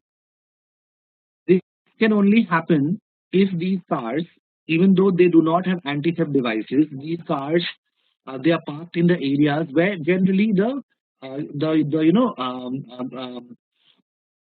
the incidence or the rate of cars being stolen is low. That will explain why, even though these cars are not equipped with anti-theft devices, they are not generally stolen. Whereas if I live in an area which sees lots of car theft, okay, it sees lots of car theft, then what will I do?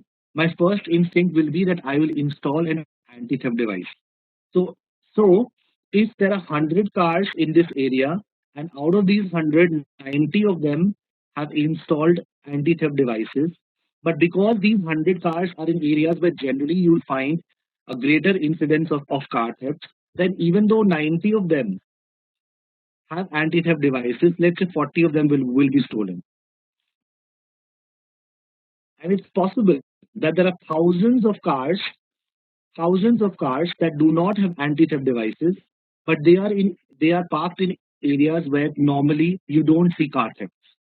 So even though these thousands of cars do not have any anti-theft devices, they will, even if you, let's say 20 or 30 of them are stolen, when you actually see, you'll see that this is a lower figure in comparison to the 40 that you see here.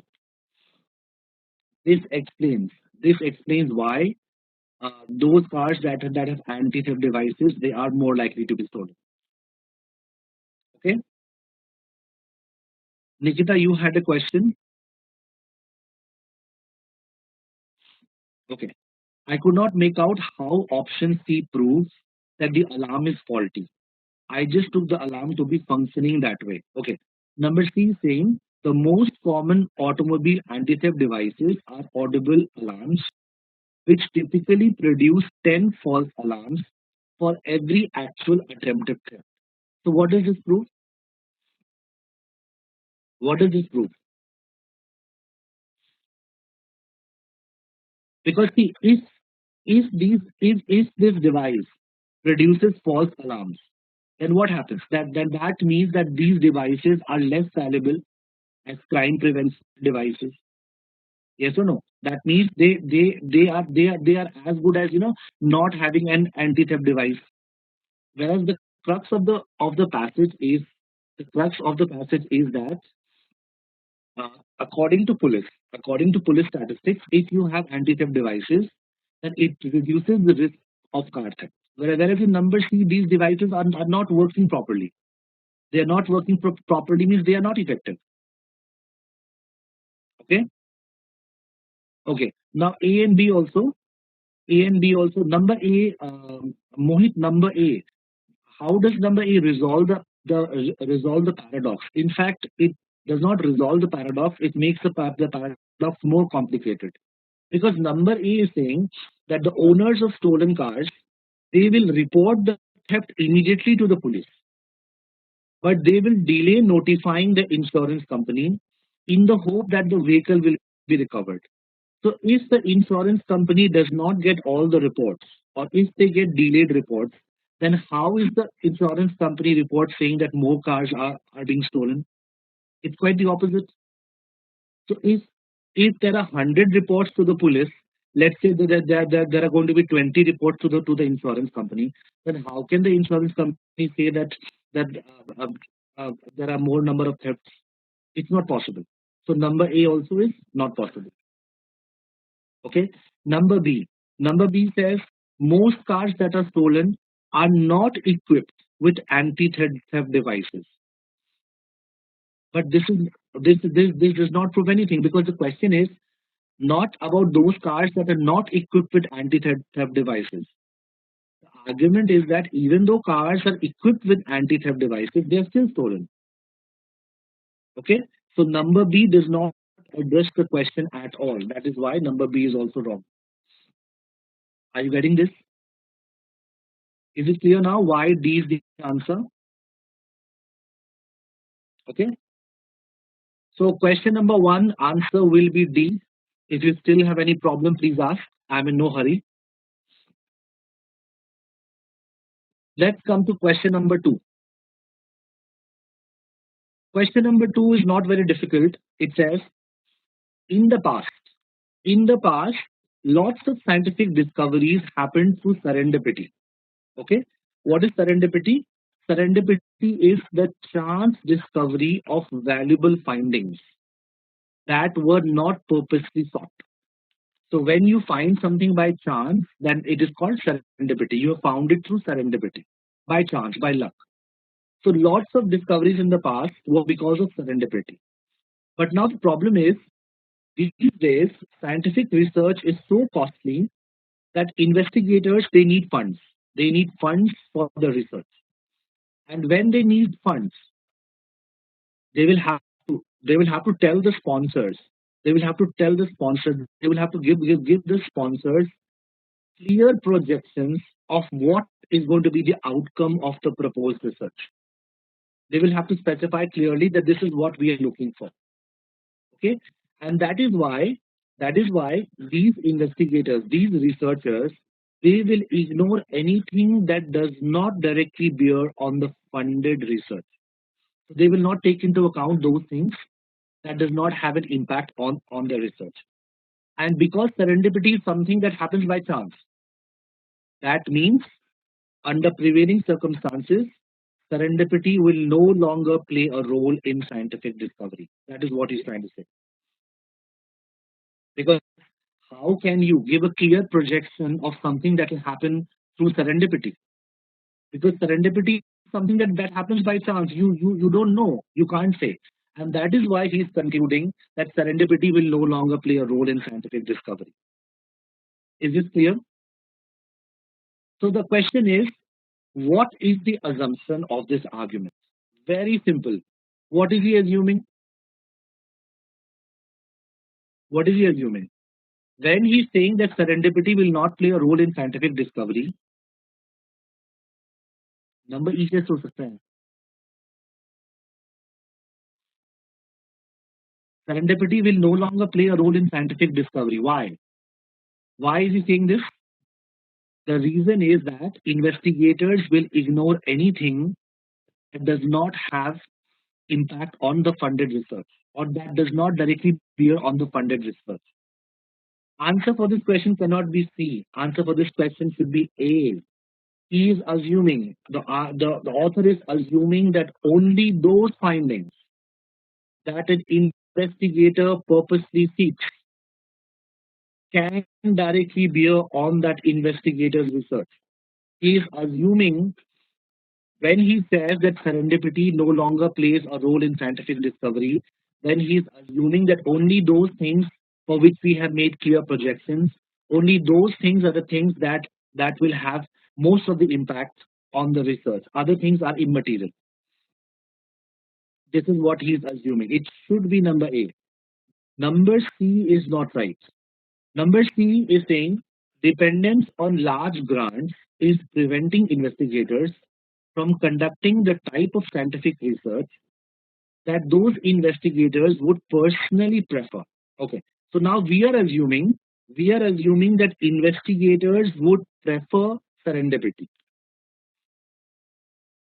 Number C is based on our assumption. We believe that investigators want serendipity included, but that's not true. That is not the assumption of the author of this paragraph. That is what we are assuming.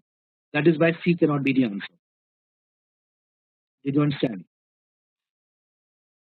Answer for this question has to be A. Okay. Anirudh, you mark number E. Number E, he's saying in general, the most valuable scientific discoveries are the product of serendipity. Which one is most valuable? The assumption is not which one is most valuable. How can you say that the most valuable scientific discoveries are serendipity, are the product of serendipity? He simply says that many major scientific discoveries were the product of serendipity. That does not necessarily mean that those discoveries that are product of serendipity, they are necessarily most valuable. No, number E cannot be an assumption. Okay.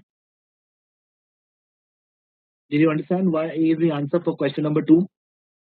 Anybody has a doubt, please ask.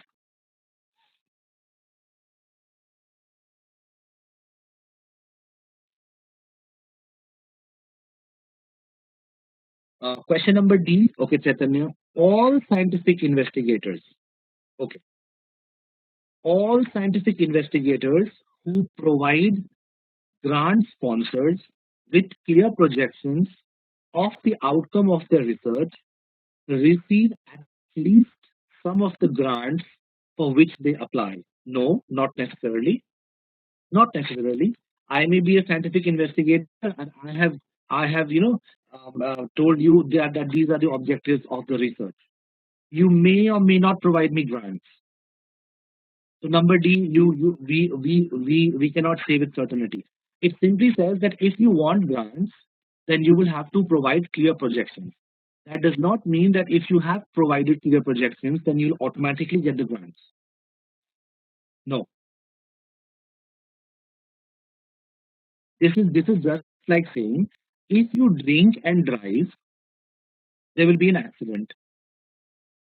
If there has been an accident, does it necessarily mean that you were drinking and driving?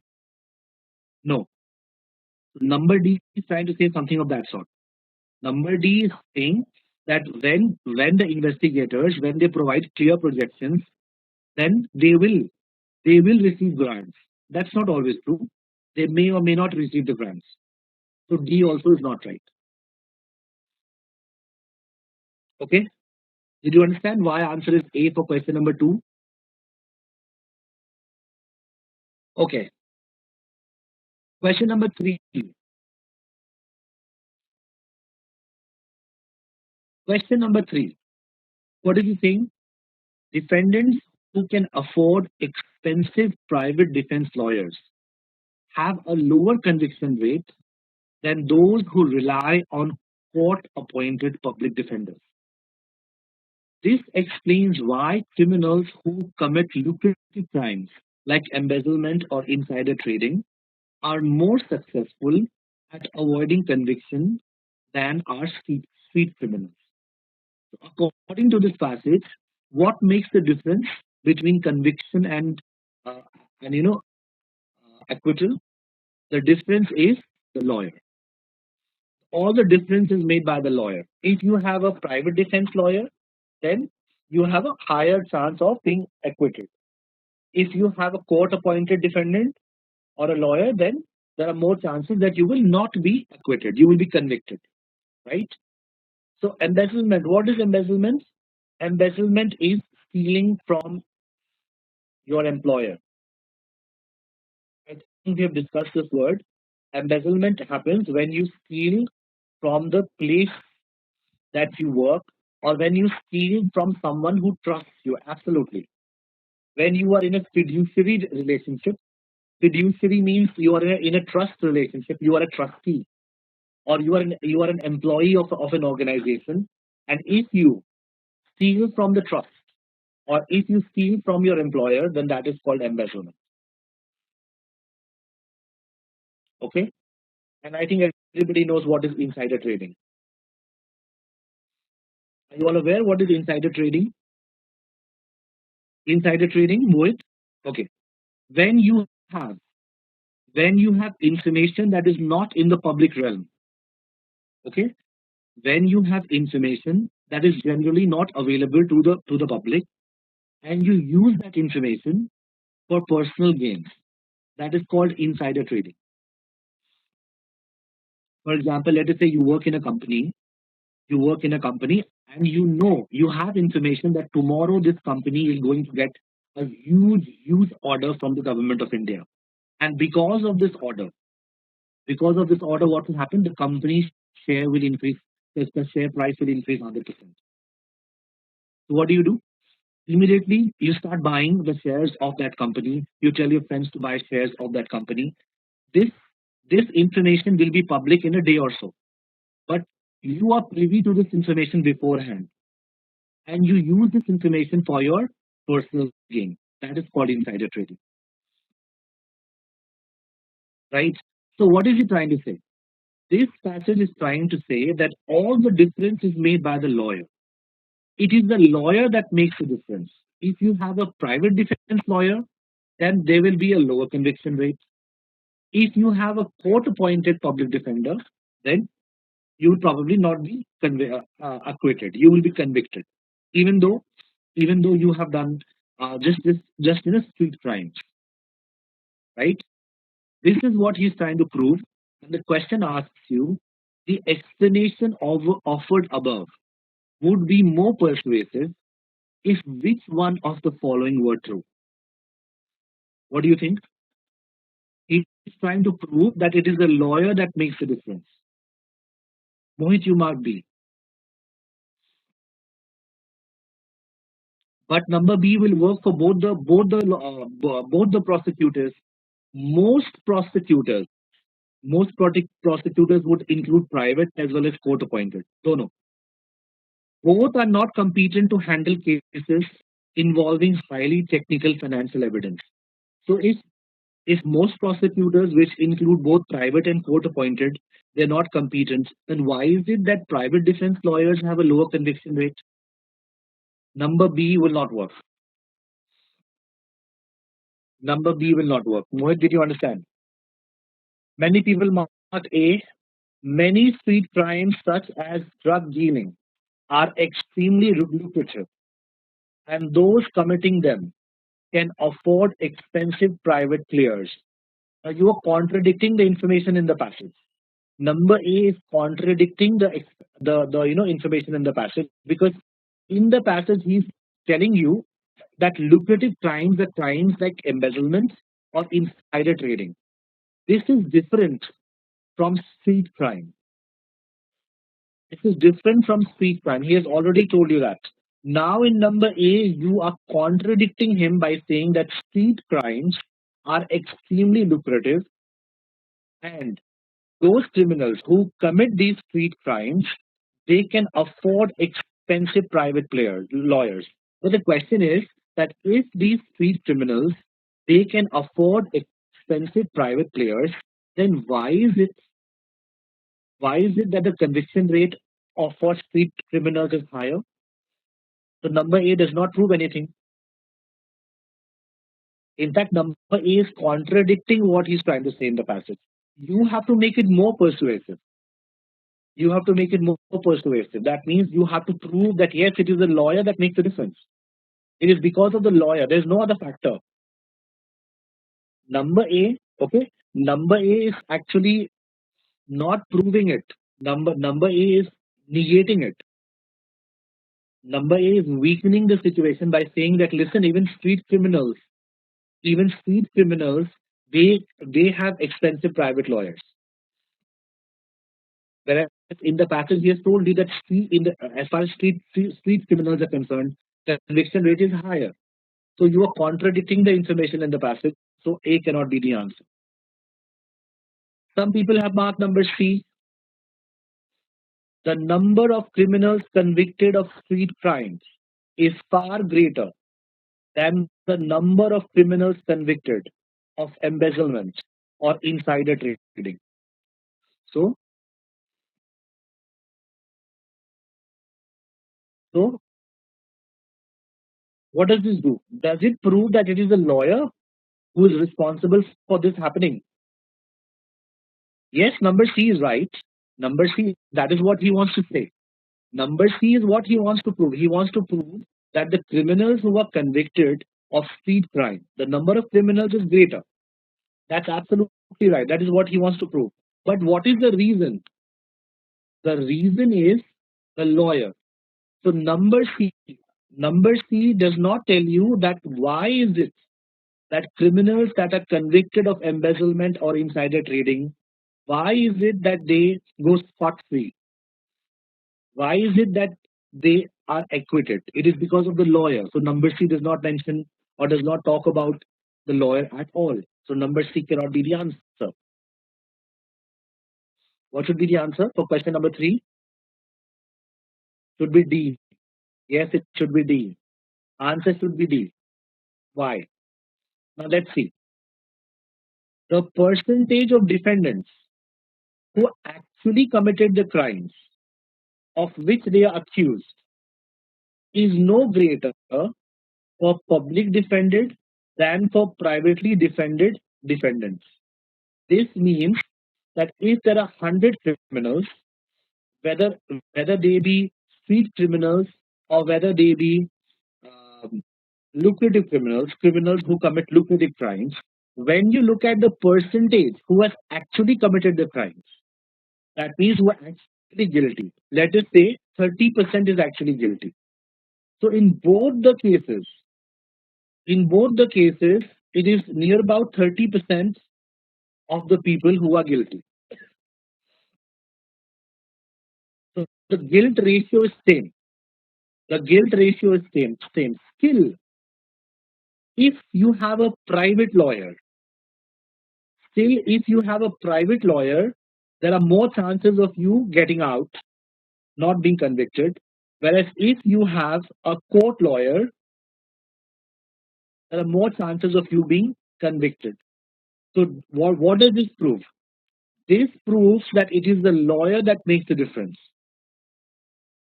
Yes or no? Because the percentage that actually committed the crime is the same. It is no greater, means it is almost the same. It is equivalent.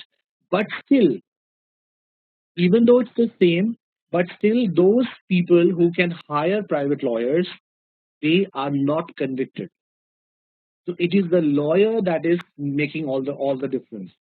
That is why number D is the answer. Did you understand? Now, Mohit, you said I feel D, but I cannot understand. Now is it clear? For all the other people, is it clear why D is the answer?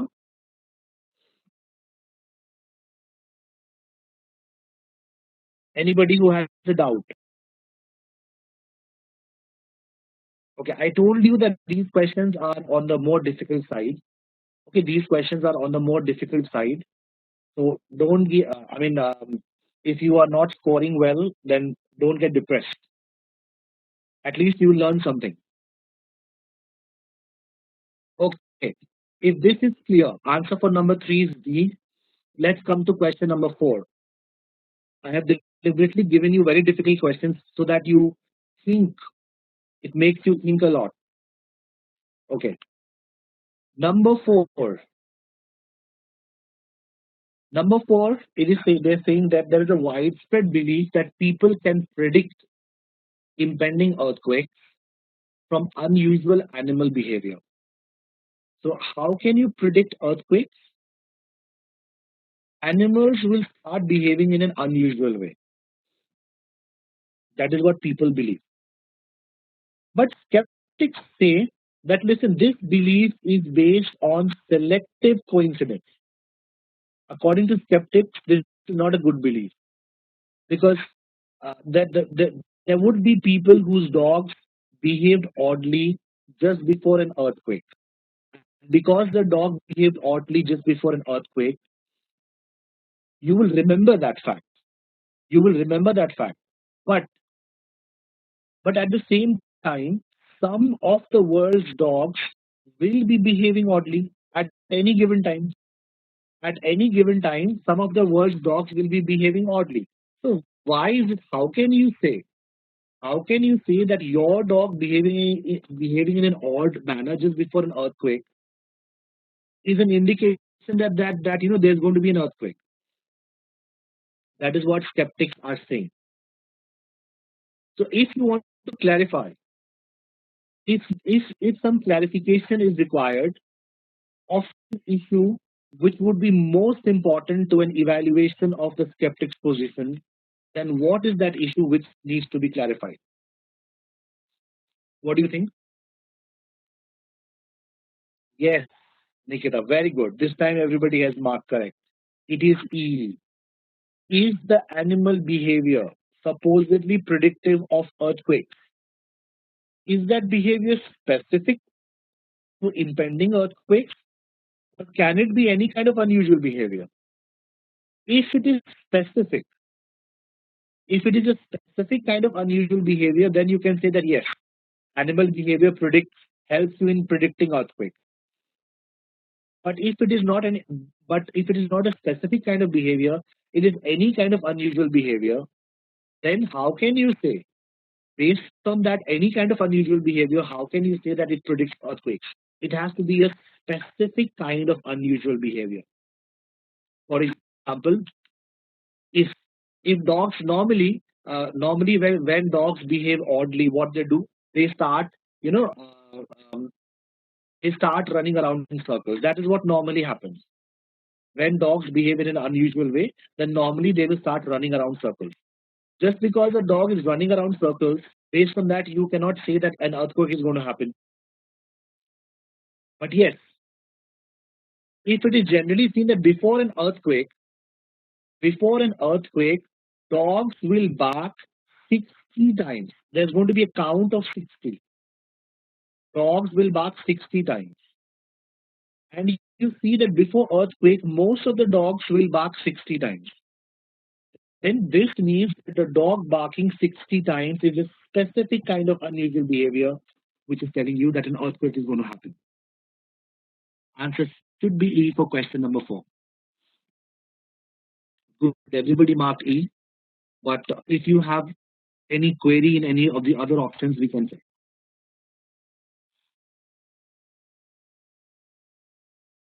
Clear for all of you? Then let's move to question number five. Number five. What does it tell you? The initial causes of serious accidents at nuclear power plants, which is actually human error. When you look at the initial causes of serious accidents at nuclear power plants, then it is not the flaw in technology. It is actually human error. So serious accidents happen at nuclear power plants because of human error. The initial cause is human error. He gives you two examples. He gives you two examples. He tells you that a worker at Brown's Mills dropped a candle and started a fire. And also, there was some flaw in the plumbing. So the plumber, because of the flaw in the plumbing, there was some incident. Because accidents at nuclear power plants happen because of human error, that is why he's concluding that such everyday events cannot be thought unlikely to occur over the long run. So this means that in the long run, such accidents will continue to happen. That is what he is trying to say. Such accidents will continue to happen.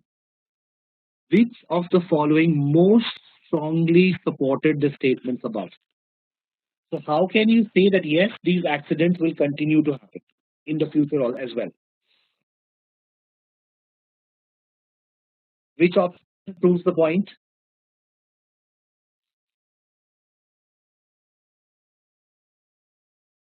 What do you think? Uh, Everybody mark A. Now that nuclear power generation has become a part of everyday life, an ever increasing yearly incidence of serious accidents at the plants can be expected. To an extent, number A is right, but it's not completely right. Yes, nuclear power generation has become part of everyday life, and serious accidents can be expected. But is it going to be an ever increasing yearly incidence? This is something which is problematic. That means every year, what will happen? You will have the number of accidents happening in the nuclear power plants will go on increasing. You can't say that. Yes, there would be accidents, but these accidents will increase on a yearly basis. That cannot be said. Okay. Number C. Many people mark number C. The likelihood of human error at the operating consoles of nuclear power generators cannot be lessened by thoughtful design of dials, switches, and displays. Okay.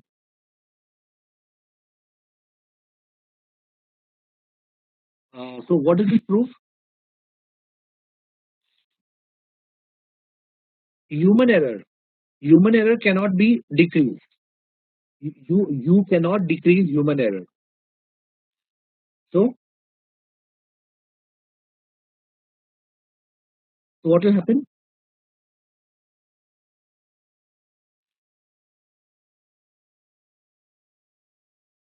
What is number C trying to say?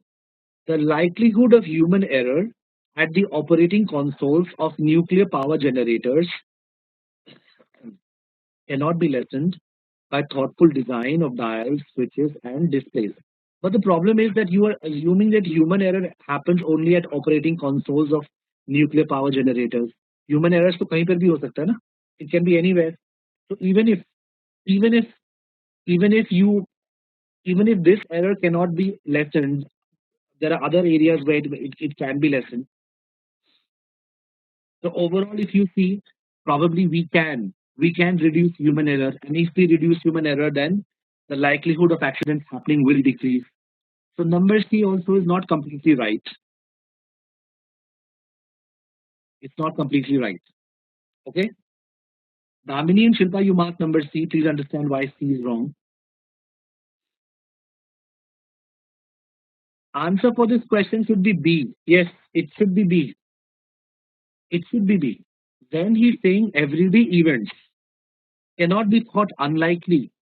Such everyday events, that means such accidents, cannot be thought unlikely to occur over the long run. That means such accidents can happen.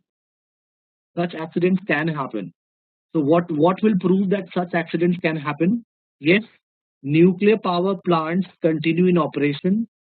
A serious accident at such a plant is not improbable. It is not improbable means it can happen. This is what is supported. This is what the paragraph is supporting. It is proving the point that yes, accidents can happen. Number B is going to be the answer for question number 5. Any other option you think can be right, please ask. Any query you have regarding question number 1 to question number 5, please ask. You want to mark D? Okay. Number D, the design of nuclear power plants attempts to compensate for possible failures of the materials used in the construction. So materials, failure of materials, but what about failures of humans? Damini? Okay, you will compensate for the possible failure of material, but it is not the material that is causing the accident. It is the humans that are causing the accident. So number D also will not work. Okay.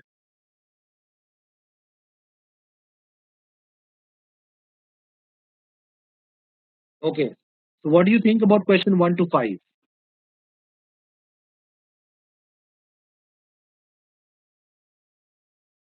Tough.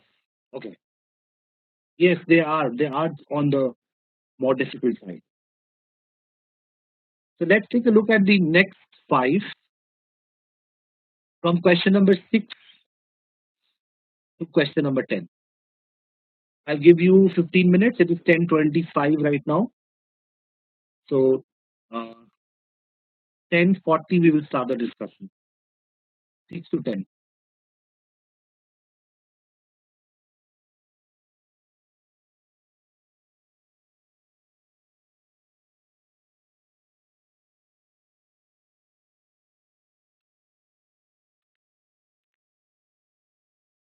Okay. Let's take a look at question number 6 to number 10. Number 6, he tells you Dr. Mario Esposito is going to run in the mayoral election. But if Dr. Esposito runs, then Jerome Craftsman will certainly not run against her.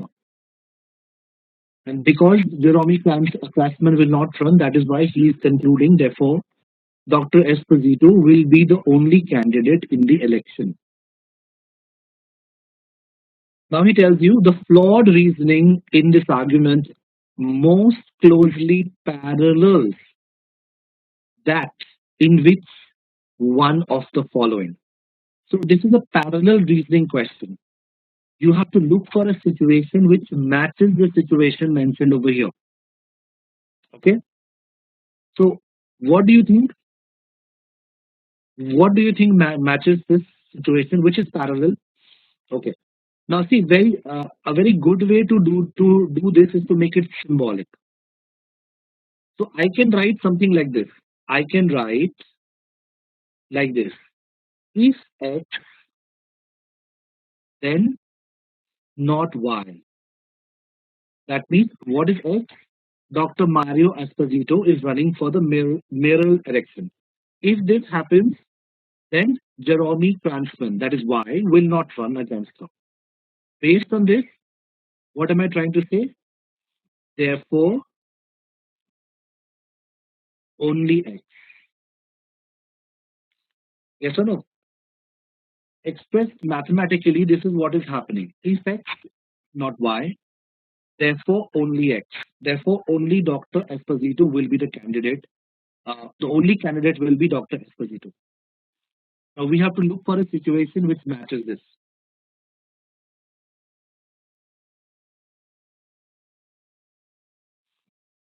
Number D, you have marked number D. Okay. Is number D using the same technique? Number D. An informant says that Rustiman was involved in the bank robbery. Okay. So what is happening if if X not Y, Johns was certainly not involved. Okay. Since these two are the only people who could have been involved, Rustiman is the only person the police need to arrest. Is this the same? Is this the same? Think.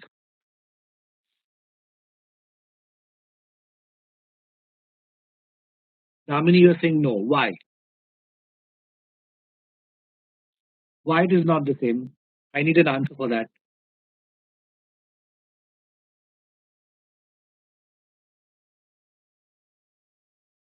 Jones was certainly not involved. But over here in the question also he's saying Jeremy Craftsman will certainly not run.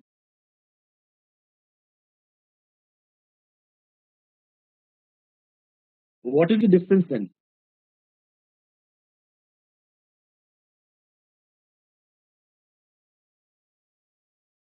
What is the minute difference that we are missing? Even though everything seems correct in number D, there is a minute thing that we are missing. Anybody can tell me?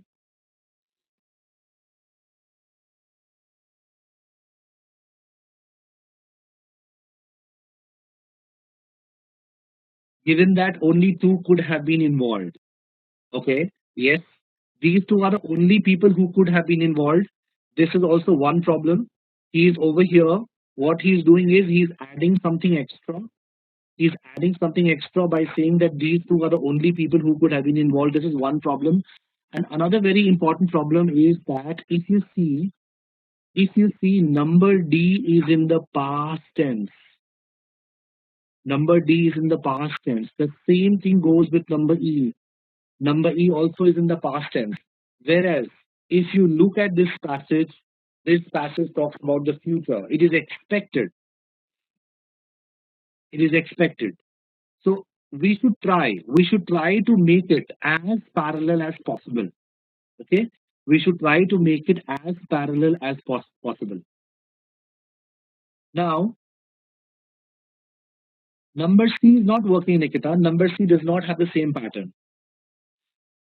Number C does not have the yes, change of tenses will make a difference when you have to remove options. Even though number D is following the pattern, kind of following the pattern, if X not then not Y, therefore only X. In a sense, it is following the pattern, but then there are other options also following this pattern. So how will you make a choice? Which one is correct? Then you will have to look at it more minutely. The passage is in the future tense. The passage talks about something that will happen in the future, whereas number D talks about something that has already happened. It is in the past tense. Therefore, number D is not as good as. Answer for this question is B. It is not as good as B because number B says the rock group roller coaster is playing a concert on Saturday. Okay, it won't be playing on Friday if it plays on Saturday. So if X, then not Y. What is Y? They will not play on Friday. If they play on Saturday, they will not play on Friday. So if X, not Y, so Saturday will be the only day this week on which they will perform. So over here, what is it saying? Therefore, only X. And what is X? Excuse me. What is X? X is they're playing on Saturday. Answer for this question should be B. Did you understand? Number C does not follow this pattern. Joshua says the interviewing panel was impressed by Marilyn. Again, was impressed. Past tense में है फिर से. But if they were impressed by Marilyn, they probably thought less of Sven. Okay, so this is not following the same pattern. The pattern is number B. Answers for question number 6 should be B.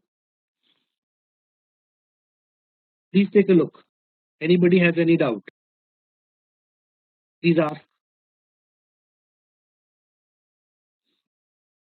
Mohit, yes. You have a question? Okay, no, sir. You said no. Nikita, you want me to explain A as well? A actually introduces another element Z. According to its management, Brown stores will move next year. Okay? Without Browns being present, no new large store can be attracted to the downtown area. So if X, that means if Brown stores will move, then not Y. What is Y? No large store will come to the downtown area. Therefore, only X hona chahiye. But X becomes something different over here. Therefore, the downtown area will no longer be viable as a shopping district. So that last part, therefore, only X. Therefore, only Brown store will move next year hona chahiye tha, which is actually not there in number A. Okay. Okay. Let's come to 7. If this is clear, let's come to 7. Now he's talking about two kinds of people who actually did the same crime. Alicia Green and Peter Foster. They did the same thing. What did they do? They borrowed a neighbor's car without permission. Okay. But the problem is that even though they did the same thing, Alicia Green was merely given a warning, whereas Peter Foster was charged with automobile theft. The author wants to say this is not right. They both have done the same mistake. They have made the same mistake. Why is it that Alicia Green was merely given a warning, whereas you are charging Peter Foster with automobile theft? Then he gives you more details. He says, Peter came to the attention of the police because the car he was driving was hit by a speeding taxi. So a taxi hit the car, whereas Alicia was stopped because the car she was driving had defective tail lights. Okay. Now he says it is true that the car Peter took got damaged, whereas the car Alicia took did not. But but but that does not mean that you will charge Peter. Why? Because it was the taxi that caused the damage. It was not Peter's fault. The fault was the taxi. The taxi actually caused the damage. It was hit by a taxi. Peter did not hit anyone.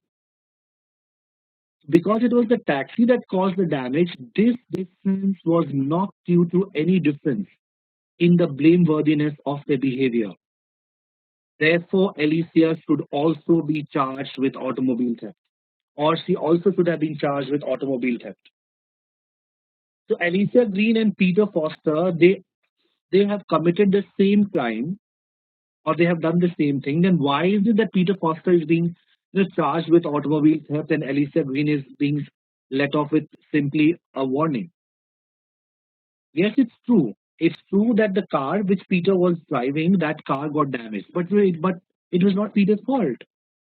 That is what he's trying to say. It was not Peter's fault. It was some taxi which actually hit the car. So because Peter is not at fault, okay, because it was not Peter because of whom the accident happened. So you should not charge Peter. And if you charge Peter, then why are you not charging Alicia? That is what he's trying to say. Now the question is, the statement that the car Peter took got damaged and the car that Alicia took did not plays which one of the following roles in the argument? Why does the author mention that the car Peter took got damaged, whereas the car that the Alicia took did not get damaged? What can be the reason? What do you think? Yes, it is C. Absolutely, it is C. He wants to demonstrate to you that he is aware of a fact on which a possible objection might be based.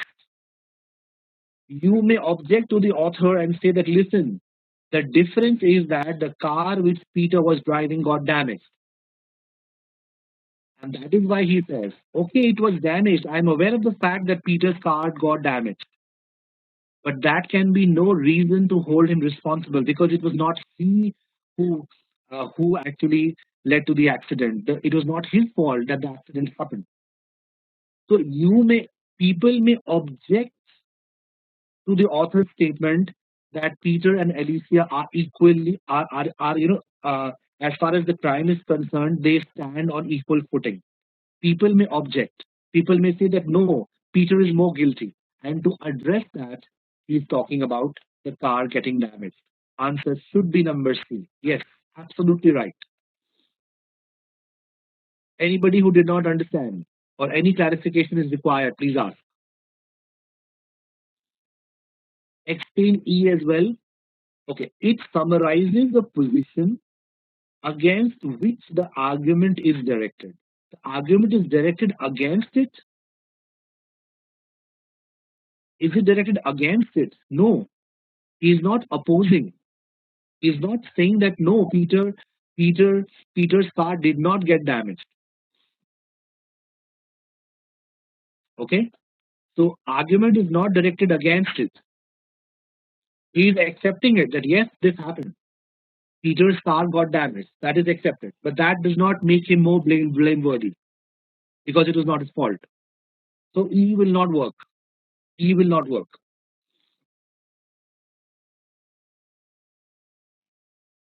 Question number 8. Question number 8 is based on the same paragraph. Question number 8 says, if all of the claims offered in support of the conclusion are accurate, each of the following could be true except. So what is not true? If everything is correct, everything that you have seen there is correct, then what cannot be true? What do you think? What cannot be true? Number B cannot be true. Alicia Green had never before driven a car belonging to someone else without first securing the owner's permission. This can be true. This can be true. It's possible. It's possible that this is Alicia Green's first offense. It's possible. So what cannot be true? Number B cannot be right. Okay. Number E, Damini. You are saying number E. Peter Foster had been cited for speeding twice in the preceding month, whereas Alicia Green had never been cited for a traffic violation. I think this also can be true. It's possible. It's possible that Peter Foster, he was twice. He was, he was flagged by the traffic police twice in the preceding month, whereas Alicia Green never actually was cited for a traffic violation. That is a possibility. That can be possible. So number E also will not work. What cannot be true? What cannot be true? If if you want to support the conclusion that what then what cannot be true? Number C. Number C cannot be true. If you say that Peter Foster was hit by a taxi while he was running a red light, that means he did something wrong. What was wrong? First wrong, which is equal. According to him, the first wrong, which is equal, is that they have taken car without permission. So Peter and Alicia, as far as this first offense is concerned, they are equal because both have done the same thing.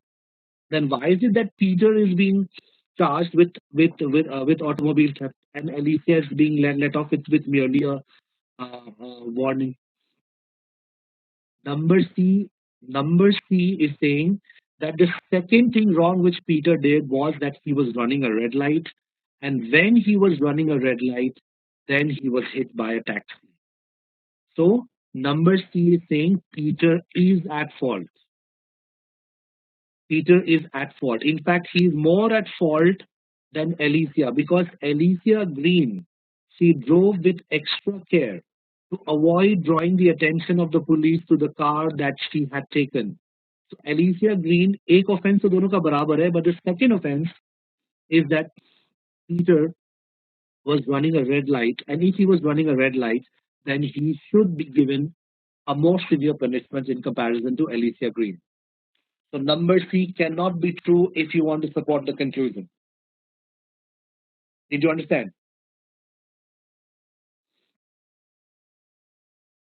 Anybody who has a doubt? Anybody requires clarification? You have a doubt in the passage, yes?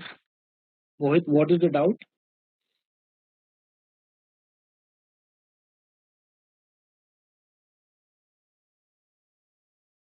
Should I take you back to the passage here? You borrow a neighbor's car without permission. Huh? You can borrow without permission. You can borrow with permission and you can borrow without permission. Borrow means that you take it. When you borrow without permission, that is stealing.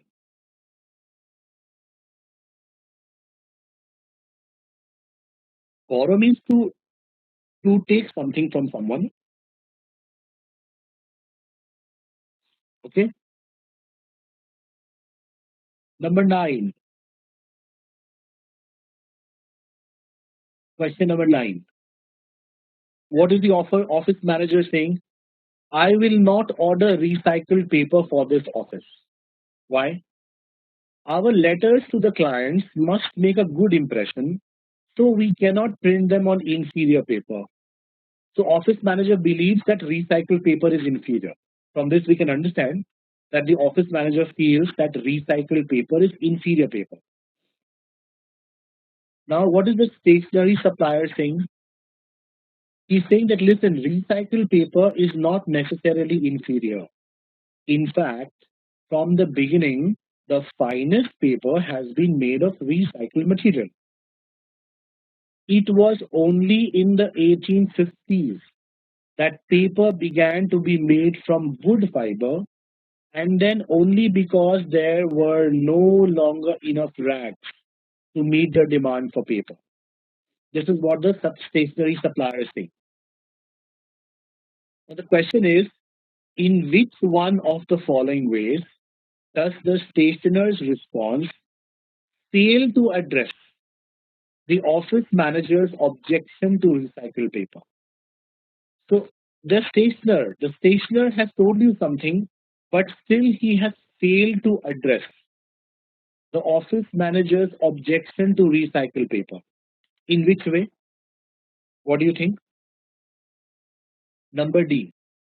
Okay. It presupposes that the office manager understands the basic technology of paper manufacturing. That is how it is failed to address. Okay. How?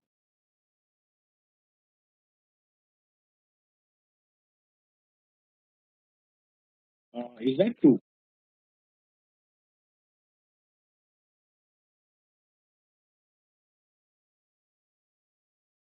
No, but even if the office manager does not understand the basic technology of paper manufacturing,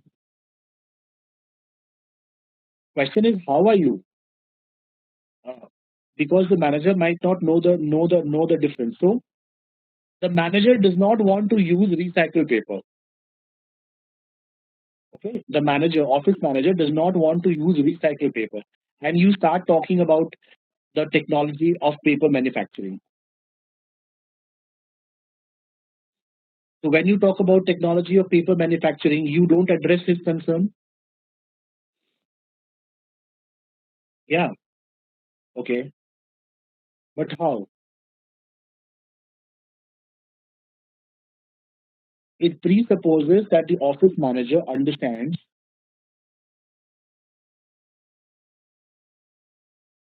Mohit, now we are coming to the point. Manager does not know that recycling technology also manufactures superior papers. Okay. Now, अब यहाँ थोड़ा सा आपको ध्यान से पढ़ना पड़ेगा. You will have to read it carefully. If you see the first two lines of the stationery supplier, he wants to address the question, but then he digresses. He wants to address the question. He starts by saying that, listen, recycled paper is not necessarily inferior. In fact, from the beginning, the finest paper has been made of recycled material. After that, everything changes. It was only in the 1850s. It was only in the 1850s that paper began to be made from wood fiber. So, what is this? What is happening here? Over here, he's changing the track. Till now, he's trying to prove that recycled paper is not necessarily inferior. It is only in 1950s that paper began to be made from wood fiber. Yes or no? So he starts talking about what happened after 1850s. So till 1850s, recycled material was made from the finest paper was made from recycled material. But what happened in 1850s? That paper began to be made from wood fiber.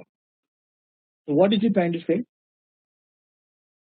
What is he trying to say? In fact, he is contradicting whatever he said in the first two lines. So answer cannot be D. Answer cannot be D. Is he trying to inveigling the manager? Inveigle. What do you understand by inveigle? Inveigle is when you trick somebody, when you trap somebody with nice talks. That is inveigle. Cajole, yes, cajole, coax, inveigle. Is he trying to inveigle the manager? No, he's not trying to inveigle the manager. He starts talking. He starts first discussing that recycled paper is not necessarily inferior. But then immediately he says that from the beginning, finest paper was made of recycled material. But then something happened in 1850s. It was only in 1850s that paper began to be XYZ. So what he's trying to say is that after 1850s, as I cannot be sure that finest paper is made of recycled material. Yes or no? So answer for this question cannot be D. Answer for this question should be B. Answer for this question should be B. The stationer, the supplier uses irrelevant facts to justify a claim about the quality of the disputed product. He tells you about the history, but question is right now whether the paper that is recycled, whether it is inferior or not inferior, he has not answered. So number B, it uses irrelevant facts to justify a claim about the quality of the disputed product. And that is why B should be the answer. He is using irrelevant facts. He does not prove to you that recycled paper is not necessarily inferior. He's talking about different things, but he nowhere proves that recycled paper is not necessarily inferior. That is why B should be the answer. Number D does not look good. Number D does not look good because if I already assume, if I assume that office manager understands the basic technology of paper manufacturing, if I assume that, and then I'm talking about the manufacturing process, what is wrong? What is wrong?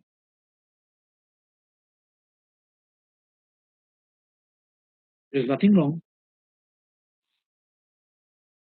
Okay.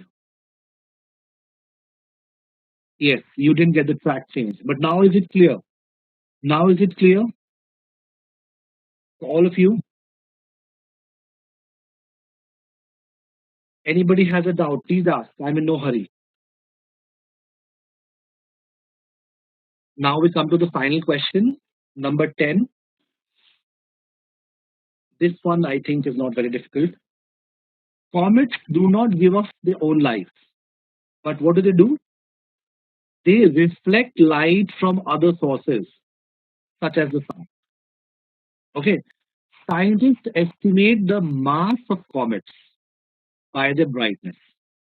So how do you come to know about the mass of comets? Comets, you estimate it by the brightness because the greater a comet's mass, the more light that the comet will reflect.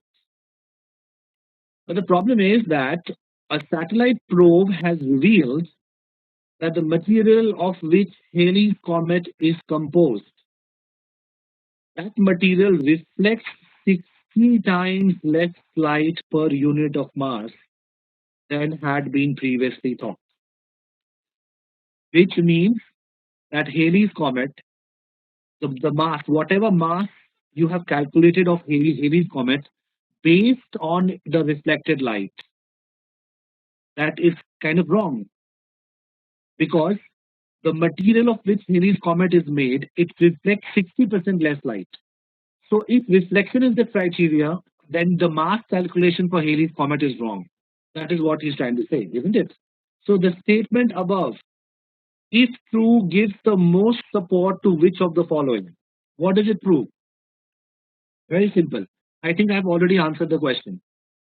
I've already answered the question. It proves to you that whatever calculations you have made about the mass of Halley's comet till now, that they are wrong. Yes or no? It proves that whatever mass calculation you have made till date of Halley's comet, that is wrong because now the probe has revealed that the material which of which Halley's comet is composed, it reflects 60 times less light. I think the answer for this question cannot be D. Answer for this question should be B. we can be certain that the previous estimates of the mass of Halley's comet, which were based on its brightness, were too low because 60% less reflection हो रहा है. That means because it is linked to the mass, so whatever mass you must have calculated of Halley's comet, that would have been 16% less. 60% rather, not 16, 60% less. Yes or no? Because the mass of Halley's comet, it was based on the brightness, and brightness is 60% low. That means the previous estimates of the mass were low. They were in fact 60% low. This has to be right. Number B has to be right. Many of you have marked number D. Many of you have marked number D. Number D says the reflective properties of the material of which comets are composed vary considerably from comet to comet. Okay. Is it necessarily true?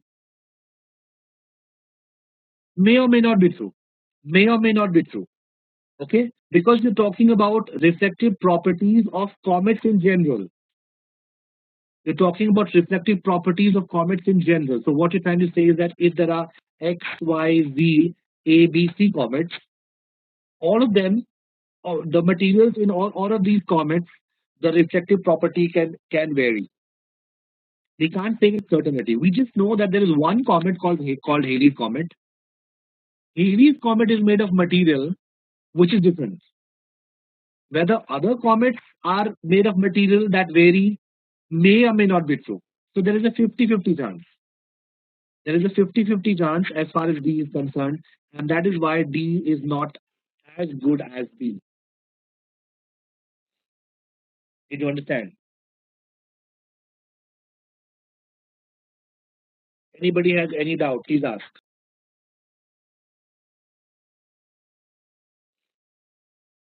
Okay, please take a look at all the questions from 1 to 10. I don't think we have time for the next 5. We will take it up in another session. But please go through question number 1 to question number 10. If there is anything that requires clarification, please ask.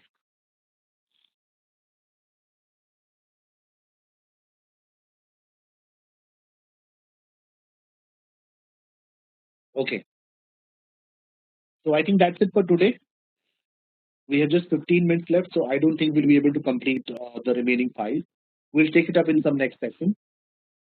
Tomorrow when we meet, tomorrow 9:30, we will take up one practice session on fill in the blanks.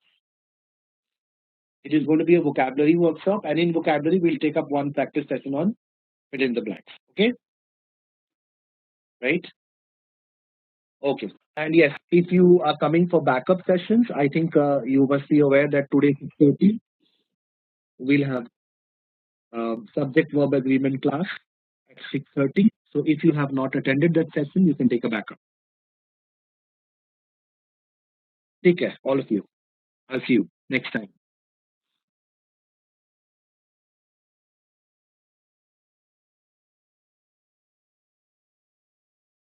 Good morning. Am I audible to all of you? Right. Let's start. Today we'll again try to cover 15 questions based on critical reasoning. And again, the level is slightly higher. Okay. 5 questions at a time. I have given you the rights. You can check. From question number 1 to question number 5, we'll solve first, when discuss them, and then we'll move to the other questions. So it's almost 9:35 right now. I think 15 minutes will be sufficient. 9:50, we will start the discussion of question 1 to question number 5. Please start.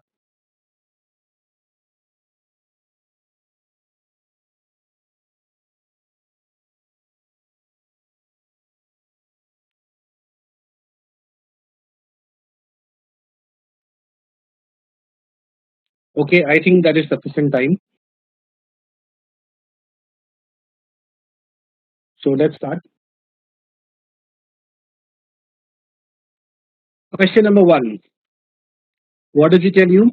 that 8 years ago, 8 years ago, hunting was banned. Deer hunting was banned in Greenfield County, and because of this ban, the deer population is now 6 times what it was before the ban. The problem is that the deer are now invading residential areas, they are damaging property, they are causing motor vehicle accidents, because of which there are serious injuries to motorists. So he concludes that the ban was not only unnecessary, but it has also created a danger to public safety that would not otherwise exist.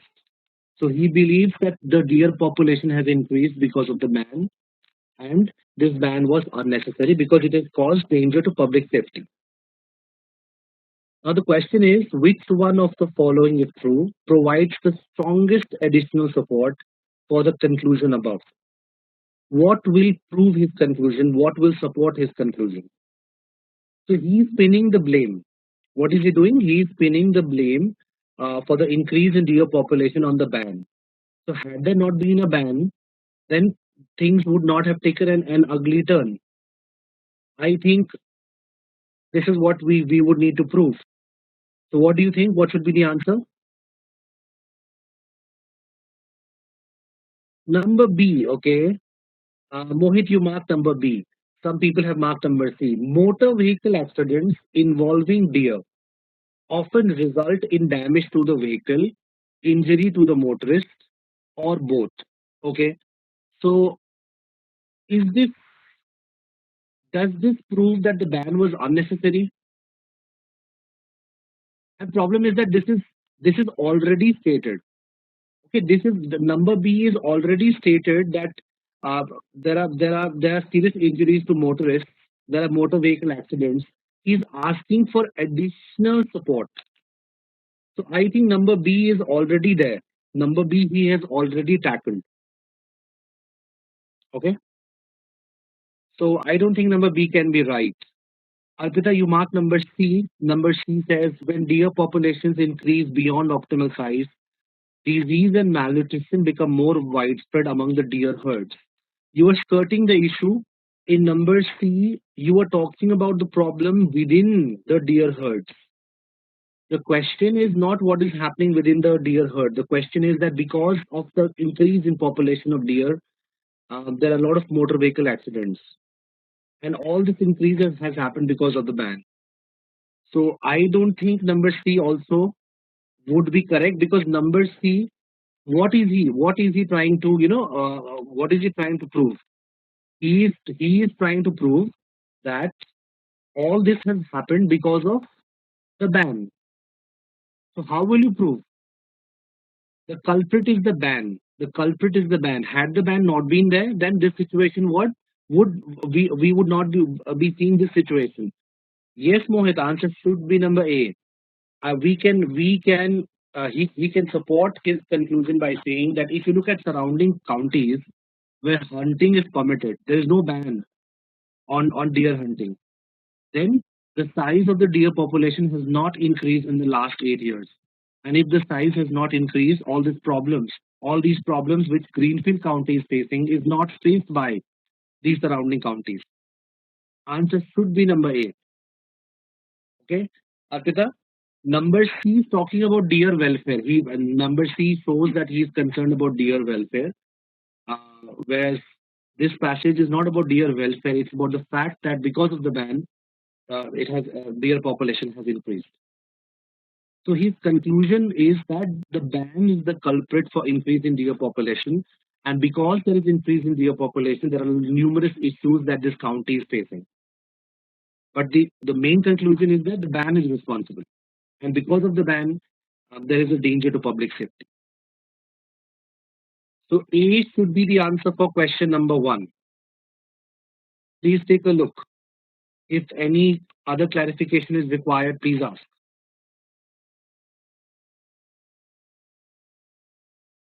Number 2, question number 2.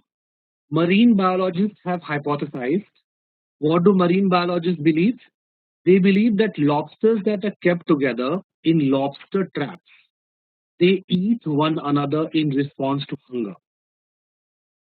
But you know, periodic checking of lobster traps has, however, revealed instances of lobsters sharing the traps together for weeks. So there have been lobsters that have shared traps together for weeks and still they have not eaten each other. There is no cannibalism among the lobsters.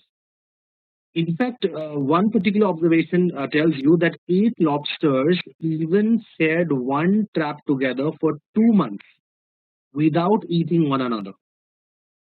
So, based on this, the author is concluding that the marine biologist's hypothesis, therefore, is clearly wrong.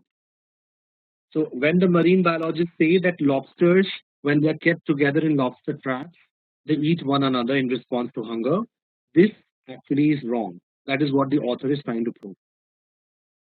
Okay? Now, the question is that the argument against the marine biologist's hypothesis is based on which one of the following assumptions? What is the author assuming when he says that the marine biologist hypothesis is wrong? What is the author assuming? Any idea?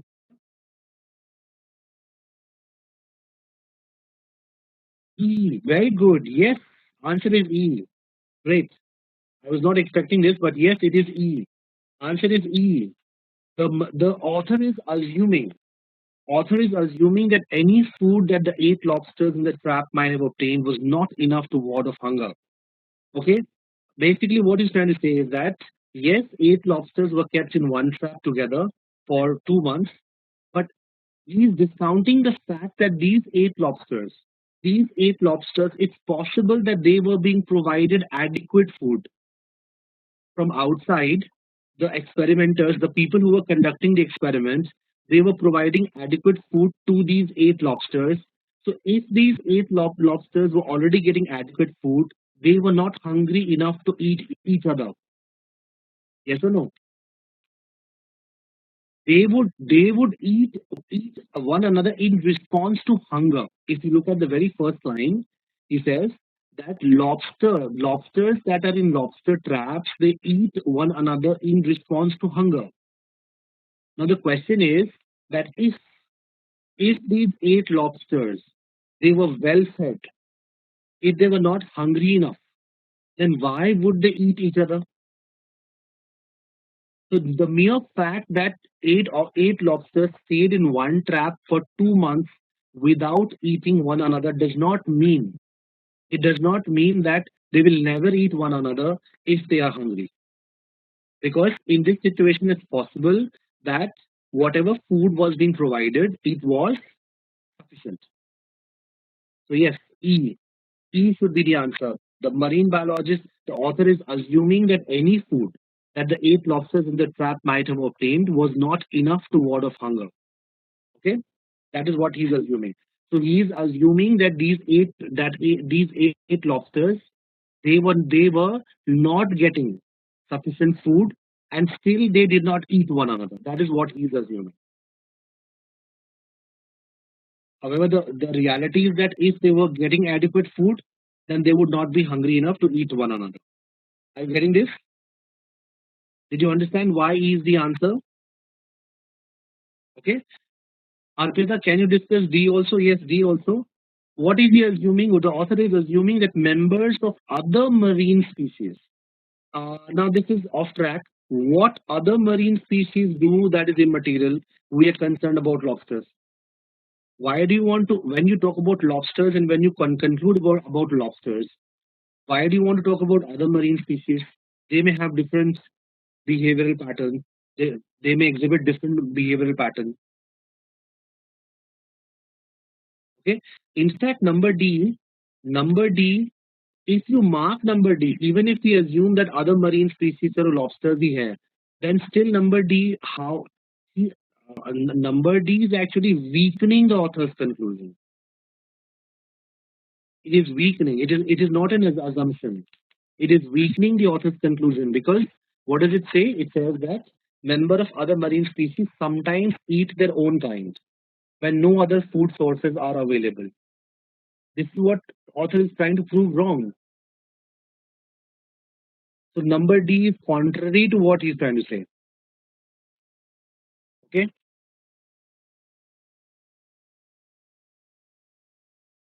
Did you get this?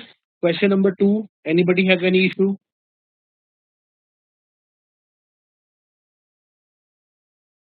Okay. Coming to question number three.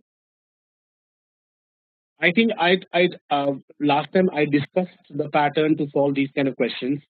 If you climb mountains, you will not live to a ripe old age, but you will be bored unless you climb mountains. Therefore, if you live to a ripe old age, you will have been bored. Which one of the following most closely parallels the reasoning in the argument above? I think it's better that we make it symbolic. It is better if we make it symbolic. We can, we can symbolize it something like this: if X, then not Y. I think this is what we can do. If X, then not Y. Okay. What is X? X is climb. If you climb mountains, not Y means you will not live to a ripe old age. Okay. Now the second part he says, um, but you will get bored. So this is something new. We will consider it to be Z. Z unless X. Okay. Z will happen unless you do X. After that, he says, therefore, if you live to a ripe age, then you will have become bored. So therefore, if Y, then Z. Yes or no? This means that, therefore, this is what he's trying to say.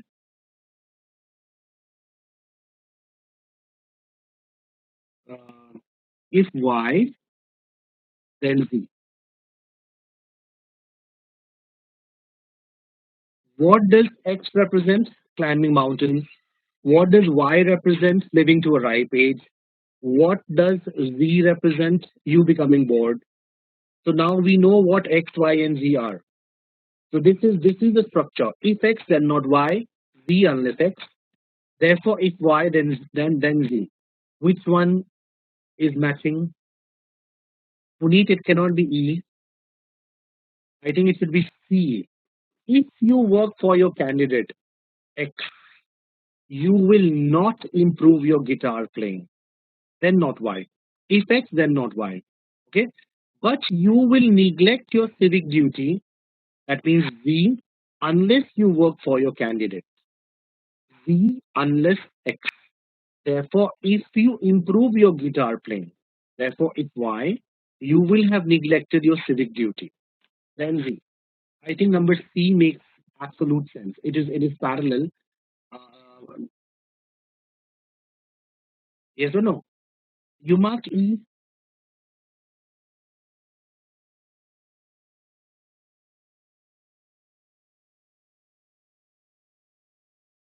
Please discuss E as well. If you become you will not become. ये गलत हो गया ना? This last part. Therefore, if you become wealthy, that means if Y, then not Z. This word not is there. Okay, Puneet, everything is all right in number E. Everything is all right, but the last part should say, therefore, if Y, then Z, right? Whereas the last part says, if Y, then not Z. Because if you become wealthy, then you will not become hungry. That is what he's trying to say. That is why number E is not right.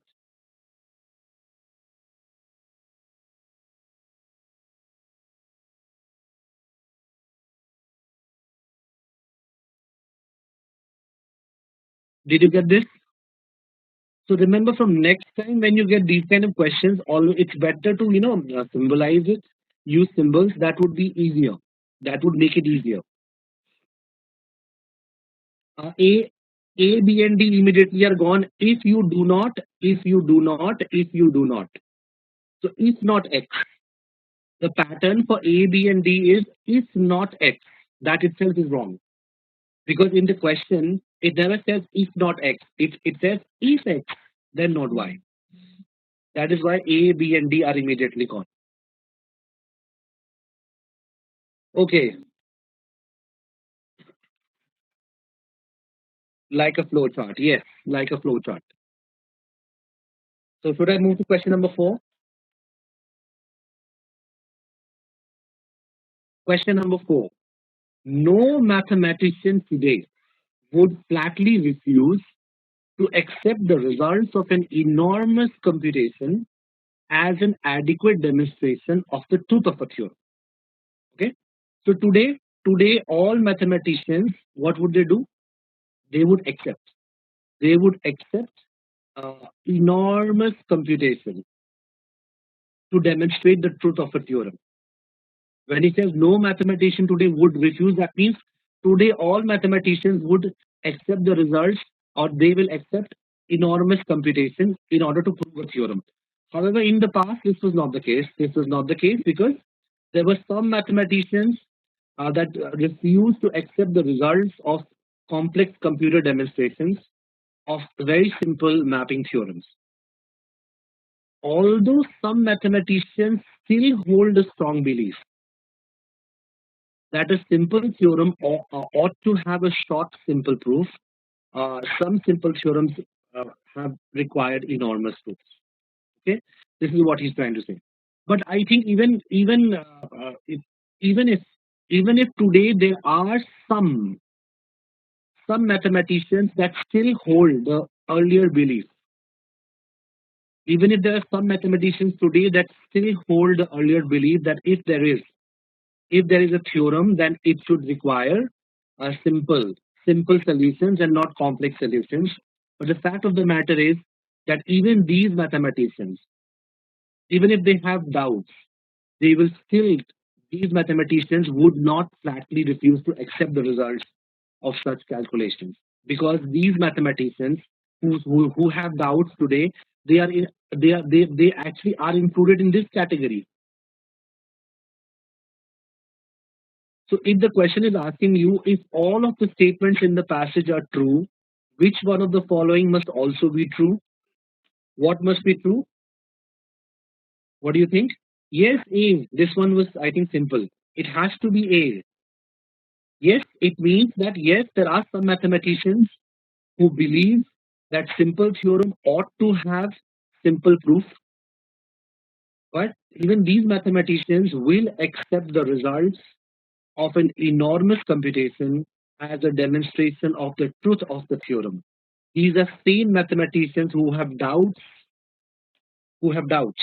but they would not refuse because they are current mathematicians. So no mathematician today would refuse to accept the results of an enormous computation. That is why these people also will not refuse to accept the results of the enormous computation. It should be A for question number 4. Anybody has any doubt? Any other option you think can be right, please ask.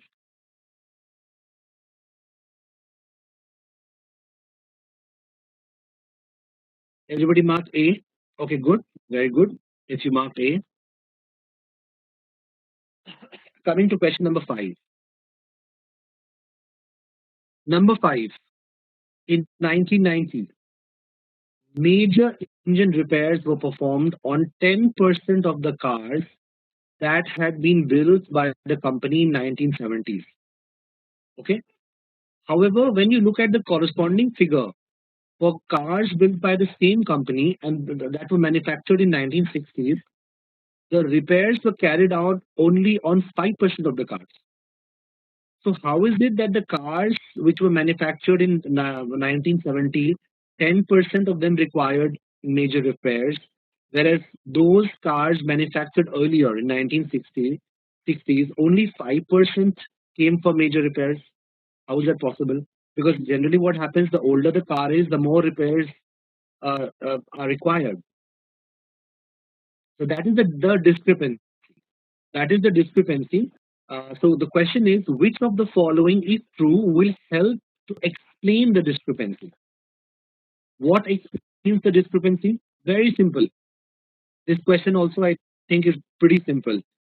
No, it cannot be E. It should be C. The older a car is, the more likely it is to be discarded for scrap rather than repaired when major engine work is needed to keep the car in operation. Why fewer cars manufactured in 1960 have come for repairs? Because probably the cost of the repairs, the cost of the repair is higher than the value of the car. So what is the point? It's better to discard it for scrap. Okay, it should be C.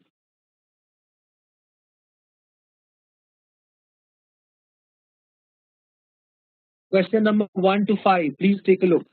If you have any doubt, please ask. Anything that requires clarification, ask. If everything is clear, we can move to the next 5. Question number 6 to number 10. I'll give you 15 minutes. It's 10:15 right now. So 10:30. 10:30, we will start the discussion. Start, please. 6 to 10.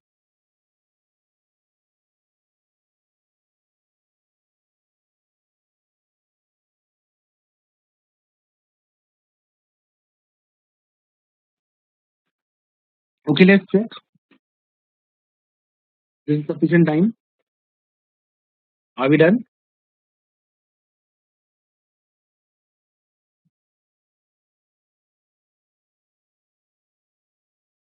Uh, Question number 6. Number 6, what does it tell you? A large group of hyperactive children.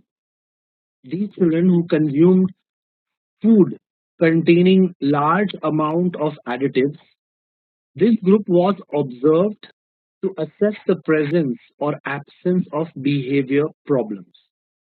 So this is a group of hyperactive children who consume food containing large amounts of additives, and this group was observed just to see, uh, uh, uh, uh, just to look for behavior problems. Then the children were then placed on a low additive diet for several weeks, and then they were observed again. So the observations were that originally almost 60% of the children, they had exhibited behavioral problems, but after the change in diet, only 30% of the students or children, they exhibited behavior problems. On the basis of this data, it can be concluded that it is food additives that contribute to behavior problems in hyperactive children. Because when you change the food, then what happens? When you change the diet, then he says that from 60% it has reduced to 30%. Um, um, Children who exhibited behavior problems from from the earlier 60%, it has now reduced to 30%. Now the question is, the evidence cited fails to establish the conclusion because why? What is in fact, I just told you the answer, because this guy, whoever performed the experiment, is assuming the diet is the only factor. This person is assuming that diet is the only factor. Okay, you change the diet, but what about other things? Probably you have changed other things also. Another problem is that if you want to say that all this happened because of change in diet, then where is the control group? You should have kept some children, you should have given them the same food that they were already consuming, and then the other group should have been given a different diet, and then the performance should have been compared. If overall you are experimenting on all the children, then there can be other factors also for reduction in behavior problems. You cannot attribute it to change in diet with 100% certainty. You cannot attribute it. So yes, answer is B. There is no way to know what changes would have occurred without the change of diet, since only children who changed to a low additive diet were studied. There is no control group here. Explain D as well. Okay, Nikita. Uh, the conclusion is not established because there is no evidence that the behavior of some of the children was unaffected by additives. So there is no evidence that the behavior of some of the children was unaffected. I think there is evidence when he says 60% of children exhibited behavior patterns, and then after some time, only 30% of the children exhibited behavior problems. So there were still some people, there were children whose behavior was unaffected, and 100% people did not change. 100% children did not change the behavior. So number D will not make any sense. Did you get this?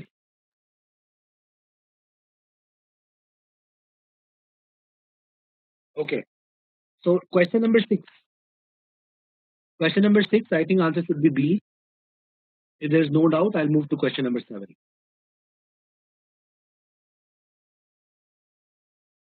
Number seven. This one is very easy. Commercial news. When you look at commercial news media, they emphasize exceptional events such as airplane crashes. They don't give much attention to automobile accidents, even though automobile accidents occur far more frequently, and automobile accidents represent a far greater risk to the public. But because the commercial news media, they emphasize events such as airplane crashes, that is why the public, what it does is, the public tends to interpret the degree of emphasis the news media gives to these occurrences as indicating the degree of risk they represent. So because the news media emphasize events such as airplane crashes, that is why people think that airplanes are more risky. Even though when you look at the reality, automobile accidents, even though they are not emphasized by the news media, but automobile accidents occur far more frequently. So because of the representation of the media, the perception of the people, actually the perception of the people kind of changes. So if the statements above are true, which one of the following conclusion is most strongly supported by them? I think D. I think D. Wherever we have commercial news media and commercial news media constitute the dominant source of information, then public perception of risk does not reflect actual risk because people public perceive that airplane is riskier. I'm coming to see as well. Don't worry. People perceive that traveling by airplane is riskier, whereas the opposite is the case. Okay, opposite is the case. Now, number C. Number C. Events over which people feel they have no control are generally perceived as more dangerous than those which people feel they can avert or avoid. This is dicey because now you are assuming that airplane crash is something over which you have no control, and automobile accident is something over which you have control and you can avert or avoid it.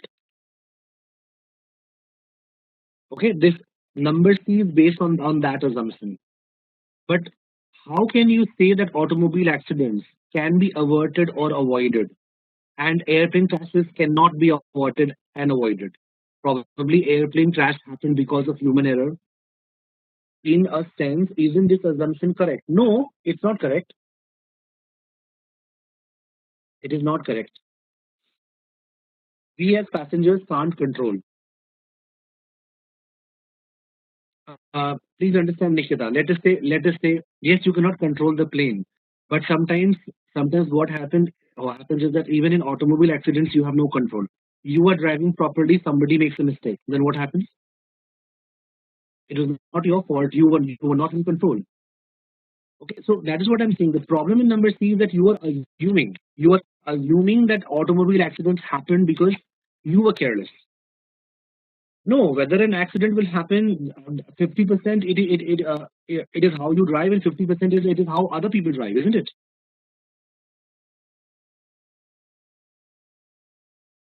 Okay. Whenever I start feeling that a statement is too dicey, I leave it. Okay. So what did you mark? You marked C or D? D, yes. Yes, good. So I told you why. Okay. I told you why number C cannot be the answer. Is this clear now? Question number 7. Should I move to 8?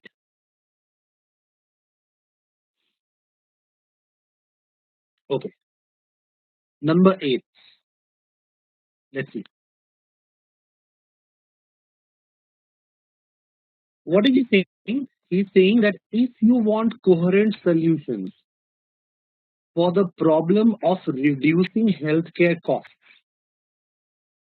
then you cannot use the current piecemeal system of paying these costs. So currently, what is happening? Currently, we have a piecemeal system, and with this piecemeal system, we will not be able to reduce healthcare costs. We cannot find a solution to reduce healthcare costs. Why? The reason is that in this system, healthcare providers and insurers, they shift wherever possible the cost of treating illnesses onto each other, sometimes also to the patient. So the hospital will say this cost would be paid by the insurer. The insurance company will say no, we do not cover this. This will have to be paid by the hospital, or this would have to be paid by the patient.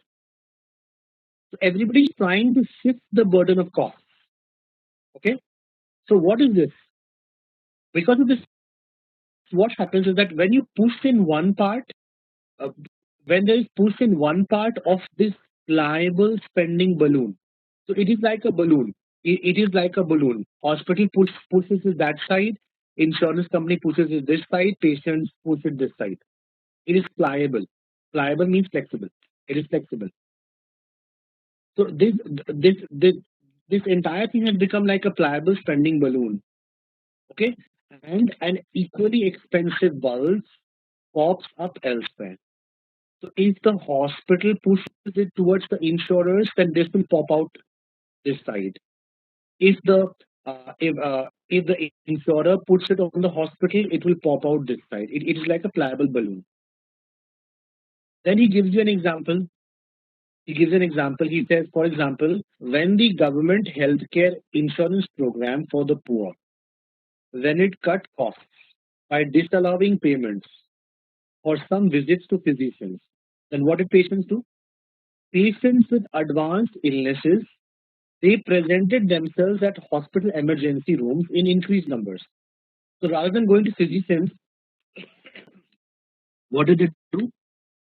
In order to pass the burden of costs, in order not to pay, what did they do? They started visiting hospital emergency rooms because emergency services, the cost was not cut on emergency services. So it is like a balloon. You hit it from that side, it bulges on the other side. The other person hits it from that side, it bulges on your side. This is what is happening. And because of this, because we have a piecemeal system, we cannot find a coherent solution for this problem. Question is, how does this argument proceed? What has he done? What strategy has he applied? Okay. By the way, Nikita, if you want to mark A, what is the premise of healthcare reimbursement? Are you aware? Are you aware what is the premise of healthcare reimbursement? No. So which means A cannot be right. When you don't know what is the premise, then how can you say? How can you say that the author is doing this? So A is not right. Number D. Number D. He is denying the possibility of a solution by disparaging each possible alternative system. Does he mention any alternative system? Ask yourself. Does he mention any alternative system? So when he's not mentioning any alternative system, is he disparaging them? No. Is he saying that these alternative systems are bad? They will not work? No. In fact, the current system will not work. So D also is gone. What should be the answer? Answer is C. Yes, answer is C. He is employing an analogy. What is the analogy? He believes that these healthcare costs are like a pliable spending balloon. Whichever side you push, it will bulge on that side. So he's comparing it. He's comparing it to a pliable spending balloon. So he's employing an analogy to characterize interrelationships. It should be C. Yes, Nikita, what is your question?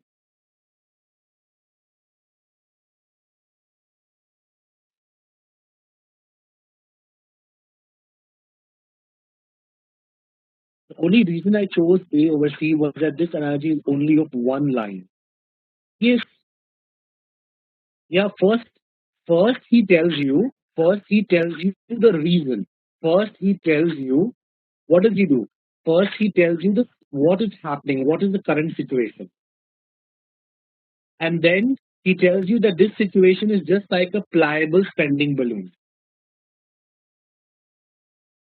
The analogy does not look like the main thing. Yeah, but that is how the argument proceeds. That is how the argument proceeds. First, first he tells you what is his argument. His argument is that the current system will not solve the problem. Why it will not solve the problem? Because everybody is trying to shift. Everybody is trying to shift the shift the cost. And this is just like this has become just like a pliable spending balloon. So what is he doing? Isn't he comparing it to a balloon? That is how it proceeds. He never asks you what is the main argument. He says how does the argument proceed? Should be answer should be C for question number 8. Any other option you think can be right?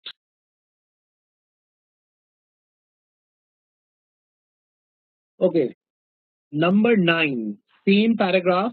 Number 9, the argument provides the most support for which one of the following? What is most supported based on this particular argument? This is easy.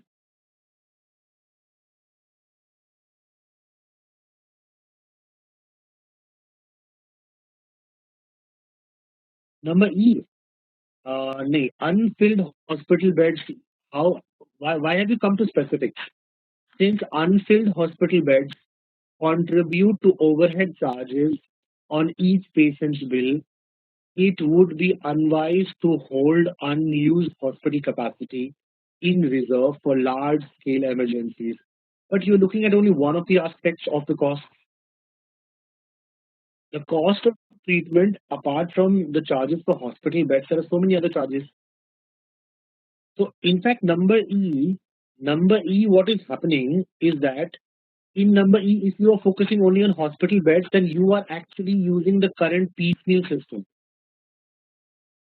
Because what happens in the piecemeal system, the hospital will say that okay, we will pay for the drugs, but for room charges, you would have to contact your insurance company. Insurance company will say no, we will pay for the consumables for room charges. You will have to probably sell out the money on your own. That is how they keep shifting. So in fact, number E is talking about the piecemeal system. Okay, I think number A should be the answer. From whatever we have learned in this passage, we can conclude that under the conditions in which the current system operates, the overall volume of healthcare costs could be only by a comprehensive approach, because the current PC system is not working, so we will need a comprehensive approach. Only then we'll be able to sink the healthcare cost. Answer should be A for question number 9. Is this now clear? Anybody has any doubt, please stop me. I'm in no hurry. What is the approach, Nikita? Okay. What is he trying to prove? What is he trying to prove? Everything else, if you look at the entire paragraph, this is his conclusion. His conclusion is the first line. Everything else, he's he is giving you to substantiate his conclusion. Yes or no? Okay. So when he tells you the argument provides the most support for which of the following, so what does his conclusion support? What is the conclusion? Read the conclusion. Conclusion says that we cannot find a coherent solution for the problem of reducing healthcare costs within the current piecemeal system. So this means that if we don't have a piecemeal system, then probably we would be able to find a solution. Simple. Apart from the first line, everything else, everything is else is just mentioned in support of his conclusion, which is the very first line. Reducing requires the unison of the three. Yes, unison of the three. Yes, it would have to be comprehensive. Okay. Should I move to number 10? Question number 10. Yeah. Okay. Number 10. Very easy. What is the advertisement saying? Anyone who exercises knows from experience that exercise leads to better performance of physical organs such as heart and lungs, as well as improvement in muscle tone. And because your brain is also a physical organ, your actions can improve its performance. That means if you exercise your brain, just like you exercise, then uh, you see better performance of your heart and lungs. Similarly, because brain is an organ, if you exercise, then what will happen? You will see better performance of the brain. So to exercise the brain, he is telling you act now. How will you exercise the brain? Act now. Subscribe to Stimulus. What is Stimulus? The magazine. Subscribe to a magazine Stimulus because it is the magazine which exercises your brain. So just like you exercise other physical organs, you can exercise your brain by reading our magazine called Stimulus, because we know that when you exercise, then it results in better performance of your organ. Now the question is, the advertisement employs which one of the following argumentative strategies? How is he trying to convince you? A. A. It cites experimental evidence. Where is the experimental evidence? Where is the experiment being conducted? Puneet, you marked A. No, this is wrong. There is no experiment. Some people mark B. It ridicules people. Does it? Do you see it ridiculing anyone? No. This is also gone. Number D. It supports its recommendation by a careful analysis of the concept of exercise. Does it analyze the concept of exercise? What is exercise? What is meant by exercise? Does he analyze exercise? No, of course not. So this is also not right. He just tells you what is the benefit of exercise in just one line. He does not analyze the concept of exercise. What is meant by exercise? All these things are not mentioned. So it goes without saying that answer is E. This guy is assuming that because brains and muscles, they are similar in one respect. That means they are similar in every respect. Yes, they both are organs, but that does not mean that everything will be the same. That does not mean that everything will work the same. So he's assuming, this guy is trying to imply, or he's assuming that brains and muscles, because they are similar in one respect, they will be similar in other respects also. Okay, answer should be E for question number 10. Please take a look. Anybody requires clarification, ask.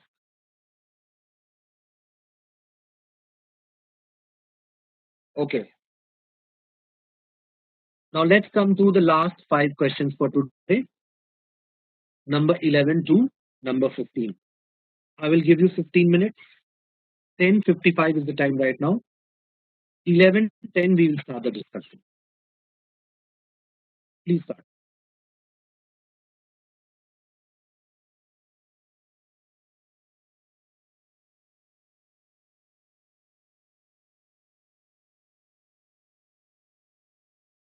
Okay, let's check. Are we done?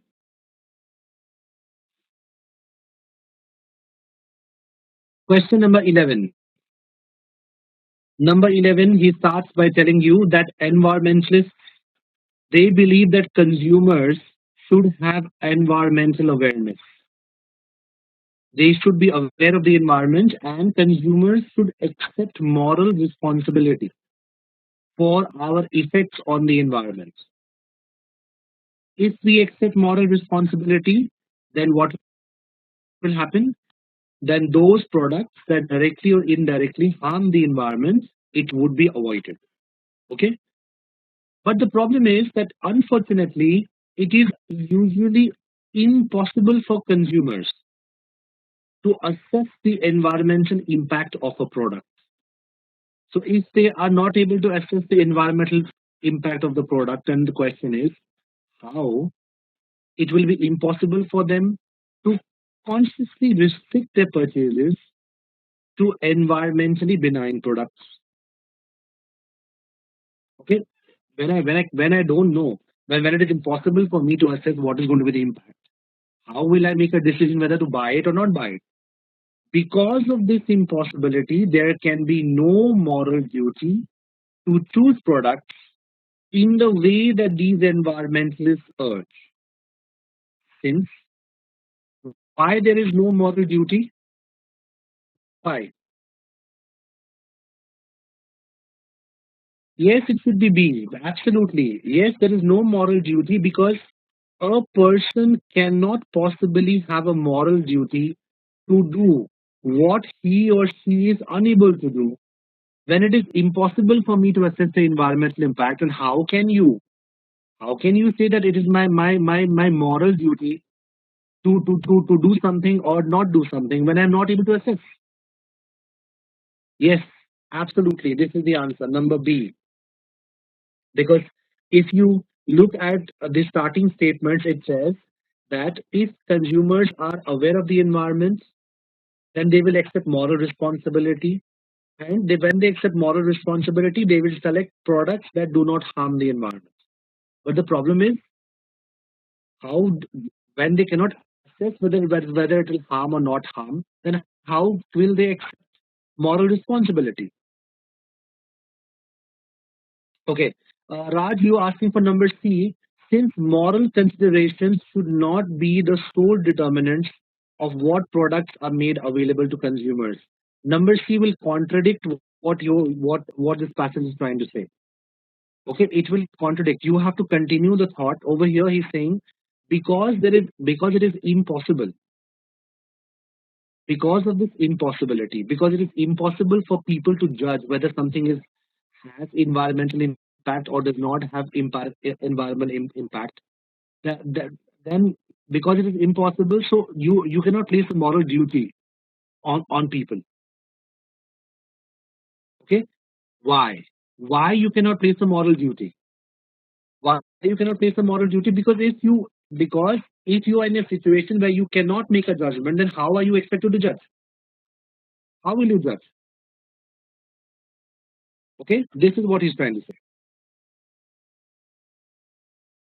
So number C is actually contradicting what he's trying to say. Number C is saying that no, why do you only make choices based on moral considerations? There can be other areas also. There can be other things also that you can use. That is what he's trying to say. But the question is asking you to complete the argument. So when you complete the argument, in a sense, you are trying to continue the thought. Answer should be for question number 11B. If this is clear, let's come to question number 12. Number 12. Nutritionists have recommended that people eat more fiber. Okay, people should eat more fiber. Advertisements for a new fiber supplement pill state only that it contains 44% fiber. The advertising claim is misleading in its selection of information on which to focus if which one of the following is true. How can we say that this advertisement is misleading? Because it is focusing on 44% fiber. It is focusing on fiber. How can we say that? Nikita, you have marked number E. Yes, very simple. Yes, we can say it is misleading because if the recommended daily intake of fiber is 20 to 30 grams and this pill contains one-third gram, one-third gram is the fiber, okay, in this particular pill, whereas the requirement is 20 to 30 grams. However, the problem is that this particular advertisement claims that it has 44% fiber. So this 44% is one-third gram. Even if it is actually trying to mislead you by by using this 44% figure. But the 44% it translates to this one-third gram, which is inadequate because the intake that is recommended is 20 to 30 grams. So even if the fiber content is 44%, it still does not it is still not equal to the recommended daily intake of fiber. Okay, this is how it is misleading. Okay, uh, Raj, in fact number D तो फिर अच्छा हो जाएगा ना. If the label of the advertised product recommends taking 3 pills every day, if it says you take 3 pills, that means you will be consuming more fiber. If you will be consuming more fiber, then how can we say that the advertising claim is misleading? It will only be misleading when it claims that you are consuming more, but in reality you are not consuming more. Okay, so D will not work. D will not work.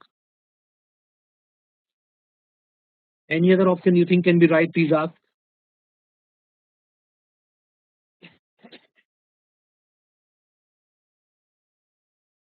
Okay. Number 13. If this is clear, let's come to question number 13. Harry says airlines have made it possible. Airlines have made it possible for anyone to travel around the world in much less time than was formerly possible. To this, Judith replies, this is not true. Many flights are too expensive for all but the rich. Now the question is, Judith's response shows that she interprets Harry's statements to imply what? How does Judith interpret Harry's statement? What does Judith believe Harry wanted to say? What do you think? Yes, Nikita, again you are right. No, answer is not D. Answer is E. Judith believes that Harry wanted to say that anyone can afford to travel long distances by air. Okay, just because he says airlines have made it possible for anyone to travel around the world, Judith, how has Judith interpreted this statement? Judith believes that Harry is trying to say anyone can afford to travel long distances by air, and that is why Judith says that no, what you're saying is wrong, because there are many people who cannot afford it. So, this is the interpretation. This is how Judith interprets Harry's statements. Did you understand? Number D, how does Judith interpret Harry's statement? Judith believes that Harry wanted to say that most forms of world travel are not affordable for most people. Of course not. Is this what Judith thinks? If Judith believes Harry wanted to say that most forms of world travel are not affordable for most people, Then why is Harry saying airlines have made it possible for anyone to travel around the world? It's not possible. He's wrong. Please understand the question. The question is, how did Judith interpret Harry's statement?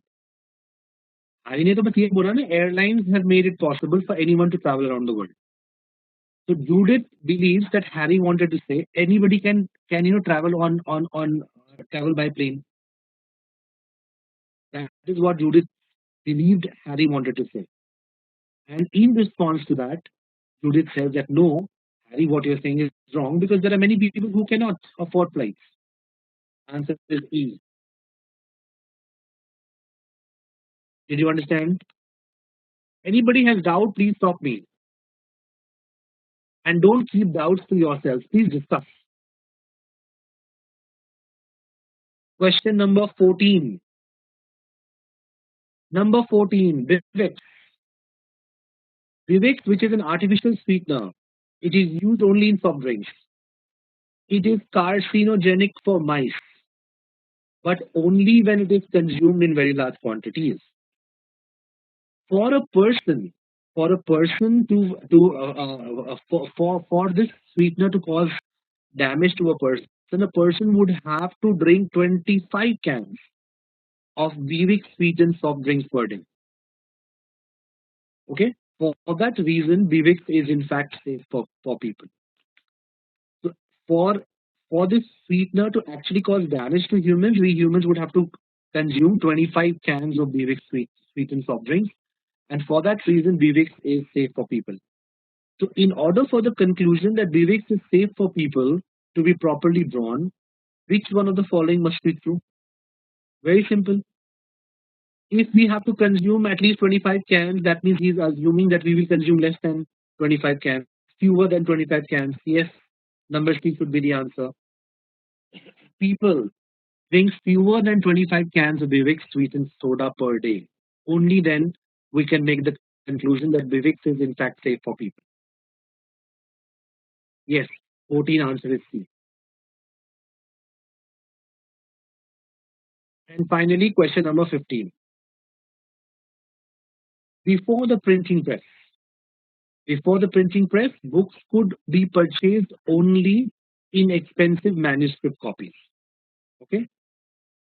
But what did the printing press do? The printing press produced books that were significantly less expensive than the manuscript editions. The public's demand for printed books in the first years after the invention of printing press was many times greater than the demand had been for manuscript copies. This increase demonstrates. What does it demonstrate? It demonstrates that there was a dramatic jump in the number of people who learned how to read in the years after publishers first started producing books on the printing press. So he believes that literacy increased because the books started to be printed by the printing press. This is what he's trying to say. Because of the printing press, literacy increased. That is what he's trying to say. Which of the following statements, if true, will cast doubt on his arguments? How can we prove that no, this is not the case?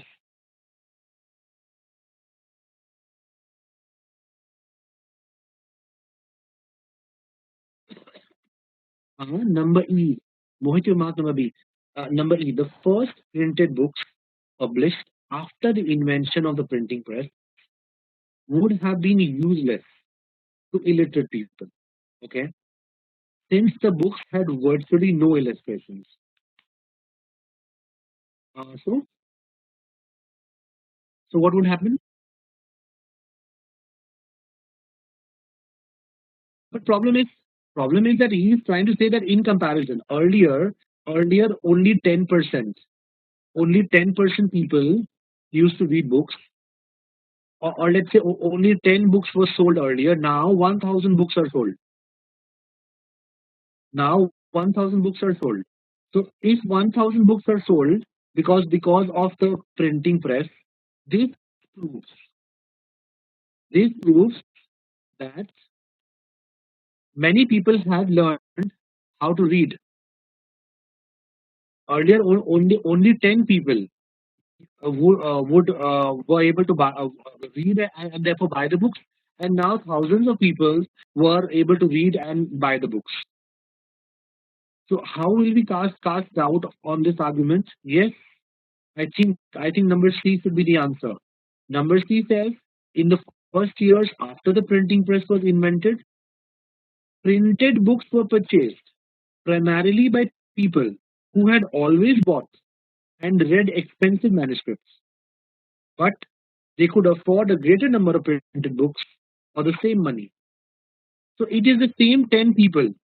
Earlier, these 10 people who used to buy manuscript copies of books, now because of the printing press, books have become cheaper.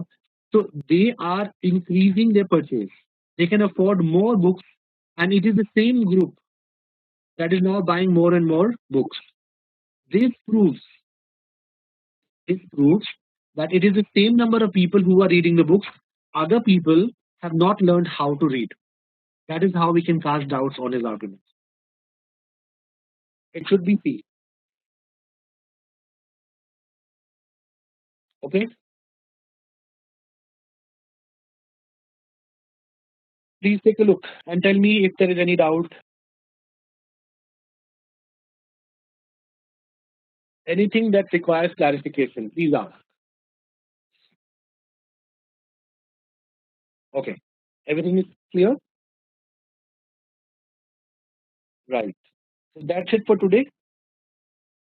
Tomorrow, when we meet, tomorrow we will have again, I think, practice on fill in the blanks, word based workshop. So it would be fill in the blanks session tomorrow.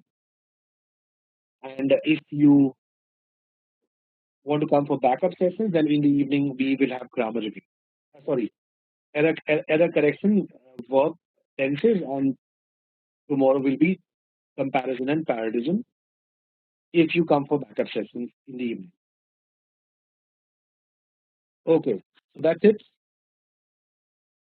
Take care. I think you have another class. So take rest and then you can come for the next session. Take care, all of you. Music